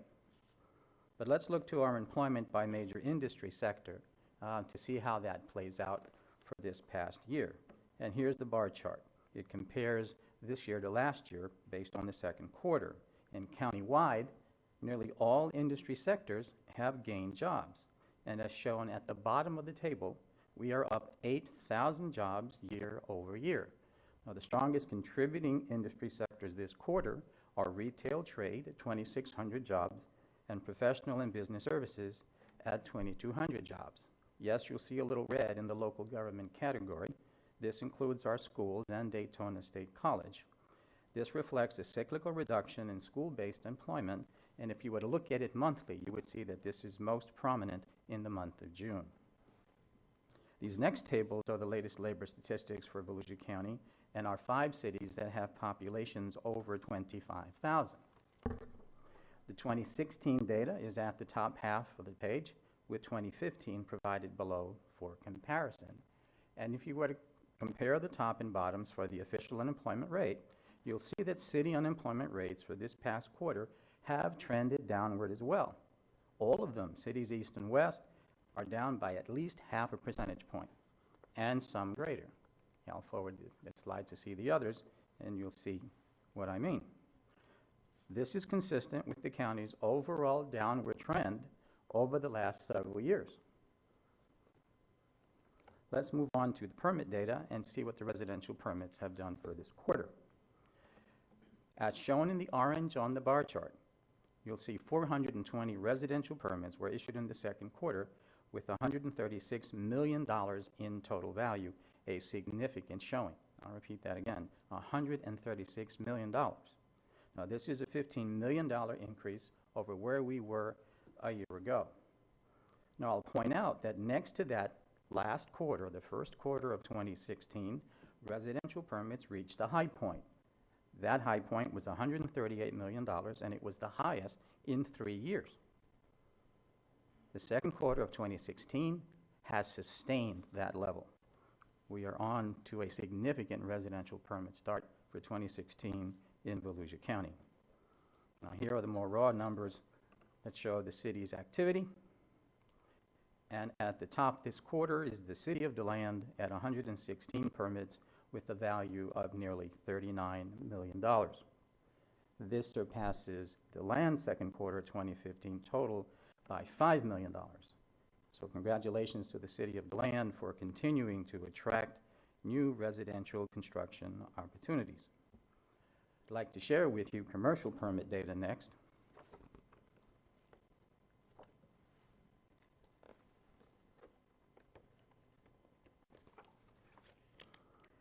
And this bar chart, if anything, can show how commercial permit issuances can vary significantly from quarter to quarter. You see information here from 2013 through 2016. And I'll choose one bar as an example. The first quarter of this year, Q1 2016, was at over $107 million in commercial permit issuances. That was a level that we had not seen in 2 years. Now, included then among those 48 permits were significant investments at the Embry-Riddle campus, over $30 million worth, and the One Daytona project, over $10 million worth. This particular quarter, shown in the orange, at over $31 million in value, saw the issuance of 17 commercial permits, and 8 of them were valued at over $1 million each. So viewed year over year, Q2 for this year is over $4 million beyond that of last year. Looking at the data by city, it's the city of Daytona Beach that gets the congratulations this quarter with a high total of 5 commercial permits with a total value of $19.4 million. This happens to include the $10 million for the new Bass Pro Shop, which you see is currently under construction at the One Daytona project. I'd like to turn now to foreclosure activity. These 2 bar charts before you reflect the recent history of foreclosure activity going back to several quarters in 2013. The new foreclosures are shown on the left. And but for a slight uptick in the last 2 quarters, the overall trend in new foreclosures is generally downward for over the past 2+ years. The foreclosure sales chart on the right is evidence that the property inventory continues to clear out through sales. And in closing, I want to share an encouraging trend with you. I spoke about how strong the permit side was in an earlier slide. In this bar chart, we find construction employment and average weekly wage presented going back to the first quarter of 2013. And we are seeing that they are trending moderately higher. The bar charts indicate the total employment, and the red line indicates the average weekly quarterly wage. This is a positive trend, one consistent with the strength of the overall permit results already presented. This concludes kind of the highlights of the second quarter of 2016, and I'll be happy to answer any questions you may have.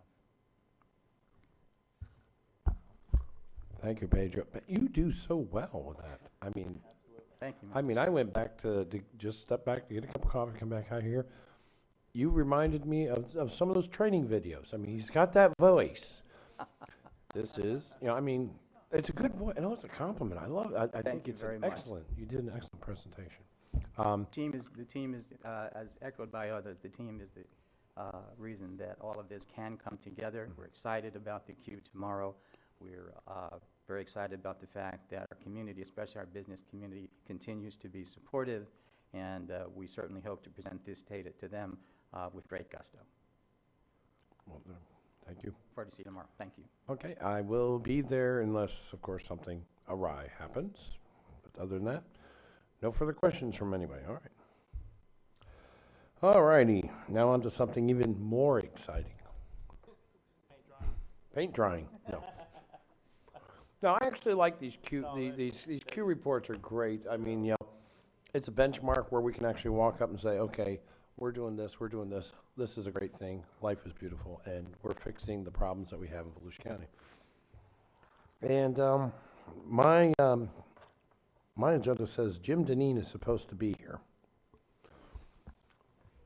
I'll jump in. You don't look like him, but you have the floor, George. Okay. Mr. Chair and Council, there had been some discussion several meetings back. We've been talking about dune walkover projects. Specifically, there was the large Smyrna Dunes project.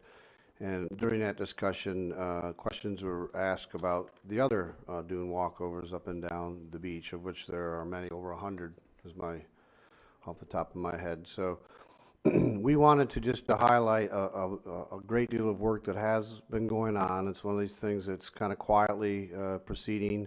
Some of this is done with contract work, some of it's done with our own folks. But we wanted to just highlight what we have done, and I'm going to turn it over to Jessica, who will just give you where we're at and maybe where we're going a little bit. So go ahead. Thank you, Council. Jessica Wintwerp, Coastal Director for Volusia County. I'm here today to discuss the dune walkovers. As you may be aware, I started in January 2016. In February, we started our first dune walkover repair down at, I believe, Riverview Boulevard in Daytona Beach was our first one. We did this work. We did about 19 different accesses from all the way on the north end all the way down in Bethune. We did this 2 ways. We had an in-house crew. Our in-house crew consisted of a trades worker 3 plus 2 maintenance staff members. They switched over to 4 10-hour days so that we could take advantage of the daylight and make sure that as best practical, the walkovers could be open to the public on Friday, Saturday, and Sundays. We did 2 through contract labor. The 2 we picked for contract labor, you will see on the above presentations with a little asterisk on the right. On the north end, we did Major Street, and on the south end, I believe it was 8th Avenue. We're going to go through this presentation. We've got 19 total. I'm going to show you some before and after pictures, along with some data that comes along with what we did. Just for ease of reference so that you know, I know some of these locations probably you're not familiar with where they are. I'm going to go straight north to south. The dates or the months that you see in parentheses is the time that we actually did the work. So, starting from the top, Via Madrid in Ormond Beach. This, we did about $4,100 was the material cost. It's 58 feet. We removed and replaced the handrails. We replaced the handrails with composite decking. We did the decking, the stairs. There was a bench located on this access, which, as you may or may not be familiar, different accesses have different amenities on them. We were not going to add additional, but we were going to maintain whatever amenity was already provided. And we also had to replace the hardware. As you guys are familiar with the coastal environment, salt, sun, and sand does a lot to metal and materials. So next up is San Jose Drive in June of 2016, $3,100 for material, 36 feet in length. We had stairs, benches. We did not touch the canopy, the pavilion, but everything else got a facelift. Composite top cap on the hand railing. Next up is Sunrise Ave in Ormond Beach. This was in June. It was $3,700 in materials. You notice this one has handrails on it. Where the handrails needed to be replaced, we actually replaced them. We did decking, stairs, and hardware here. This is 37 feet. On the bottom right-hand picture, you can see where we also did some adjacent site work, where we did some fencing along the edge just to kind of tie it all together. So, next up is Berkeley Drive in Ormond Beach. We spent $2,700 in materials. This was about 49 feet long. As you can see, there are 2 benches there. So we replaced the 2 benches or recovered them. Next up is Cathy Drive in Ormond Beach. $4,020, about 68 linear feet. As you can see, we have to do some excavation. We're in a great time right now. Our beach is really, I like to call it fat. When it comes to maintenance, we have to excavate in order to find out where the bad material is so we can replace it. In some cases, we had to go down, this one specifically, we had to go down 5 feet just so we could get to the end of it. That's good news. It was outside of turtle season too. Next up is Tom Rennick Park. Hold on, Jessica, is that one still in that kind of shape, with no steps and Oh, security no, fence sir, around? everything has been completely Oh, okay, because finished. I don't see the after picture. I see the before, during. I was just wondering if that was still open like that. Okay, never mind. I'm sorry. No, everything is completely finished and open to the public. Okay. Next up is Tom Rennick Park in Ormond Beach. We spent about $3,900 to do 67 linear feet. We did handrails, decking, hardware, and a composite top cap. Then we have Brooks Drive, also in Ormond Beach, $4,000 for 88 feet. We did handrails, decking, stairs, hardware, and a top cap as well. Then we have Riverview Boulevard. This was a very short one. We did decking, handrails, hardware, and we had to do a slight modification to some of the concrete to make it tie all in properly. You can see another excavation on the bottom left. So, and we have Glenview. I'm sorry, we did the concrete on Glenview, not Riverview. $510 for 5 feet. Decking, hand railing, hardware, and we had to do some sidewalk modifications. Then we have Goodall Avenue in Daytona Beach. This is just for reference, this is at Beach Safety Headquarters. This is the handicap accessible walkway immediately adjacent to Beach Safety's access ramp. $8,400. It was 224 feet. It was ADA. We removed and replaced the handrails, the decking, the hardware, and we put a composite cap on top.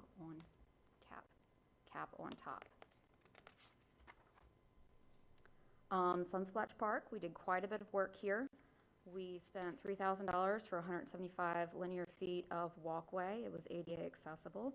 We did the handrail, the decking, and the hardware. Another location at Sunsplash Park, we have the stairs. This was $1,700, 25 feet, handrails, decking, and hardware. Another one at Sunsplash Park, $1,500, 36 feet, handrails, decking, and hardware. And then Major Street down in Wilbur by the Sea. We spent $9,500 on material. The county paid material costs to reduce our overall project costs. We contracted this out and we spent about $24,327 on labor. Total cost came in at $33,827, and it was about 218 feet worth of length.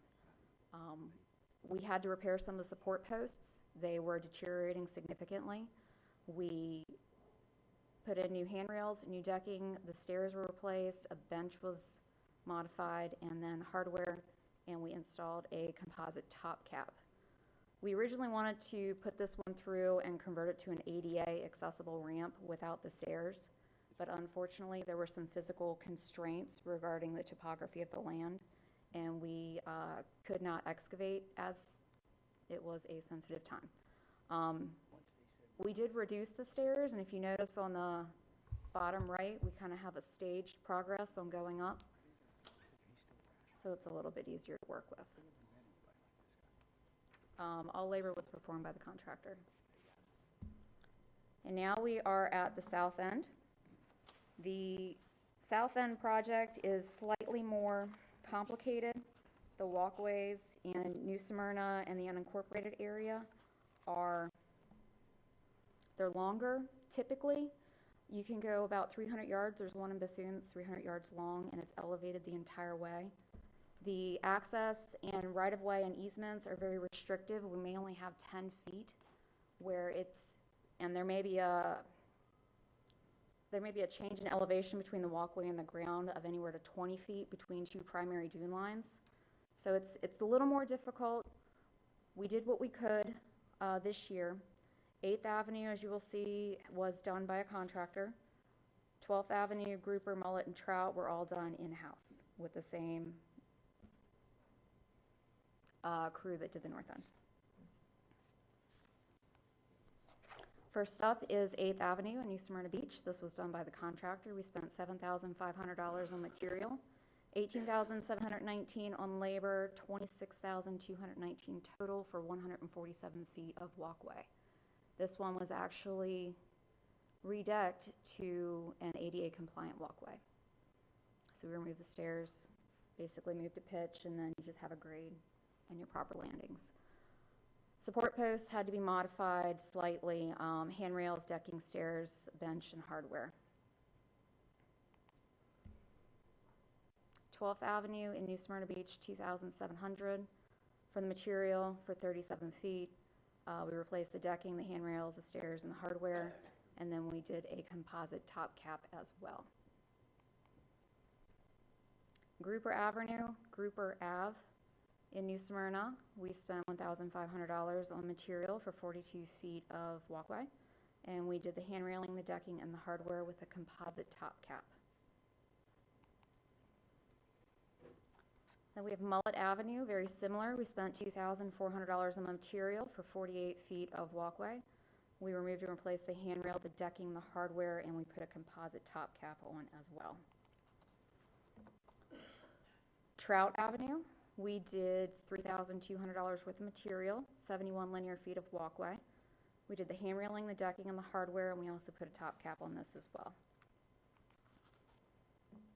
Now, I went ahead and I analyzed some numbers.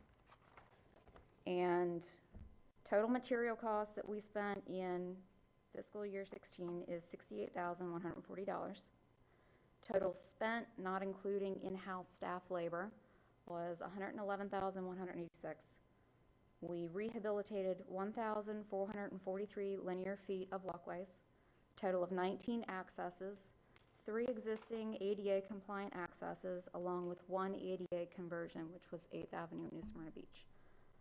The north end average per linear foot was $68.46 per linear foot, and the south end average was $104.40 per linear foot. Now, if you remember, there were some influencing factors for this. Some areas we did straight pressure treated, some areas we did the composite top cap. Some had stairs, some had longer stairs. That's also increasing cost slightly. And then we had to do some adjacent site work. Some had concrete work we had to do. Some had walkover amenities like benches and railings that we had to replace. Now, next year, starting in October, we're going to go ahead and issue some work directives for more of our complex walkovers, most likely in the southern portion of the county. We're going to focus on the longer ones that have difficult terrain and horizontal layouts to focus for the contractor. In-house, we are going to prioritize our efforts. First and foremost will be condition. If something is critical, it will be top of the list on priority. And then if you noticed, we did some of this work during the turtle season. So we're going to have to go back through on some of our accesses and finish up where we need to excavate and complete the excavation of the stairs so that we can finish replacing that part that was buried. So we're going to go back and finish up what we didn't get to complete in FY16. And then we're looking at a countywide ADA dispersion plan throughout the entire county for our beach accesses. And we're hoping next year to focus on becoming the most accessible beach in the country. So that will help us with some of our redecking direction. That's all I have for you. If you have any questions, please let me know. Ms. Kuzak. Thank you, Mr. Chair. I was wondering if it would be possible that we could get a handout as to the total cost that you've spent on this project and the different domes. And so that, to me, that would be interesting to know how much have we spent and what does the budget look like remaining for that.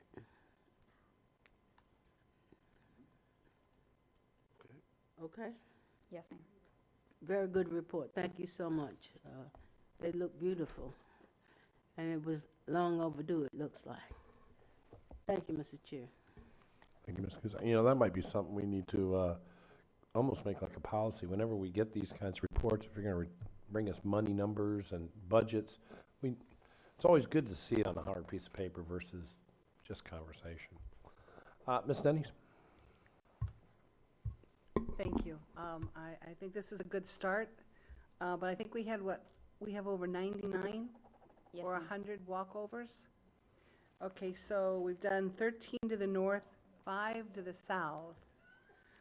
What I would like to see is a map and a list of all the walkovers. Doesn't have to be in one map if it has to be in several. I'd like to take a look at that, and then with the date of the improvement. The recent improvements, or? Yes. Okay.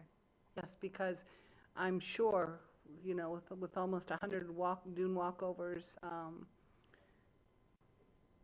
they all need help. They all do. But I'd like to take a look at that too. So you said you're going to focus down in the south? In the south end, it's very difficult to do it with our in-house crews. I am trying to make sure that our accesses are open Friday through Sunday for our residents and our tourists on the weekends. In the southern end where you are representing, as you're aware, specifically in the north end of New Smyrna, the accesses are very long and they go over a very high terrain and the easements are very tight. It's very hard to do with just people and not equipment, so I want to put that out towards a contractor. The same as Bethune and the unincorporated area. Well, I understand, but the work can be done in one day or a weekend or 2 days, correct? No, ma'am. How long does the project take? It varies on the distance. If you're familiar with the Bethune area, you have some 300-yard long walkways that might take us 3 to 4 weeks to do. We have some, Riverview, which was only 5 feet, took us 2 days. But if we're 200 to 400 linear feet, it's gonna take us a week, possibly 3 to 4. In-house is working quicker than the contractors. So I can't commit to a timeline Understand. unless we know which one we're talking about. I think as long as we give the notice out when it's not in high season for that. Well, then the question is, as we know we're getting busy and we're looking at the Smyrna Dunes boardwalk replacement, these are parallel projects, correct? Because there'll be a separate contractor. Completely separate. Totally separate, so that won't Funding? affect No, ma'am. this, okay. Right, thank you. It's much needed and much appreciated, thank you. Mr. Wagner? Are there 99? There are 99. Yes. There are more accesses, but there are some privately owned and maintained ones with other municipalities. It's just my joke is a lot funnier to Joyce now that I know it's 99. 99 problems and the beach ain't one. She didn't even get it. I said beach. Josh is here all week. Yes, don't forget to tip your servers. Do you guys even I'm sure like 3 people in here understand that. I got the joke. I got the joke. You guys are younger than I thought. I got the joke. I got it. I'm laughing. That's Proud of myself. yes. Totally worked. How He was easily smiling amused. so he just couldn't believe it. How easily amused, you know? Chances of that. Of what? What what? You saying something funny or? You're up for re-election. You gotta vote for it. Oh, me? Oh. Hey, no campaigning. No campaigning. Can't say that anymore. Okay. Is there anything else? I have nothing. She has nothing. Is there any other comments that are less funny? Okay. Thank you very much. All right. Is there any other business that needs to come before this council? Excuse me, Mr. Chair, Ms. Winthrop, just one question, probably to Mr. Deneen on this particular issue. Mr. Deneen, is this an issue where, I'm just going to ask, you don't necessarily have to respond, but I'm going to ask, is this one of those departments that maybe we need to shore up with the workload is intense and immediate as it is and demanding? Yeah, except in this case, if I did that, first of all, I gotta have the money, and 2, it would probably be through contractors. I mean, because this is not something we'd have to be. If I was going to shore up places where I would put people on, we have some development issues that could rapidly take off in building inspection, things like that we're gonna have to look at. I agree with you. So if the answer then is yes, but we prefer contractors, let's not be afraid of contracting it out then to get it done, I guess. And we're gonna look at that. We'll be as aggressive as we can with the money we have. Understood. Thank you. And I'm just going to ask this one. Wouldn't it be better to kind of do this after season? I mean, we can just kind of like put a Band-Aid on it now, but after season, I mean, we're worried right now about shutting down beach access for our citizens and the tourists. But I mean, after the season, the kids are back in school, we could really knock them all out over the winter. Our goal is to start in Really? Well, I didn't say out of season. I mean, I'm talking summer season. Jessica, just go ahead. Our goal this year is to start October 1 with our rehabilitation. We got a late start. I started in January. We started the projects in February. And we went as far as we can until literally it got too hot and the shade wasn't helping anymore. So our staff would prefer, and contractors would prefer to work when it's cooler as opposed to 98 and pounding. Oh, yeah. Plus the fact of what we ran into with the turtle issue, we really like to do most of our work outside of the season. And just even being out there, and I know they did some of it, but it's not as efficient if you can't move to and complete it. So really the idea typically, the main reason is, like she said, that, she came on and we knew when we brought her on with her experience in construction engineering that, she would lead the effort in this area. So now she'll have the full winter. The other thing is that not all, that's, I guess, basically where I was going is we're going to have a full winter. major construction, rock and roll, it's cooler, people are doing some things, and we're not really, you know, like 4th of July weekend. Well, kind the of other going thing on. is that not all walkovers are equal. Mhm. Some are closer to others, and then what I expect Jessica to do is decide. I think what Ms. Denny said is the key. We have to identify, let people know, and there may be times we have to shut something down. And now, some walkovers, there's a real problem because there may be no other access. That's a different. But where there might be some other thing, they may have to be inconvenienced for a while, just like you have to do. That's up to Jessica. That's her job. Figure out what's the most effective, efficient way to do it, okay? And you got here in January and you had a whole 30 days and you're behind schedule. What's up with that, huh? I think we did great. I do Got too. great staff. I'm commending them. They have done a wonderful job. They've done amazing. And here's the thing you have to remember. These were some of the things, we always did things for safety, but these were things we had to give up in the recession. And so we got behind, which we normally would not do, but I didn't have a choice as manager. We were cutting costs and in every way we could to salvage other programs. And so I'm very pleased. They've come a long way. Here's the thing too, that you see pretty straightforward. When you do it through contractor, not only are you paying for the labor and the materials, you're paying for profit. So you're giving up work when you do that. So the more we contract, you don't get as many feet as you get from our people, but there's a limit to what we can do with the people we have. Would be nice if we get far enough along to where you could do a lot of the upkeep with your own people, because the cost difference is enormous if it's our people. But she's doing a great job, and once you figure out where we ought to go next, then we'll trust your ability, okay? Mr. Chair, I just Yes, yesterday received an email totally unsolicited from City Commissioner Jake Sachs in the city of New Smyrna Beach, thanking myself and fellow members for the much-needed repairs and refurbishment to our city's walkovers. It's not gone unnoticed. Keep up the good work. Thank you. Yeah, I think some of these contractors should kind of like give us we pay for 4, they give us 1 free. I think we should work that deal out. What do you think, Mr. Eckert? Yeah, a lot of BOGOs. I think the contractor should give us at least 1 or 2 BOGOs in there. Good luck. I'll try. Hey, don't turn me loose. I do crazy things. All right, is there any other county council business that needs to come before this council? There are no other items. We do have a public I participant. am aware. That's the next little statement I was going to ask. Okay, so we will close our county council meeting and our county business and open up for public participation. Oh, we never pulled that one off. Come on up. 23 we did. Well, that's a lot of papers. You're not going to read that whole thing in 3 minutes. Chairman Davis. I am Ray Johnson. I live at 1640 Alexander Drive in DeLand, and I have some handout material regarding my presentation. I'm not going to read it. Okay. You have to give it to Marcy.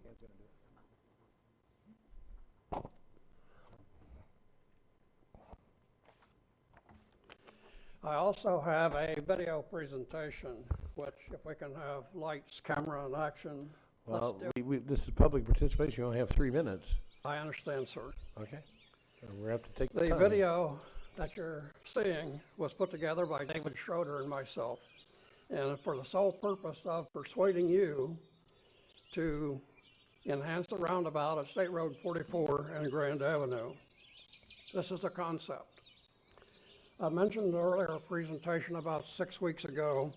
This council has a wonderful opportunity to enhance the aesthetic experience, the cultural image, and the economic viability of Volusia County. Treating the roundabout with county signage, county logo, significant landscaping, and a prestigious piece of art, sculpture in this case, contribute to the enhanced quality of life, educational and cultural tourism, and economic development.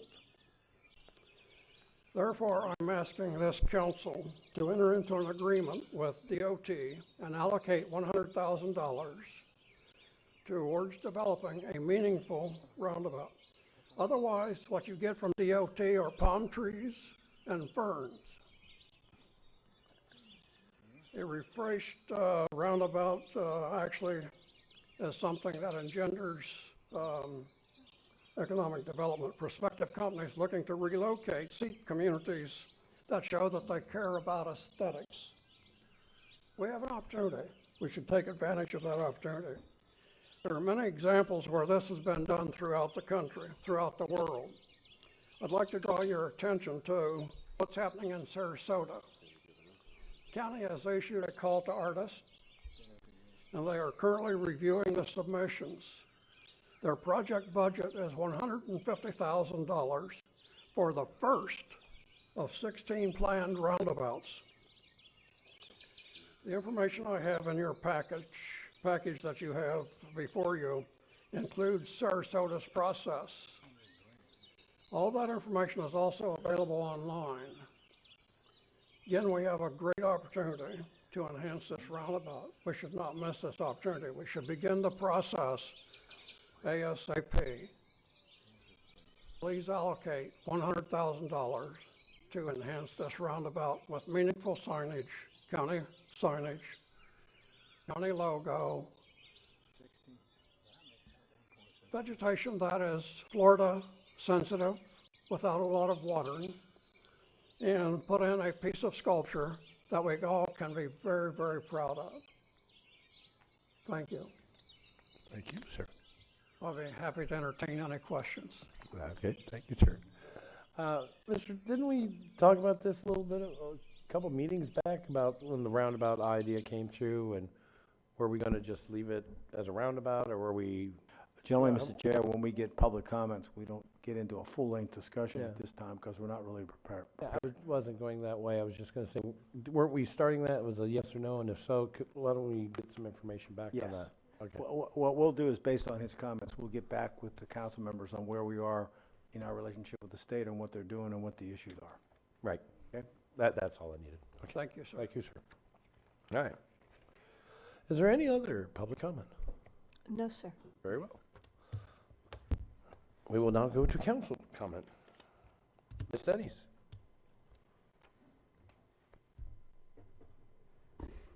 Couple minor things, and I'll finish up with asking staff to give an update on the hydroblasting issue, if we could have that discussion. First of all, August 15th, I guess it'll go on the council side. I would assume at some time there'll be a meeting at the New Brannon Civic Center, New Smyrna Beach, with the manager and staff giving some updates on capital improvement projects and coastal initiatives down in District 3. Tonight, council, at 6 o'clock, you very graciously we donated to the Kudas Unhooked House Home for Homeless Teenagers, Seniors at New Smyrna Beach High School. That house has been completed, debt-free, totally debt-free. Everything has been donated, from rebar to kitchen cabinets to the air conditioning. Is just amazing what has happened. So we're doing a ribbon cutting tonight at 6 o'clock. I'll be there representing council. If any of you would like to join us, Mr. Chair, you're welcome to join us. It's at 6 o'clock. Sure, I'll run right over. Mr. Manager? Only, once again, we were asked to do something where we had a partner. Yes. Because this was once again about basically people that were homeless to a great degree. Once again, the council contributed money. And this is for homeless seniors in New Smyrna Beach High Right. School, and it's a very effective program. The point being that it was a regular program. Yep. Someone owned it. They asked us for capital. I'm just trying to point out that every time someone's done that, the council has, when they stepped up every time that you had a partner that would be in agreement with you on what you wanted. That's another example. Exactly, and very successful. And then next, I want to say Friday night, I think it's August 11th, council, we also, not on August 11th, August 13th, Saturday night, 6 o'clock, we also sponsored 2 tables for the Miracle League of Volusia for handicapped children for a ball field. It's their biggest fundraiser and gala. Mr. Denny, can we put that through staff to see if anybody wants to go? We have 2 tables. I think there'll be 14 seats. If any We'll of you do would- that. We'll If do any of that. you would like to go, this is going to be, it's at the Atlantic Center for the Arts in New Smyrna. Ultimately, what will be developed is the field will be the padded plastic or soft, whatever that is. So these kids can come out there in their wheelchairs or their walkers or with their caregivers to actually play ball. It's an amazing, amazing thing. If you can get the opportunity to join us, please do. We already talked about Sunrail. I will go into hydroblasting. I think we've all been receiving those emails and concern about what's going on down in the waterways in the lagoon down there. So I don't know, Jamie or whomever can give us an update on where we are. Yes, ma'am. There is a joint application to the St. Johns River Water Management District and the U.S. Army Corps of Engineers for a wetland mitigation bank near Webster Creek. The mitigation bank application includes lands that are within the Mosquito Lagoon Aquatic Preserve, which was voted on by the governor and cabinet as overflow and swamplands that were to be protected in 1970. That information I don't think has been made part of that application, and I don't think it's been brought to the attention of either the St. Johns River Water Management District or the U.S. Army Corps of Engineers. The application indicates that these are privately owned properties, and I don't believe that that is a completely accurate statement based on our research, although we do not have a complete title abstract at this point. The minutes of the trustees' meetings back in 1970 and 1971 indicate that these are sovereign submerged lands. What I put before you are two letters, one that will be addressed to the governor and cabinet expressing the county council's concern that sovereign submerged lands are going to be used for a mitigation bank. The second letter is to Dr. Ann Shortell, the director of the St. Johns River Water Management District, and Colonel Jason Kirk, who is the district commander of the U.S. Army Corps of Engineers in Jacksonville. We've also discovered that the prospectuses sent to the U.S. Army Corps of Engineers and the St. Johns River Water Management District do not match. They are two different documents, and that causes us some concern. One of them does not address pre-existing conditions. This is also an area that the county is currently defending a lawsuit along with the Department of Environmental Protection and the St. Johns River Water Management District for our restoration efforts. So there's a lot of unknowns. We're still doing research. As to the hydroblasting itself, Mrs. Denny's, because we don't have the pre-existing conditions in both the prospectuses and the potential impacts of those pre-existing conditions, we are unable to adequately address whether hydroblasting will cause additional siltation and release of latent chemicals that may or may not be in the spoil islands. So we would like direction for the letters to be sent and to allow staff to continue to work with both the Water Management District and the U.S. Army Corps of Engineers. The Army Corps of Engineers has extended their public comment for another 3 weeks. We may be back to you on the 18th for additional direction for staff to provide additional information. Thank you. It's interesting in talking about this. Hydroblasting itself is not the issue, I don't believe, because I think that's only a process used when the heavy mechanical equipment can't get in to the waterways or to the islands. I think what the issue is who owns the land, whether it's the waters around the land, I think, that are in question. Is that really what it's coming down to? It's not only the waters, ma'am, but also the spoil islands. Right. Tidal lands and swamp overflow lands are also can be sovereign submerged lands. And a large portion of the lands identified in the mitigation bank are currently mapped and declared by the trustees to be sovereign submerged lands. They are properties that the county and the Water Management District have already done work on the basis that they were sovereign submerged lands. And now this application asserts, without any title abstract, that it is owned by Mr. Johnson. And right, and then the question then becomes, should this go through as proposed? is it possible to build on these lands in the future? The application as it's currently drafted seems to indicate that they want to sell mitigation bank credits on it. Right. If they do that, there will be a conservation easement placed on it that would prohibit development.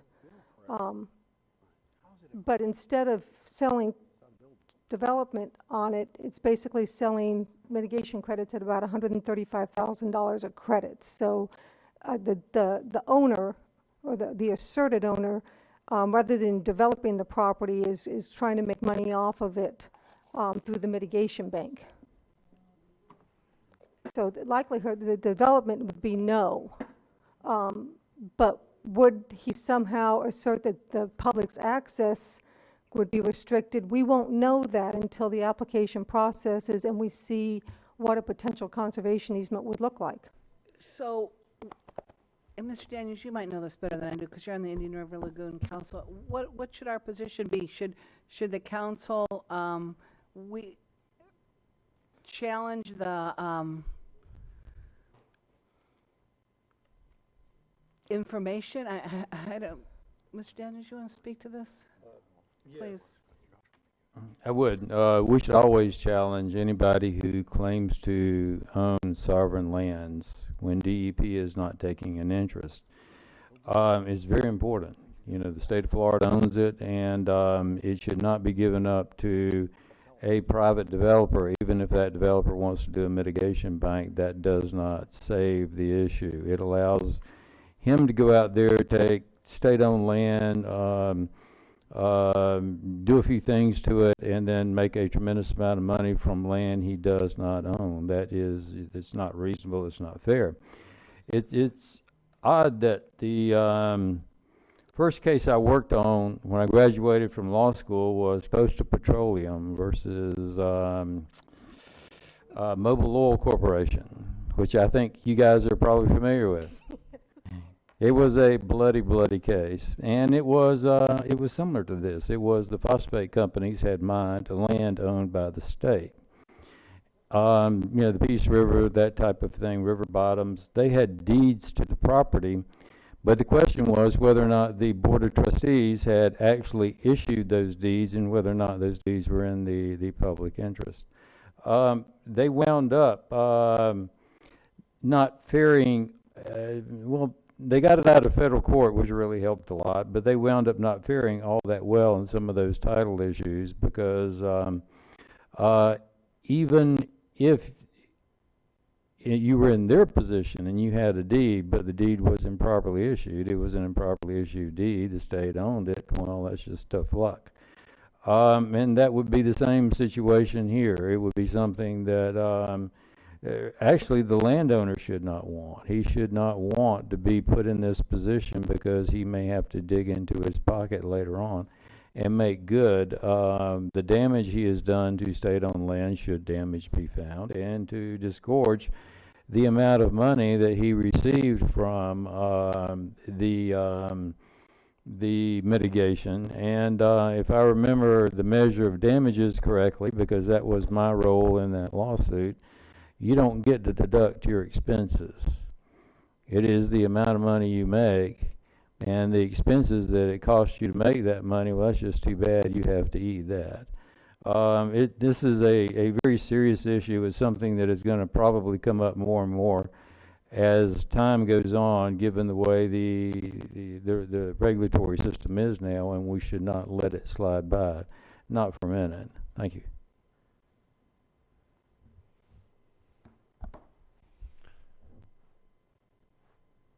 Okay, well, I'm willing to go forward with these letters. You know, these are like, you know, somebody called me on this thing and said, you know, what is this blasting stuff? So I looked into the blasting, and then I heard about the mitigation. I said, all right, what are we going to do here?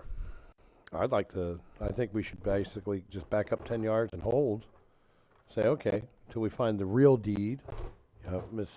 You've got questions that abound on these titles and deeds. You know, we need to That hold would, it. that would be our request, is that council give direction for the manager to send a letter to the U.S. Army Corps of Engineers and Dr. Shortell, and that you authorize the letter to the governor and cabinet asking them to assert their rights under the sovereign submerged lands. Okay. Mr. Wagner, you want to throw a penny or two on this one? And since the Army Corps is involved, should we engage our... You have to turn your mic on. It is. Or I get need to talk closer to you. Since the Army Corps is involved, should we involve our federal Lobbyists? Yeah, That would be very extremely helpful, yes, sir. would make sense. Yes, sir. Okay. All right, then let's get a hold of him. Thank Is there any objection to signing of the letters and basically giving them we need more information? I see no objection. Thank you. Okay, thank you, Ms. Seaman. Anything else, Ms. Denny's? You're on a roll today. Well, I was just handed something, I guess, whatever. Okay, here's one other event that we have received, council members. The Vince Carter Charity Gala honoring Gail Emeron and Joe Petrock, benefiting the Women and Children's Programs and the Embassy of Hope Scholarship Fund. Saturday, August 27th, 7 to 11 p.m., $1,200 for a table of 8, or $150 per person, black tie optional. Is this something, council, you want to support? Do we?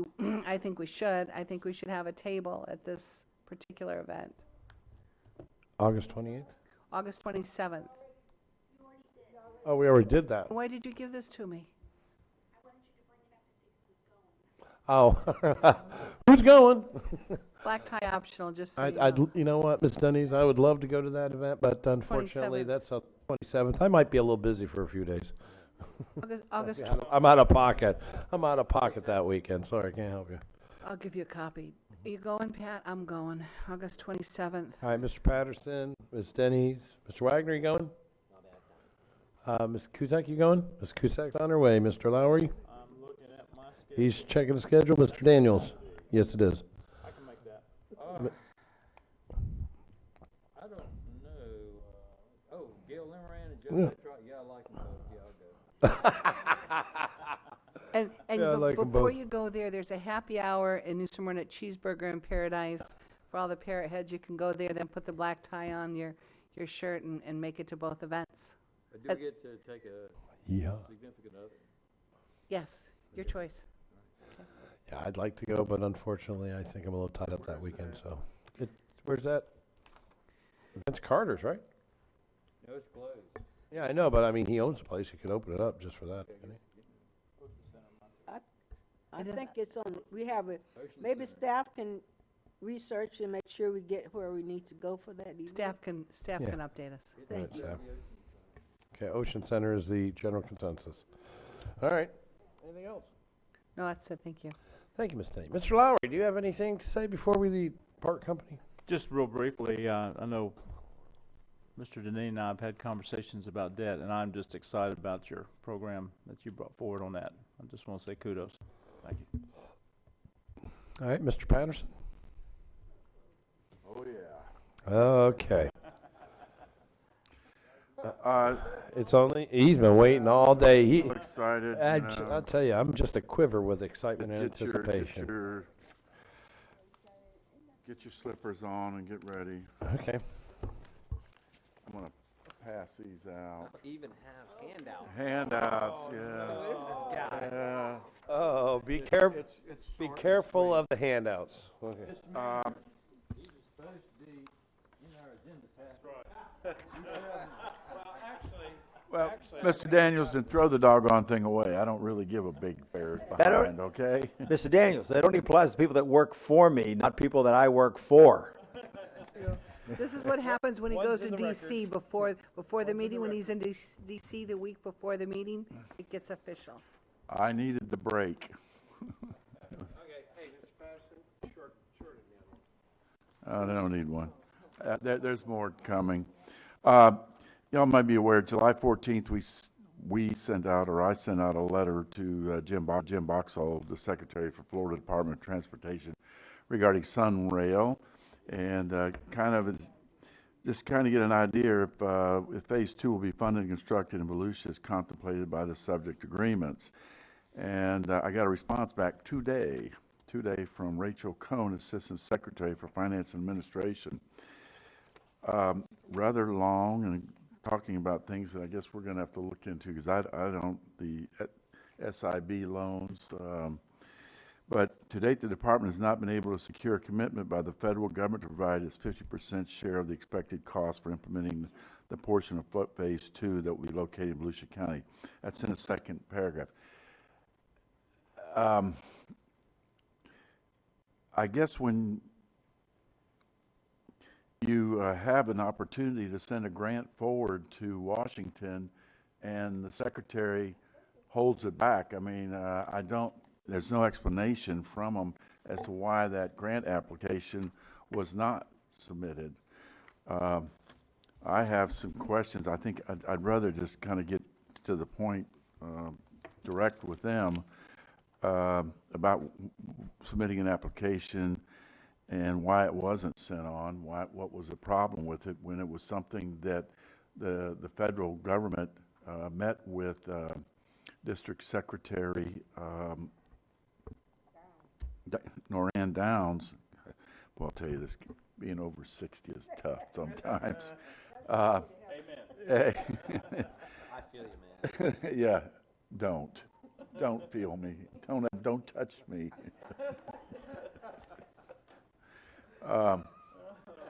It's getting personal here. Yeah, there is. It's something about the rumors I heard about you when I came in. You're the one talking about chili cook-offs. All right. But it was what was suggested by folks in Washington to the secretary is what they should submit and how they should submit it. That would probably be more helpful to us to get a grant. And now that he rejected it. And I also want to ask him about an email that I saw regarding Ms. LaCory,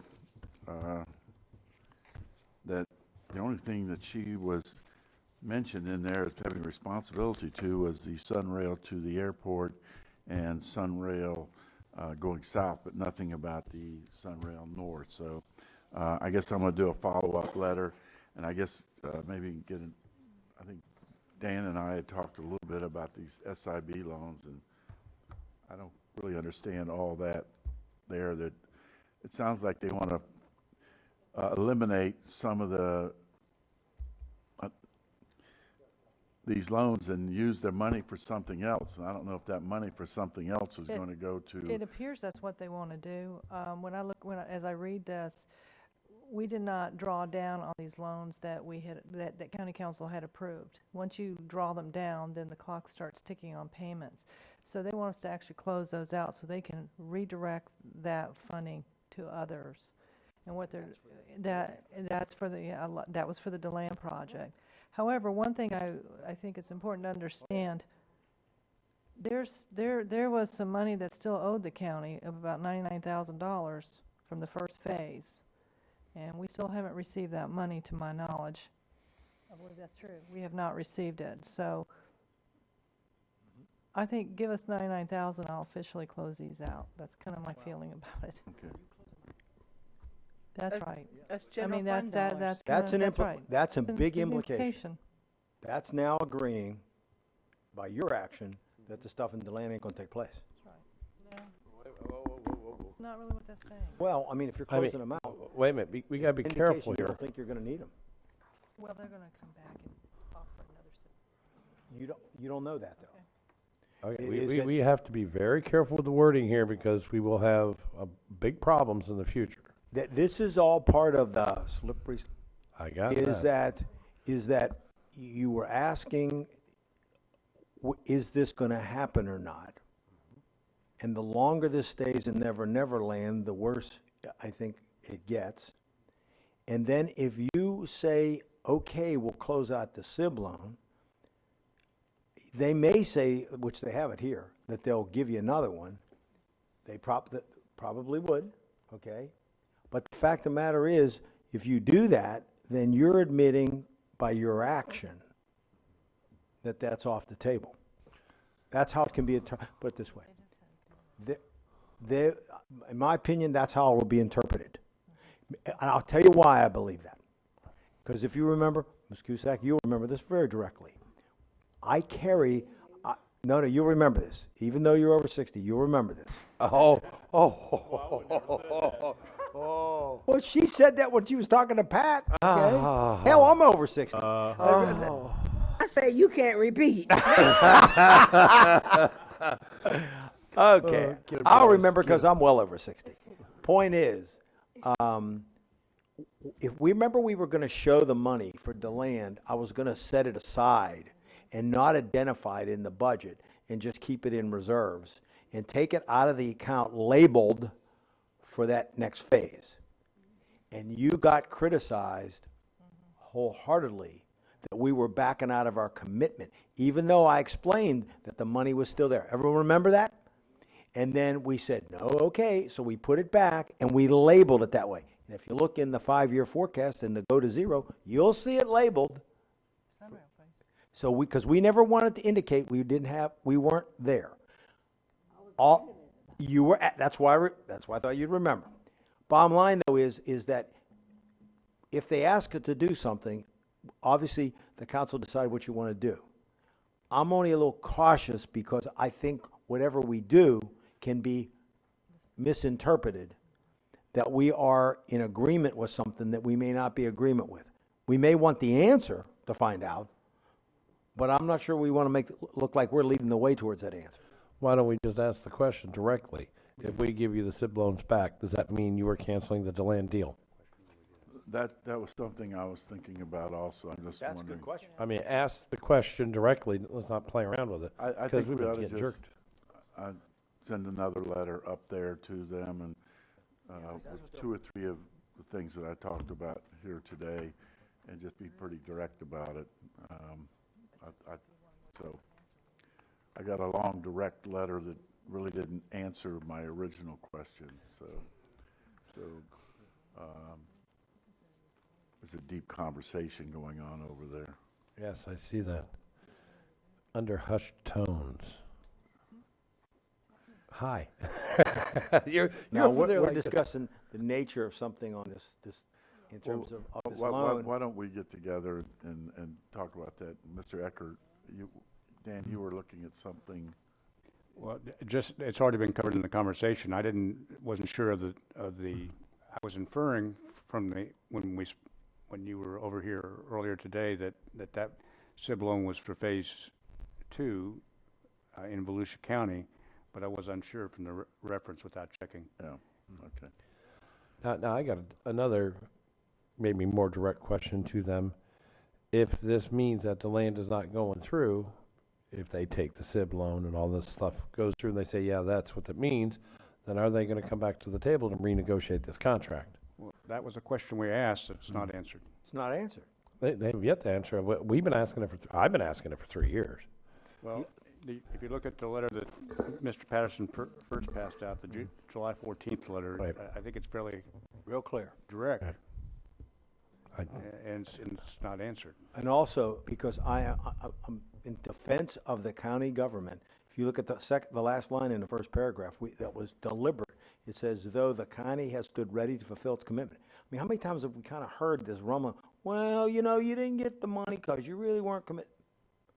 The council was always committed to suspend it. I thought it was coming through. We never did anything to indicate that we were not fully supportive on our end financially. And I just caution you on anything that could look like you would do, because I think there are people that will interpret that quickly, that somehow, oh, well, we would have let it go, but the county, see what they did? I'm sorry. I think that we should be cognizant of the fact that there are people that might want to interpret it that way. I think it gets into one of those things of like, the breakfast of bacon and eggs, and the DOT is the egg, the chicken. They're involved but not committed, and we're the bacon, the pig that's committed. The cancellation of the SIB loan could be interpreted by them. Their request to cancel the SIB loan is a tacit admission that it's not going to happen. Yep. See, that's But that's what I think will I happen. don't want to, we need to double check we're talking about the same thing. in which case, you can say that they have answered the question, but not the first question, but not the second question.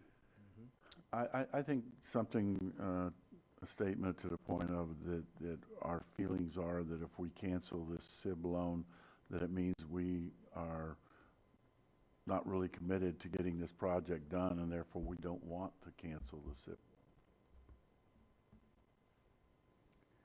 Let it Well, be. I think that's a fair response. Okay. All right. Let us work on with you some wording. Okay, all right, thank you. And I don't have anything else I can stir up today. I can give you a minute. No? All right, thank you. I'll give you more minutes. Hi, Mr. Wagner. You want to stir some stuff? No, I believe mine is easy. Why'd you push that button? No, I don't. I have no idea. I need to get them. Yeah. I'm gonna actually have to have a motion to do it. We have to start a new fund for the bridge fundraising that I'm working on. So I've already received some money for the, not for the bridge, but for the Veterans Park. Memorial Park next to it. And I have to have a fund I can put the money in. So staff said that I need to have a motion to create a new fund. So a We'll motion create it in the county here if you It want. won't be any money that we're paying. It's money that I'm collecting and putting into Okay. the fund. Have you reached out, did you get a list of all the veterans organizations? Not yet. This has been the first. I got it right here. Okay, perfect. So yeah, I make a motion to create a new fund to put the money that we raise for the Veterans Memorial Park into. Why don't we call it the Veterans Memorial Park Fund? Perfect. I would suggest that if you're doing this, you make sure it's very clear it's for donations. Oh, it's for Not money we're putting in, donations. No, it's donations. It's specifically for that purpose. Probably. So, okay, so the motion is for the creation of the Veterans Memorial. They're claiming you need a resolution. Why don't we give us direction to bring back a resolution? That sounds like it better. I need to withdraw the motion then. Withdrawn. Second? Yep. Thank you. Withdrawn. And so Okay. people feel safe, Dan, in the resolution, can you put something in there that if for some reason it was never done, which it will be done, that money would be returned, something along those lines, because I don't want people to think we're just collecting money and it's going to sit there. So actually, let's get together and we'll work through the resolution. Is that okay with That's the way everybody? to do it. All right, thank you. Oh, and Josh, you and I need to get together so we can make the rounds. How will that work for Sunshine? If Jason and I are going to go to Yeah. some of the veterans groups, can we do that together or are we not allowed? Is that a Sunshine issue? It may be interpreted. Well, see, we're talking about Memorial Park. I won't be Well, on the council anymore, so it's not like I'm voting on it. As somebody that was a draft Could be. dodger years ago, you could have been a draft dodger years If I was ago. born 25 years earlier. You're going to actually go in.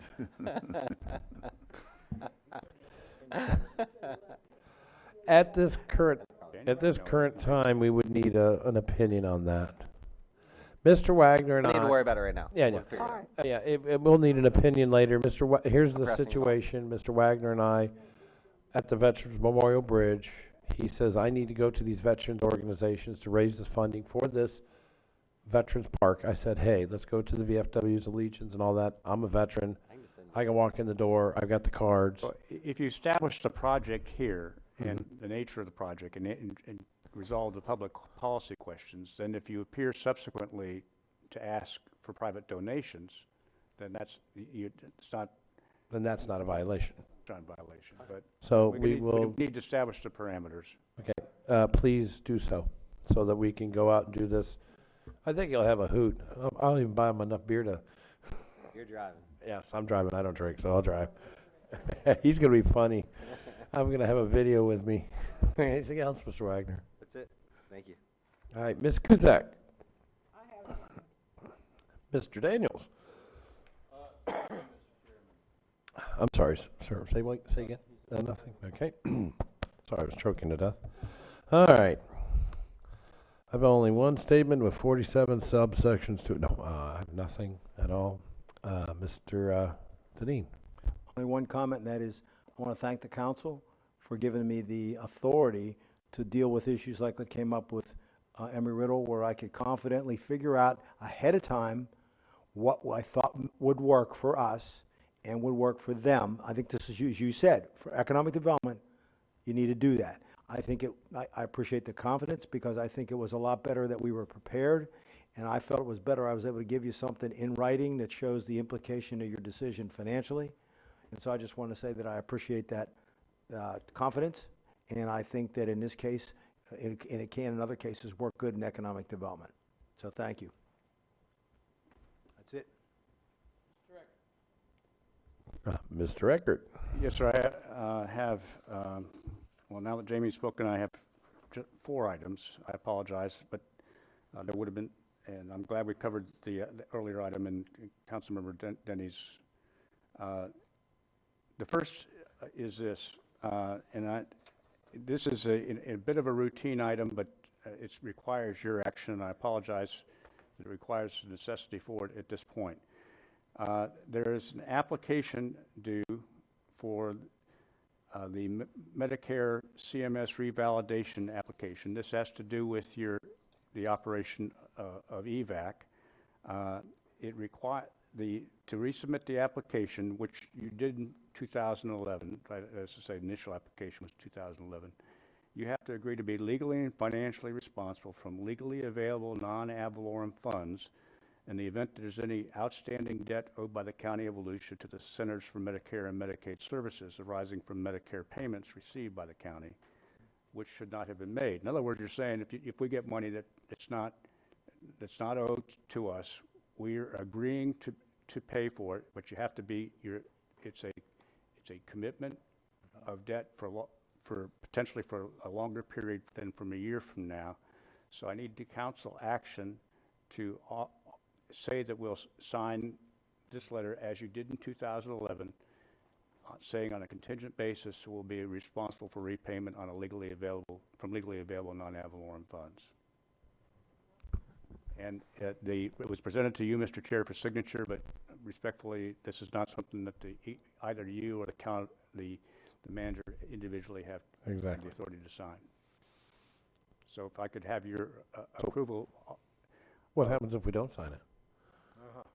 That would be very disruptive. It would be very disruptive, he said. So moved.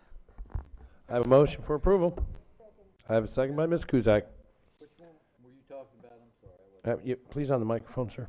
And I would like to hold for Mr. Lowry to come in. Dan, which one are you talking about?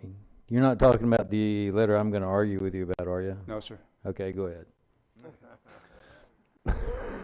And sorry, Mr. Lowry has had to leave at this time. Okay, I have a motion and a second. Further discussion? All those in favor, please signify by aye. Aye. All those opposed? You're in the wrong building. Okay, so passed. 6-0. Mr. Lowry had to leave.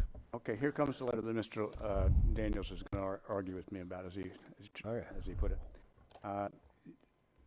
Earlier this week, there was a claims bill filed, a relief bill filed for that of Aaron Joint, which would say that she should be paid the sum of $1.9 million.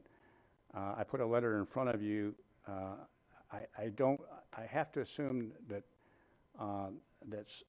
this letter is directed to Senator Simmons, who is the sponsor of the bill in the Senate. I have to assume that Senator Simmons was somehow misinformed, because the bill recites that the county has agreed to support the bill. That's not the case. In fact, you're contractually obligated to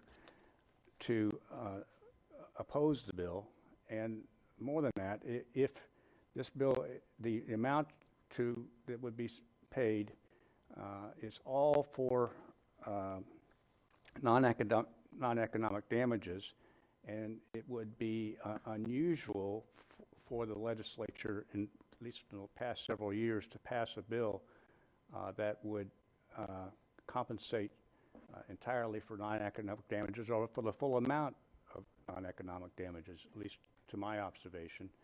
The city of Jacksonville, for example, in a fairly publicized case, agreed to support a claims bill where the economic damages were substantial. The legislature didn't pass that. That's one example I use because it was widely reported in the press. So not just because you're contractually obligated, I would ask you to authorize me to send this letter to Senator Simmons so that the record is corrected and so that the record reflects your opposition to the bill. Thank you, sir. Rebuttal, Mr. Daniels.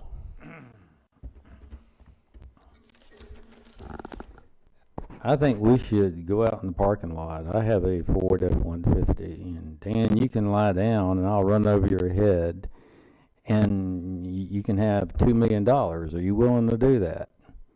You know, this is not that much money for what happened to that woman.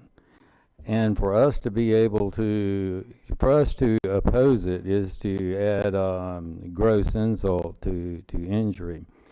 Now, I know if you say that we are contractedly, by contract, we are obligated to do so, then say that in the letter by all means. We're contractedly, we have a contract and we're obligated to oppose it by virtue of the contract. But to say that the Volusia County opposes it is really another matter. You know, we can have a vote of the council, and if you get a vote of the council that does support it, that would be, then you can say it, but without a vote of the council, I don't see how you can say it. Well, You can say that we have a contractual obligation, but that's what we have right now. Daniels, I brought it today with respect to your comments, and I think the council's already committed to that position, and not just in form, but also to support it as it moves through the committee process, and to render such support as the carrier may request. So, you indicated, and I understand, Mr. Daniels, your opposition to the bill. So, so that I wouldn't be relying upon a prior, your support of the bill, your opposition to the motion I'm requesting. So I wouldn't be relying upon that prior action. I brought the matter forth today.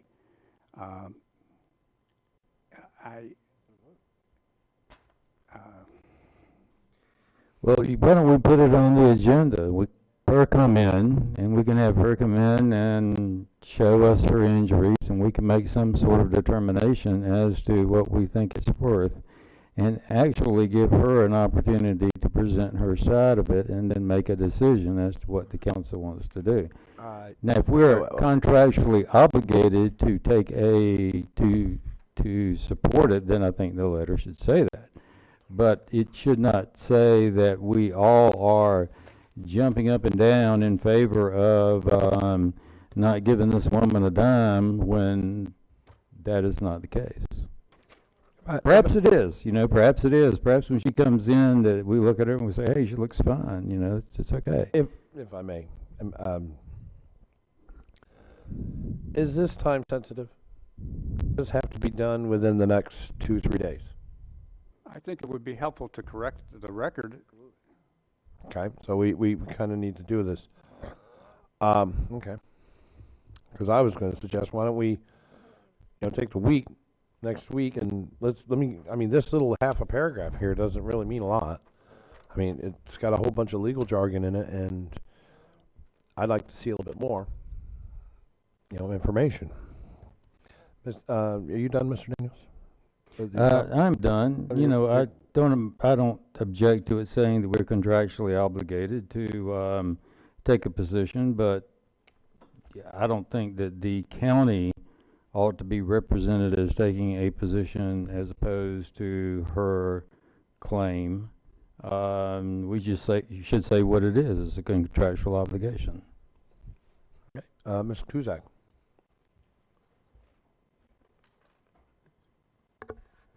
Thank you, Mr. Chair. Mr. Eckert, tell me,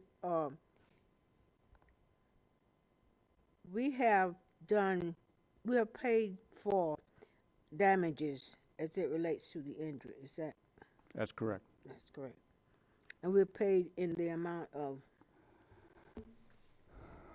I think we paid her already $100,000, and we paid $115,000 to the husband and to the to the children,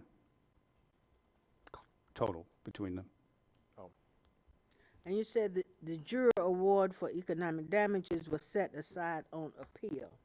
Explain that sentence to me. Well, she was awarded $600,000 for future medical expenses, the jury awarded her, and for future loss of earning capacity.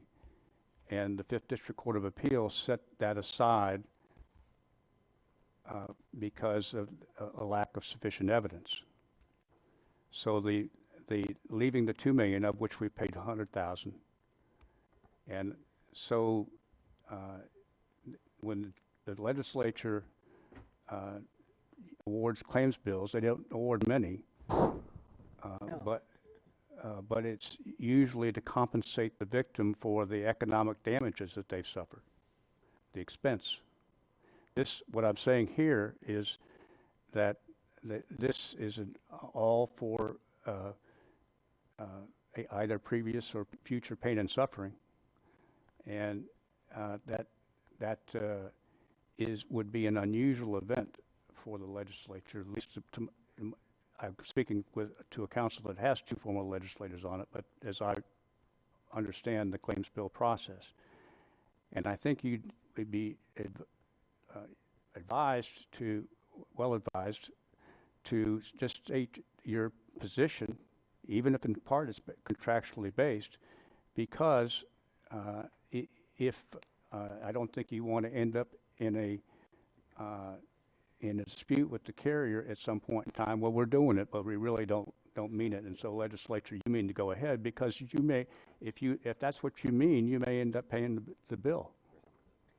So in the courts, we argued then that we opposed this at that time. Well, we defended the trial, and the jury. And the jury. The jury awarded again $2.6 million. The Fifth District Court of Appeals said that $600,000 of that was not supported by the evidence. There was no contest as to liability. Okay. So in other words, if we do not, who asked Simmons to carry this? Was that, I would assume the plaintiff's counsel. I don't know. I would assume the plaintiff's counsel. Okay. So then if we say that we do not agree with what you are proposing here, then we would then, in fact, saying that our attorneys that handled this case was in error, and we don't agree with the way that they handled it? What's been represented to the legislature, I think mistakenly by Senator Simmons, is that the council has agreed to support it. And that's not the case. Based on that information, Mr. Chair and Council, I would move that we support the letter to Senator Simmons. Okay, a motion for support of the August 4, 2016 letter to Senator David Simmons by Mr. Eckert. Motion made by Ms. Kuzak, second by Mr. Patterson. Ms. Denny's. I guess just a final comment to all this. I think it probably would be helpful to add, if you can, that we are contractually obligated because of our liability carrier. We are required to conform, are we not? We are required to perform. The concern that your legislative representative has is that if you just say, well, we're really just, and I'm speaking of Gray Robinson now, and by observation in the last session, well, we're really just doing this because the carrier's making us do it. That you're setting yourself up for a claim that you didn't carry out your obligations, because you are obligated not only to oppose but to assist them in the claims process. And so, in part, your the reason for doing this is contractually based, but then are your representatives supposed to go to the committee hearings and saying, well, we're only here because we have to be? And that's not fulfillment of your contractual obligation. Understood. Okay, I support the letter. I agree. Mr. Daniels, did you turn your light off? Or No, I see the handwriting on the wall. I just think this is morally reprehensible, and I'm going to vote against it. Thank you. if I may say, I have to agree with you. It is morally reprehensible, but it's a legal obligation.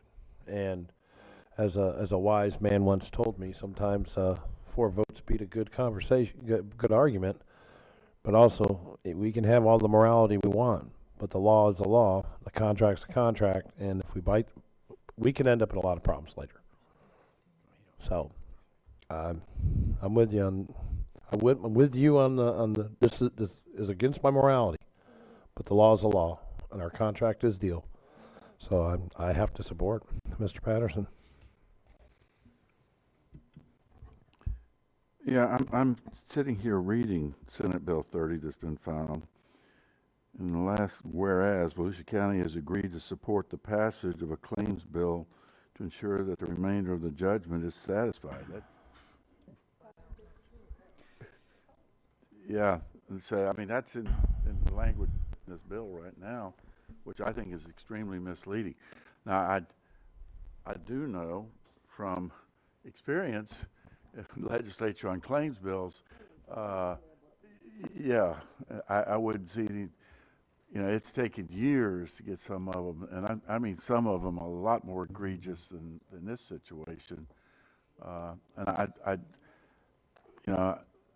we're kind of caught in a pickle here that we have a contractual obligation, and we bought the insurance, and the insurance company has a responsibility, and we have a responsibility with it. So, and if we're in a position that we just need to live up to our contractual agreement with the insurance company, so we could lose coverage here.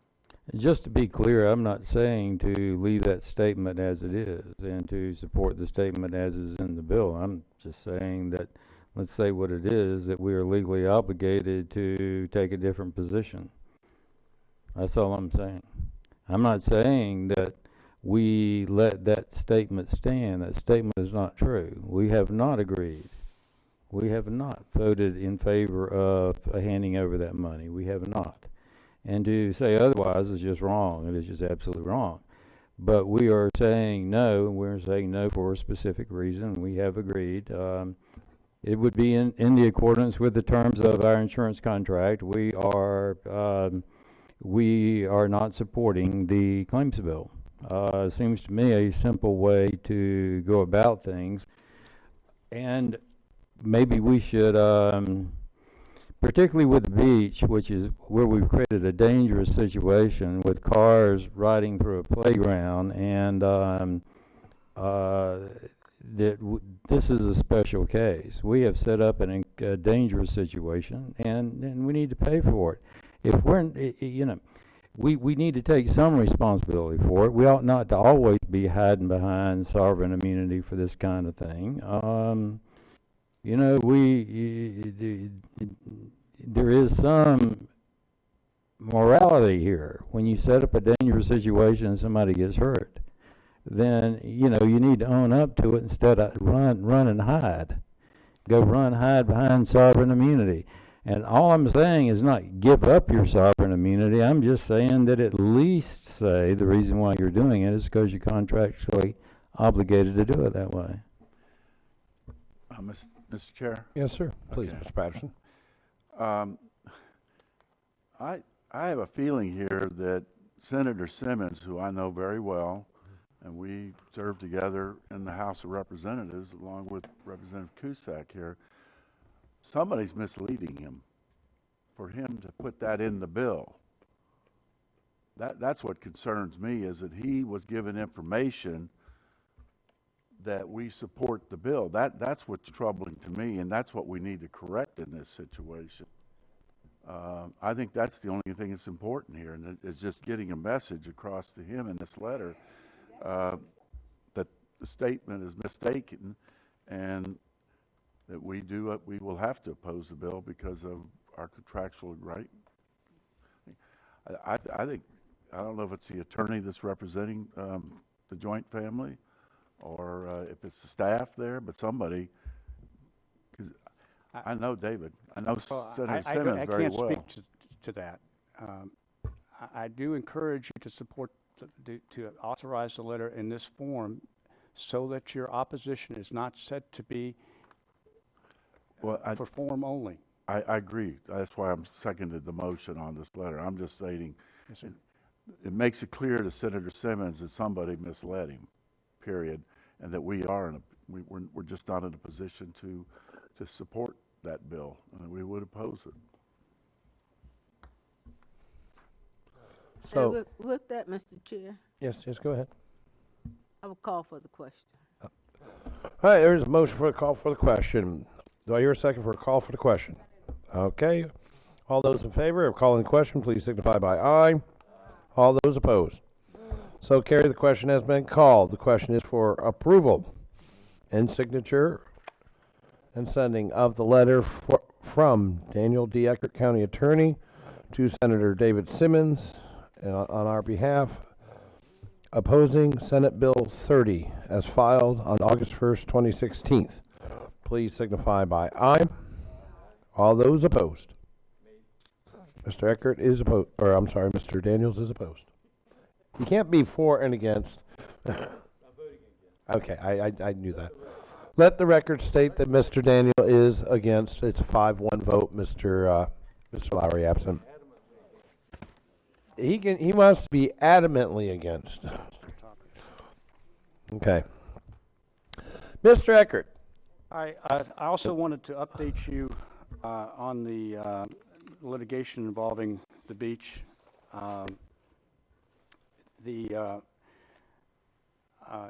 In the case involving the referenda is concluded. The Fifth District has rendered its opinion. The case filed by Sons of the Beach is on appeal. The first brief would have been due on September 8th. Mr. McKelger has requested an extension. He wants to supplement the record with transcripts of hearings. I think the court would agree to that, even if I opposed. But so I've agreed that he could represent to the court that there would be a brief additional. I don't think it'd take long to complete the transcripts, and the briefs will be due shortly after that. I've sent to you a copy of the order by Judge Rowe entered a few weeks ago, granting the motion to dismiss, but also dismissing the complaint in the International Beach Club case, where Judge Rowe dismissed on the basis of lack of standing, the two counts that were in the complaint.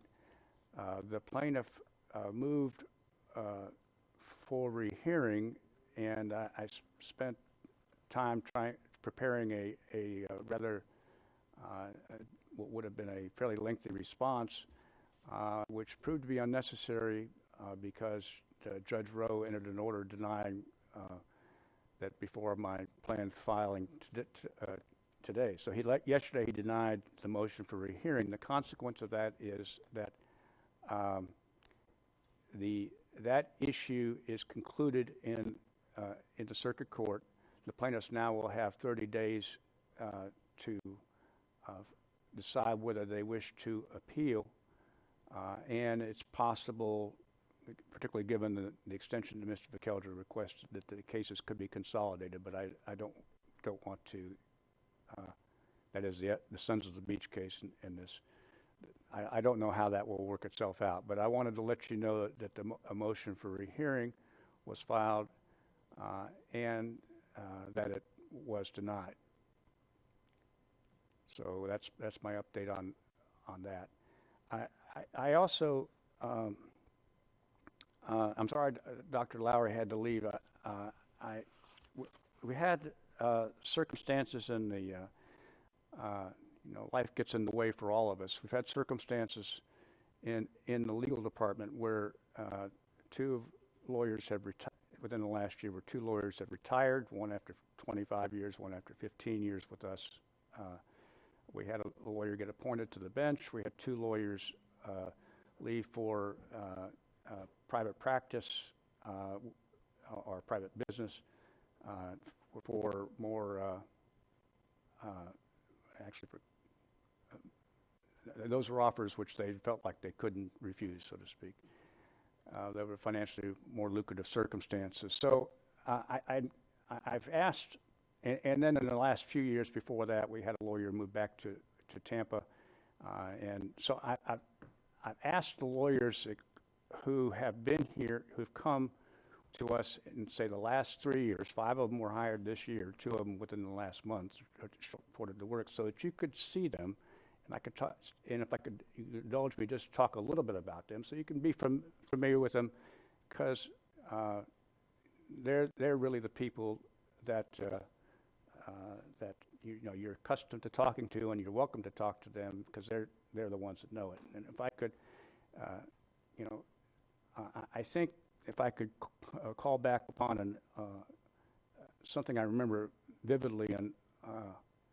From this council dais, as Dr. Kelly neared the end of his service, former council member Jorno commenting upon Dr. Kelly said, well, Tom is one of those people that never tells you he's smart. You just talk to him for 5 minutes and you know he's smart. And so these people are likely not going to tell you they're smart, but I will. So they're kind of in, but they're not smart enough to put themselves where they're visible. See, they are smart. So if I could just run through them. All right, front and center, all y'all. Come on down here. Front and center. So just so that when you talk on the telephone, and I'll pick them in. Don't sit down. You guys stand up through this whole presentation. I'll pick them in kind of Pick on them all. From the far end, I think. Is there somebody beyond Russ? Just call a name and we'll have somebody. Right, Russ Brown has joined us in the last month. A Coast Guard Academy graduate,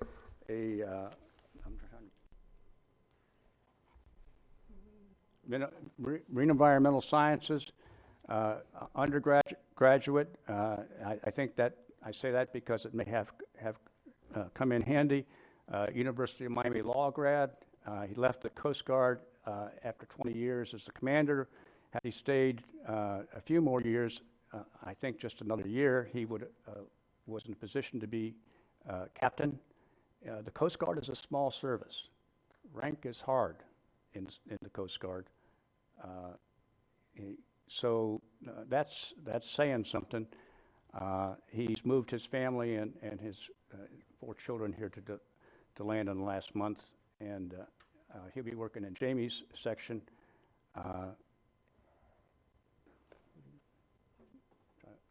Well, I guess you could say he replaced either Mary Jolly or Ian Williams, one of the two. So Toss up. We do have. You'll see that there is some diversity as to height. Yes. If on no other basis. Shannon's been with us now almost 3 years. Shannon Eller, University of South Florida grad and a Florida law grad, and works in Jamie's section. You've seen her work and heard her commented upon by the staff, and she's a very high energy person, and I see that. And and Sharknado. No. fan, if you request denied. When you said her college, she was like all smiling, and then you said, the college she got very serious and straight, and it's all. Okay. Michael Rodriguez, I think, is next. It's hard. They're kind of blocked out one from another. Come on, step forward a little bit so we can see you. From his undergraduate degrees from what was then, and I think now again, the separate new college in between the university, part of the University of South Florida. University of Vermont law grad, worked with Martin County's assistant county attorney and within private practice in Palm Beach. He attended the University of Vermont because of its reputation for environmental law, and he is one smart son of a gun. Brand new to us. Step 4, ma'am. This week is Yes, Elizabeth ma'am. Step forward, ma'am. Elizabeth Murphy.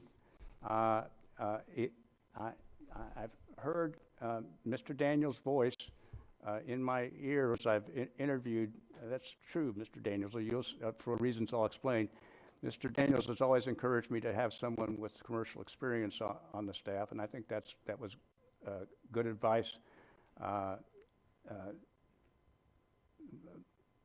Ms. Murphy is a University of Florida undergrad, went to Cornell Law School, spent went back to Miami and practiced in a major firm down there doing litigation, but then went to Italy for 5 years working with Valentino. I'm told that the ladies on the dais will understand the significance of that, doing licensing and acquisitions, and then for a return to New York for a while, and then back to West Palm Beach. She's originally from Miami, working for another client, and frankly, I don't recall the name of that firm right now, but a kind of a firm that would sell accessories, also in the fashion industry. Then in private practice and part-time for West Palm Beach, at the same time, more recently with American Tower, which unfortunately for her moved its legal services to Massachusetts or someplace up north, someplace north of the Florida line, and she didn't want to move, so she, having some connections to this area, she has sought to join us. Elizabeth goes by Liz, or if you're Butch, Paul, who has known her since she was a child, Betsy. So does this mean we're getting in the fashion business? But yeah, why don't you model what you have on there, Dan, and let's see where we are. I got a nice suit on today. He always looks sharp. But no, I think we're glad to have you, but really, I do wonder about you to go from Italy to Volusia County. I'm going to have to think about that one. But good to have you. Good because you're on board. But I have a question. We've got marine bio, we got a marine, environmental law. We got what is your specialty? Commercial. Okay. Working within Charles section. If I didn't say that, she replaces Rob Doan and does have some commercial experience. Okay, Construction experience, not to the extent that Rob did, who was board certified. Next is the only one of these who has the perfect education. This is Kevin Bledsoe, who has a Bachelor of Science in Business Administration and Finance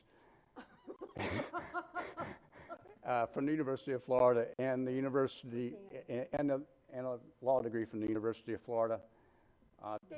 Those happen to be my degrees. You are in big trouble. Was in private practice in Daytona Beach for a number of years doing defense. He also happens to be board certified in criminal law, and that will come in handy in some backup assignments for a lawyer I'll introduce in a minute or so. Kevin has been in Volusia County for a long time, and is probably known to many of you. He was formerly with Smith Schroeder Bledsoe, and at one time was at the Public Defender's Office. And he maintained a criminal defense practice while in that office. Probably the only person in that firm who has done criminal defense. He's all right. Excuse me, and he'll be doing. He is in Larry Smith's litigation section, and was I should say it also was with Art Graham, was part of a successful defense team here a month or so ago, where again, actually it's not unlike the case we were just talking about earlier. We had to admit liability, but the plaintiff never would come below more than double what the jury awarded. So we tried the case, and Kevin and Art were very successful in doing so. Then, since joining us at the end of, just after the day after Memorial Day, is former Judge Peter McClashen. Peter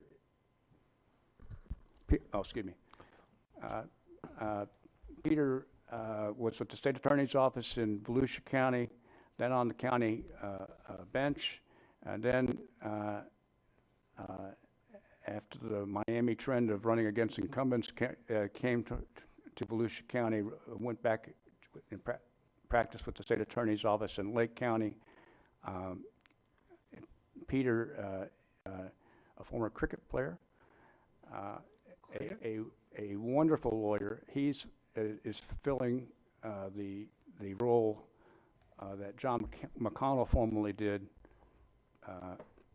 played with advising the sheriff's office and the law enforcement function of the beach safety. He is well known by the sheriff's office staff. In Elizabeth's case, you know, she really didn't know anybody locally except Butch. But in Peter's case, he was well known by the law enforcement community, and his welcomed by acclamation. I mean, they were very, very glad to see him. He overlapped John by a month, so we're glad to have him with us. I will say I caught Peter off guard when I was going to introduce him, because he would be embarrassed. He is embarrassed that he doesn't have a suit coat on, because Peter's the most fastidious dresser in the office. Well, it's like, but he's got a heck of a haircut, so I got to go with that. Forgiven. And then Michael Moore, who's been with us a couple years. Michael, Councilmember Daniels, is an FSU grad, and then master's in business administration and a law degree from the Ohio State University. Where's your I.O.? MOUSE. Also spent a year at George Washington. He would say he's not. I should go back to Michael Rodriguez, who's fluent in both English and Spanish. Michael says he's lost some of his fluency in Russian, which he would study for a year in GW. Michael, not that the rest of them aren't, but there seems to be something of an inverse relationship between height and energy. Larry Smith describes, and he'd probably be embarrassed for me to say this, but I'm going to do it anyway. He describes Michael. He refers to Michael the motorcycle, and he moves that way, and he has an intellect to match. He's high energy, high intellect, and also he works with Charles Section doing a lot of the contracts that you see, some of which have been commented upon. You've taken notice of particularly, and working in the personnel area. And he spent most of his career with the Attorney General's office, doing consumer work for them, and doing some pretty sophisticated securities cases. A pretty sophisticated securities case involving Raymond James on his own. It was high-level work, and it speaks well for him to have handled it in the way that he did, and the state resolving it favorably for the state. So Michael was most recently in Tampa, and moved his wife and his son here, and just a parenthetical, we have two lawyers, one of whom is Michael, whose offices are next to each other, whose wives are both Japanese. So that's kind of a statistical improbability, but that's the case. I think you can be proud of who represent you, and we're glad to have them all here. And the reason that we bring them down is so that I've told lawyers, particularly when we were smaller, that the council members would get to know them by name, in some cases get to know their children's name. But as we've grown, in some cases we've grown, you're accustomed to dealing with me perhaps, or many of you, and I know you feel free to call Jamie or Charles when you think they really know the answer anyway, better. So, or Larry, that's appropriate. We welcome that. Well, here's some of the next layer, and not with us today because he's taking his daughter out to the University of Utah is Fran Carroll, who joined us about the same time as Shannon. Fran would be on the lower height side, but certainly on the high intellect side. He's a smart guy. He's a Nova Law grad. The judges commented to us when at one point, and actually this was before we were actually asked Fran to come to work. You know, he doesn't look. He moves in a kind of a methodical way, but all of a sudden, it's just that one more question, and he was been compared, and he's worked his way to where he's all of a sudden you just realize he's won. So I wish he were here also. I think many of you know him from the community. Some of these lawyers have moved in, and outside of those who were not part of the community have moved into the community or will do so soon. Elizabeth's staying at a family home in Putnam County until she gets a chance to relocate here into land. So I'm sorry to have gone on for a few minutes, but I actually expected this to be a little shorter day, and I thought it might be a good opportunity for you to have to meet him and to associate a name with a face. Please feel free to call them. They're smart people. Welcome. By the way, Elizabeth, Pearson is in Volusia County. You can live in Pearson, too. We've got plenty up there. Okay.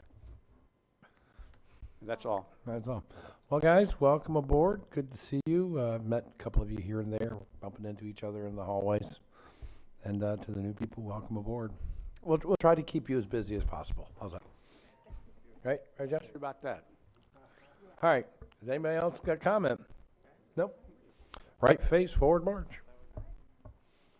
That was left face, ma'am. Thank you. What debate? I don't know. I don't have any idea. I'm just Quit stalling. I'm not stalling. I'm just going to be fashionably late. 6:30. It's a quarter of a mile. I can walk there in 10 minutes. I won't be late. Believe me, I won't be late. They won't start without me, believe me. Is there any other business that needs to come before this council? All right, motion for adjournment. Unless there is objection, so be it. We are hereby adjourned until August 18th.